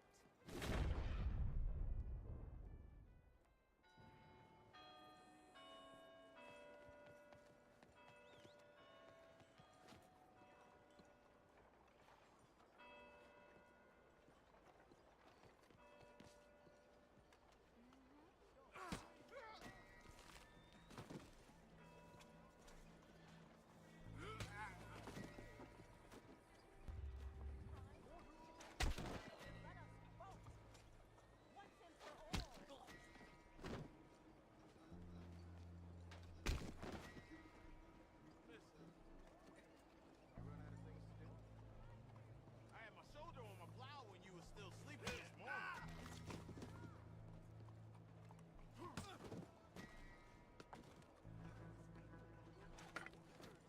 Oh, please don't. How about that? Shit. Please, not me. Get out of here now. Let me vote. Let me vote. Let me vote. I will say this for as long as it takes. Come on, people. Let me vote.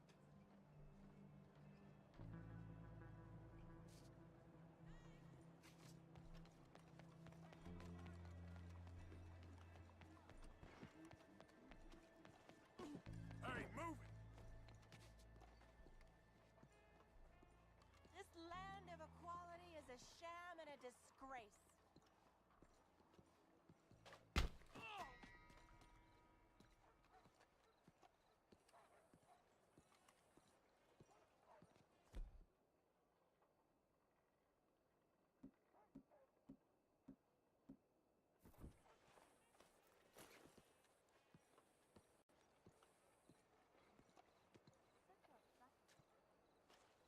What on earth?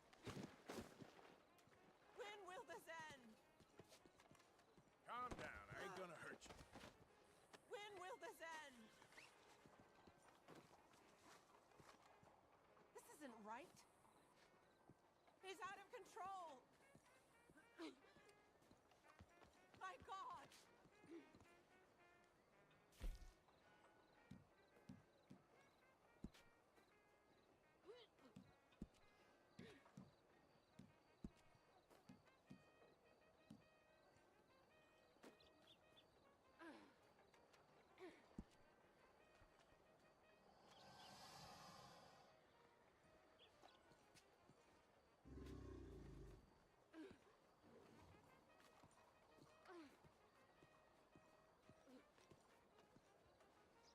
good lord!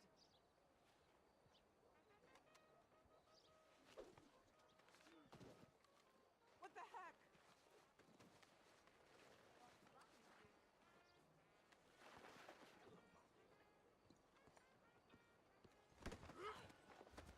He's out of control! Why are you doing this?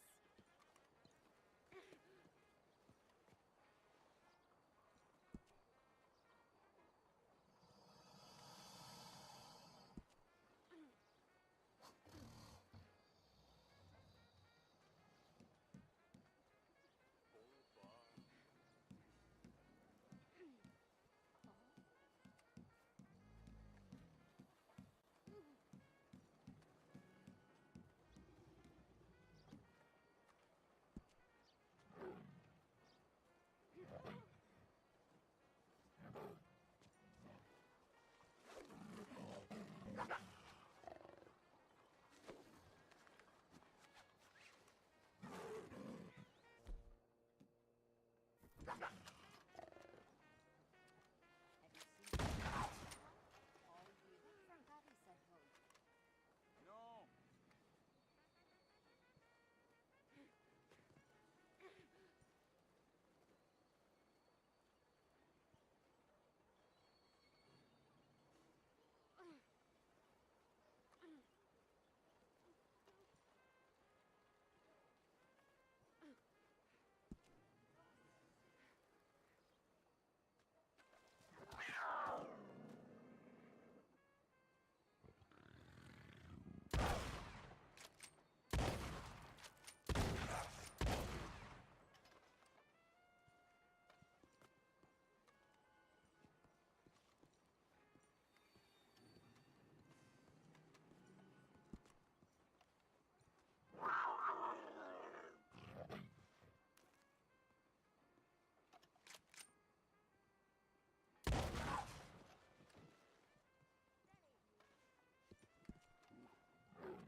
Are you well? Watch where you're going. Are you well?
This'll do for me nicely. Sure.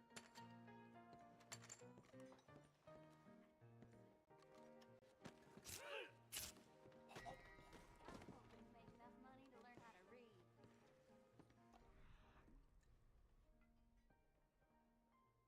Tell me about it.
Looks like there's been bombings that have happened literally right fucking now. And I also want to say, guys, approach all of this with a tremendous amount of...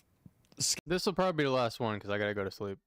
Skepticism. I can almost guarantee you that some of these images that we'll look at right now will not be authentic. At least maybe one or two of these might be from something else, so we're doing our best to look at what's being displayed, but there is a chance that some of this could be inauthentic, it could be from something else, etc. But anyway, it looks like there's multiple explosions from Norcon Air Base of Pakistan, headquarters of the Pakistan Army. Tit-for-tat action by India after Pakistan. So India is actually bombing Pakistan now. Oh shit! Here we go. भाईजान नूर Khan base में आके गिरा है ये Holy fuck! नूर Khan base पे बिल्कुल घर के सामने अभी एक जहाज गुजरा है और ये नूर खान बेस के ऊपर अटैक हुआ है भाईजान नूर खान बेस में Oh my god. India ain't no bitch. It seems that way. Yeah, it seems like all that, you know, all those memes about Gandhi being aggro and civilization? Apparently that was real. एक दूसरा blast भी हुआ है हमारी ये नूर Khan air base पे और बहुत तेजी से ये एक और अटैक हुआ और ये आप लोग देख सकते हैं कि कितना ये काफी ज़्यादा हुआ है ये भी सेकंड ब्लास्ट हुआ है That's what's it, headquarters for the Pakistani army. ये अभी एक Wow. And here's another video right here too. Islamabad. Damn. I've got to say that, you know, from all of these different images being put out at the same time. India gets their missile defense system from Russia. So that kind of makes this whole situation weird. Of seemingly different different angles of the same thing happening, it is making me believe that this is what happened. Indian projectiles successfully intercepted Norcon Air Base in Pakistan. It fell on the airport road near the base. Look at this. This is the big one here. Take a look at this. Holy shit. So they stopped the missile before it got to the military base. That almost looks like Chicago during the BLM riots. Wow. ये उल्टा है यहाँ पे मेरे सामने उल्टा है तेजी होके उलट गया है वो तेजी से निकला है I gotta say again that we really have to think about, you know, especially if we're like, you know, if any of you guys are from America, how big of a privilege it is that we live in a country where this shit just never happens, right? Like it's like one of those like peace of mind things that like you and I probably never even consider, but like this is fucking terrifying. Yet, yeah, hopefully it stays that way, right? And it now appears Indian missiles have landed on a road near Pakistan's base, so they shot down the missile, maybe. Visual confirmation of the strike on Noon Air Base. Multiple massive explosions heard. So that's at the base? Ooh. Damn. Wow.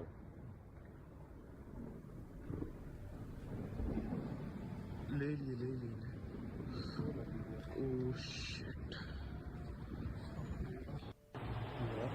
So the missile just landed just fine? Well, it probably, no. I think what happened is that the missile, it got shot down and it didn't actually hit its original location that it was intended for. Jesus. The sound delay makes it more real. Yeah. बिल्कुल घर के सामने अभी एक जहाज गुजरा है और ये नूर खान बेस के ऊपर They're both testing out each other's anti-missile tech. It's a prerequisite for all-out war. Attack हुआ है नूर खान बेस पे बिल्कुल घर के सामने अभी एक Jesus. This is the same one as before. ये भी मिसाइल गिरा है There's a missile drop there. की बैक साइड पे और बहुत ही ऊंची Oh my आवाज है God. बहुत ही ऊंची आवाज है ये जस्ट अभी ये मिसाइल गिरा ये भी मिसाइल गिरा पे ये चिकलाला एयरबेस पे इन्होंने फेंका ये एक core Shot down missiles do not explode in the ground but in the air. That's a good point. Well, yeah, I don't know shot enough down about that. missiles would explode in the air and not in the ground because if you're shooting like another missile at a missile, it's going to detonate right beside it. And then if you shoot like, take like some special 20 millimeter round, for example, it's going to detonate in the proximity, so it's going to try and explode it. Or if it knocks it out of the air, then it's not going to like be armed when it hits the ground because. Well, I don't really know how a missile's armed, but I'm pretty sure that's how it goes. Like, एक और attack like that sounds like, yeah, like it depends, right? अल्लाह खैर करे ये धमाके की आवाज़ It probably depends, right? But I think you bring up a good point. ये एक और प्यारा फायर करता Let me see here if there's any more of this. Damn. Damn.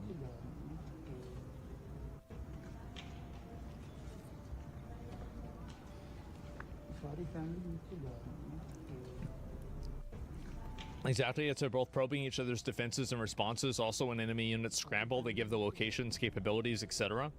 Is there a confirmation that this was indeed India's missile or Pakistan terror attack on purpose to instigate the war more?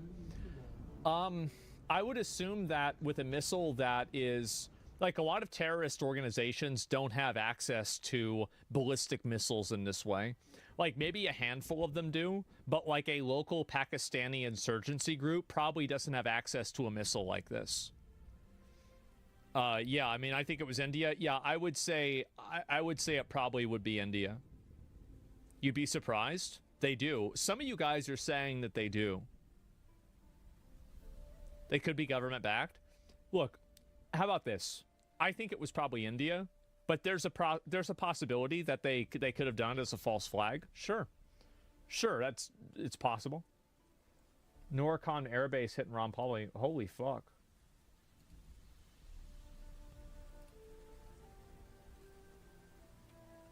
India carried out the strikes. Yeah, there it is.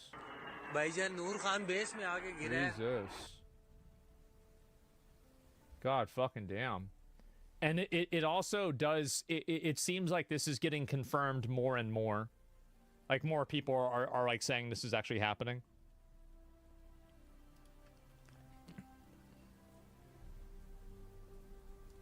The missile travels at 2.8 speed, 2.8 times the speed of sound.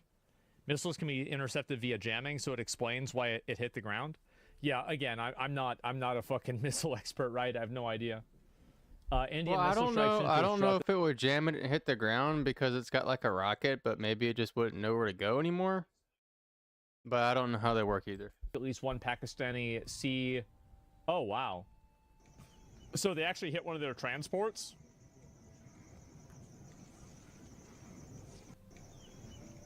Damn.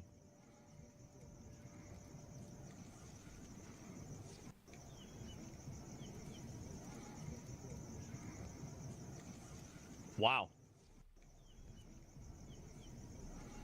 Bro, why do you think there's so much war in the world? Why can't people just eat food and chill? I think the reason why you're seeing so many wars happen right now is probably because you have better video cameras and better video footage that gives people the ability to access it as much as possible. I think that's probably the biggest reason why. And I think that things like this have been happening probably for like dozens of years.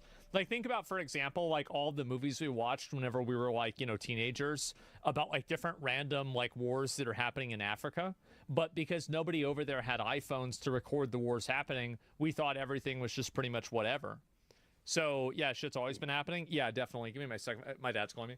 Hello? Yeah. Gas, or that's what it looks like. I told you before. What's the most explosive substance? Gasoline. Compressed. Yeah. And see that? See that? 2 hits? See the 2 hits? Watch it again. Yeah, I got it. Yeah, and an aerial explosion is almost always an anti-personnel or a concussion that is meant to take out things above the ground, you know? Yeah.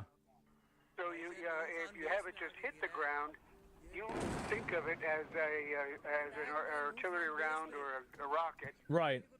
Inside it is explosives, but all around the explosives are projectiles. Oh yeah, with shrapnel, yeah. So if it hits the ground, how much of that shrapnel goes into the ground? A lot. Yeah. So that's why you use an aerial explosion is either to do that, or there's another way of making rounds, rounds or rockets. Yeah. That the explosive causes a great deal of concussion. Mm-hmm. Usually primarily by putting in more explosive, because you don't have to use the room for the flechettes or whatever they're using for shrapnel. Yeah. So a concussion, by sending that into like the middle of the city, you can knock down 10 buildings. You know. Oh yeah. Well, I don't think they're at that level yet. I think that this was yeah. These are ground hitting. None of the I'm really trying to hear what his dad's saying. I really can't hear what he's saying. They're doing it in. What's there? It's an air base. That's what they're saying. Yeah, it was an air base. And so what are you gonna do? Set off an aerial explosion to try to get the troops to the fucking roof of their barracks or whatever the fuck? I mean, you know. Yeah. What do you get? 100 guys? That's nothing. I mean, so that's that. And earlier when you showed the parade with the Russian parade, yeah. Russian parade, yeah. Eating whatever his name is, the Chinese emperor. He said that he wants to form, and I looked for it on the paper this morning. I've seen it on TV. Wants to form a steel bond with Russia to take over. दफ्तर खान के पीछे air base के ऊपर. Well, I bet they do. I mean, if I was them, that's what I'd be trying to do. Well, that's what he's trying. Oh, sure, but I mean, he said it that way. Yeah. A steel, an unbreakable bond. Yeah, a steel bond. Yeah. That's how the translation was. With Russia, and in large part, or in no small part, because of all this tariff shit. Yeah, I think that's definitely true. There's like a degree of that causing this. Yeah, I think you're right. Well, look, let me get back and yeah. Go ahead. Either 29, and that's what he does. He has. He's a designated U.S. terrorist. Oh, I mean, I know. They've got a lot of OG Terrys. Bullhead is Kim Jong-un, by the way. Yeah, I mean, I thought it was obvious, but yeah, definitely, right? And there it is. Let's see. Thanks for input. Yeah, no, definitely OG Terrys. Yeah, the OG Terrys. And wow. Well, at least like a lot of people don't really seem like they're getting attacked, right? Or like there's not really anybody that's died.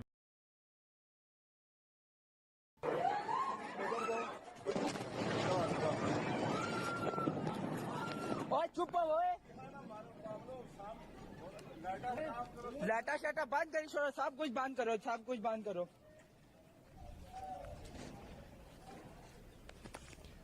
Do this one because they might have a translation for it, okay? Actually, let me try this one. Of the drone debris is being undertaken. So this is the Indian Air Force. Forensic examination of the drone debris is being undertaken. Preliminary reports suggest them to be of Aziz Guard Songa drone of Turkey. Turkish. So Turkey's giving Pakistan drones to attack civilians? Huh. Really not beating the terrorism allegations, are they?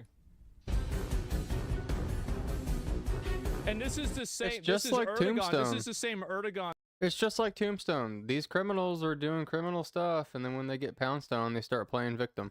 That put his political opponent in jail and then removed his degree in order to make it to where he couldn't run against them. That's correct? That this is the same guy? Yeah. Okay. Right. Okay. So they've got a really they've got a really good thing going on over there, right? What a bunch of pieces of shit. Jesus. See, he did that like 10 times. Well, Pakistan, they had a bunch of protests. I don't know what happened with that. I'm gonna move this up so you guys can read it.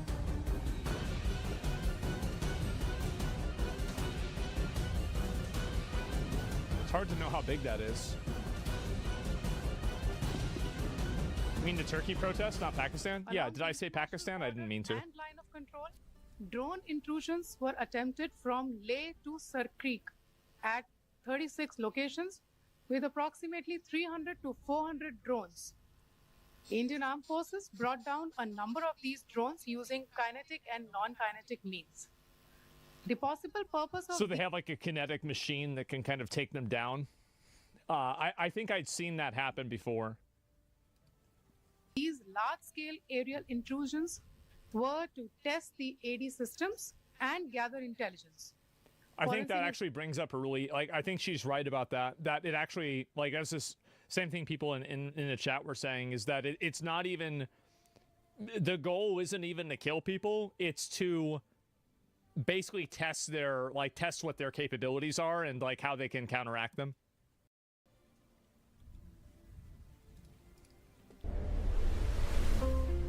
This is just, is this a bullshit video?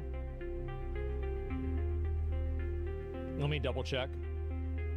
That's how escalating works? Yeah, usually, right? Huh? How about that? Send your story. Someone else will twist it and write it for you. So that's what India's diplomats are doing. They are defending India's story. Now let's look at the other side of the border, which is quite chaotic, I must tell you. Pakistan has no dearth of talking heads. In fact, they had quite the army to send to foreign channels, like Defense Minister Khwaja Asif, Information Minister Ataullah Tarar, and former Foreign Minister Bilawal Bhutto. Instead of defending, they are scoring own goals. They don't offer facts. Jesus Christ. They come with feelings and Freudian slips. Take Defense Minister Khwaja Asif. He went on Sky News. He was asked if Pakistan backs terror groups, and this is what he had to say. You do admit, sir, that Pakistan has had a long history of backing and supporting and training and funding these terrorist organizations. Well, we have been doing this dirty work for the United States for about 3 decades, you know, and West, including Britain. It was quite the moment So it's of our honesty, I fault? must say, but Khwaja Asif was not the only one sipping the truth serum. Okay. Enter Bilawal Bhutto Zardari, The worst former part is foreign I think minister that of there's a Pakistan. good chance that he could be partially not lying. Trying to do damage control. Instead, he let the truth slip out. He was asked about Pakistan's terror links, and he ended up saying this. I don't think that it's a secret that Pakistan has a past as far as extremist groups are concerned. No, it's not. And as a result of this, we have suffered. Pakistan has suffered. Credit where it's due. This is more honesty than we're used to hearing from Islamabad. Bilawal Bhutto is right, of course. Pakistan does have a terror-linked past. But he skipped a tiny detail. Pakistan also has a terror-linked present. And if things keep going this way, a terror-linked future too. So should Pakistan's ministers get some media training? Well, we can offer some tips. Before setting your ministers loose on BBC and CNN, run a few mock interviews. Or better still, just watch India's diplomats for some time. Take notes. And if that's too much work, here's an easier option. Stick to state TV, read from a script, blame a foreign hand, and hope that the world is not watching.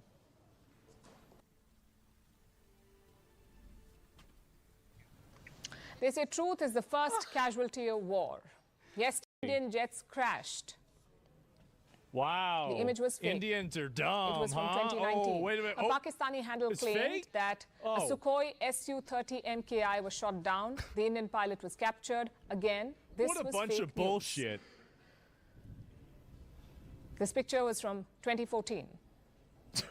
Here's another one. It says that ATMs in India will be closed for 2 to 3 days. Fake news. God. It was spread to before, yet we are more vulnerable to being misled. And a war makes that even worse. In moments of national anxiety and crisis, people aren't just looking for news, they're looking for credibility, they're looking for clarity, something to hold on to during a crisis. And the answer to that can never be fake news. We know you want updates, but accuracy is more important than speed. At First Post, we're choosing to hold on to that. We're choosing to hold on to accuracy. That means it seems like it's another day full of bullshit, huh? Indian media is better. Yeah, Leonard Cook. Well, I mean, it seems like they're kind of like going through it again, right? And no, I'm really glad to see this. Obviously, I mean, media calling out media is strangely refreshing. Yeah, I mean, I think it's really important to do that. IMF just approved 1.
Say this, that today, as a bus of detainees was entering the security gate of Delaney Hall Detention Center, you see there, Delaney Hall, that's a live picture, DHS says a group of protesters, including 2 members of U.S. Congress, stormed the gate and broke into the detention facility.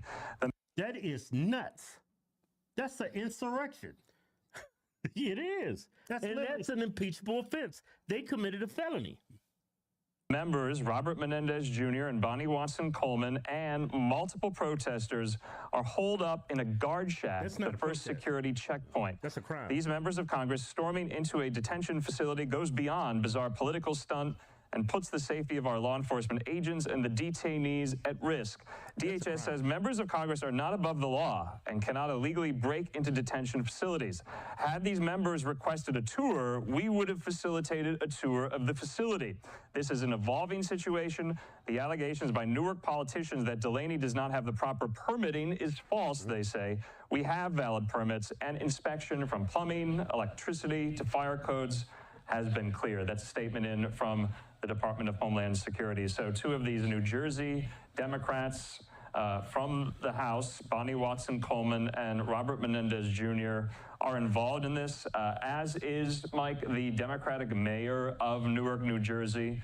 Alina Habba, the interim acting U.S. attorney for New Jersey, she tweets this: the mayor of Newark, Ross Baraka, committed trespass and ignored multiple warnings from Homeland Security investigations to remove himself from the ICE detention center in Newark, New Jersey this afternoon.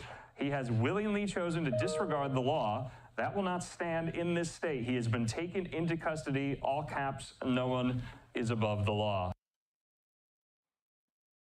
A tense scene outside Newark's Delaney Hall early this morning, where Mayor Ras Baraka brought along members of his administration to create a barricade demanding entry into the building. That's after his fire code inspectors were denied to get in, which is completely not true. The fire officials can go in any building anytime they want to do any inspections. They're not allowing them in. I wasn't there here yesterday. The fire officials and UCC code officials. Real quick. Not by safe, but you know what's crazy? That power in the government. Held inside, saying in a statement that the number constantly changes as detainees transfer in and out on a recurring basis, adding ICE leverages a diverse detention network, including private facilities, to ensure all aliens reside in safe, secure, and humane environments during their time in ICE custody. Similar to the Elizabeth Detention Center, which is just less than 7 miles down the road, this is a very industrial site that if you did not know the location, you wouldn't even know that exists, and that's very purposeful. ICE specifically has immigration detention centers away from where people live, out of sight. Of course. You want them in a residential, and they think that, hey, come on. Logic. This whole babies are born in this country? Yeah. All right, that's basically all I got. It's bedtime. So thanks for watching, and I'll see you guys tomorrow.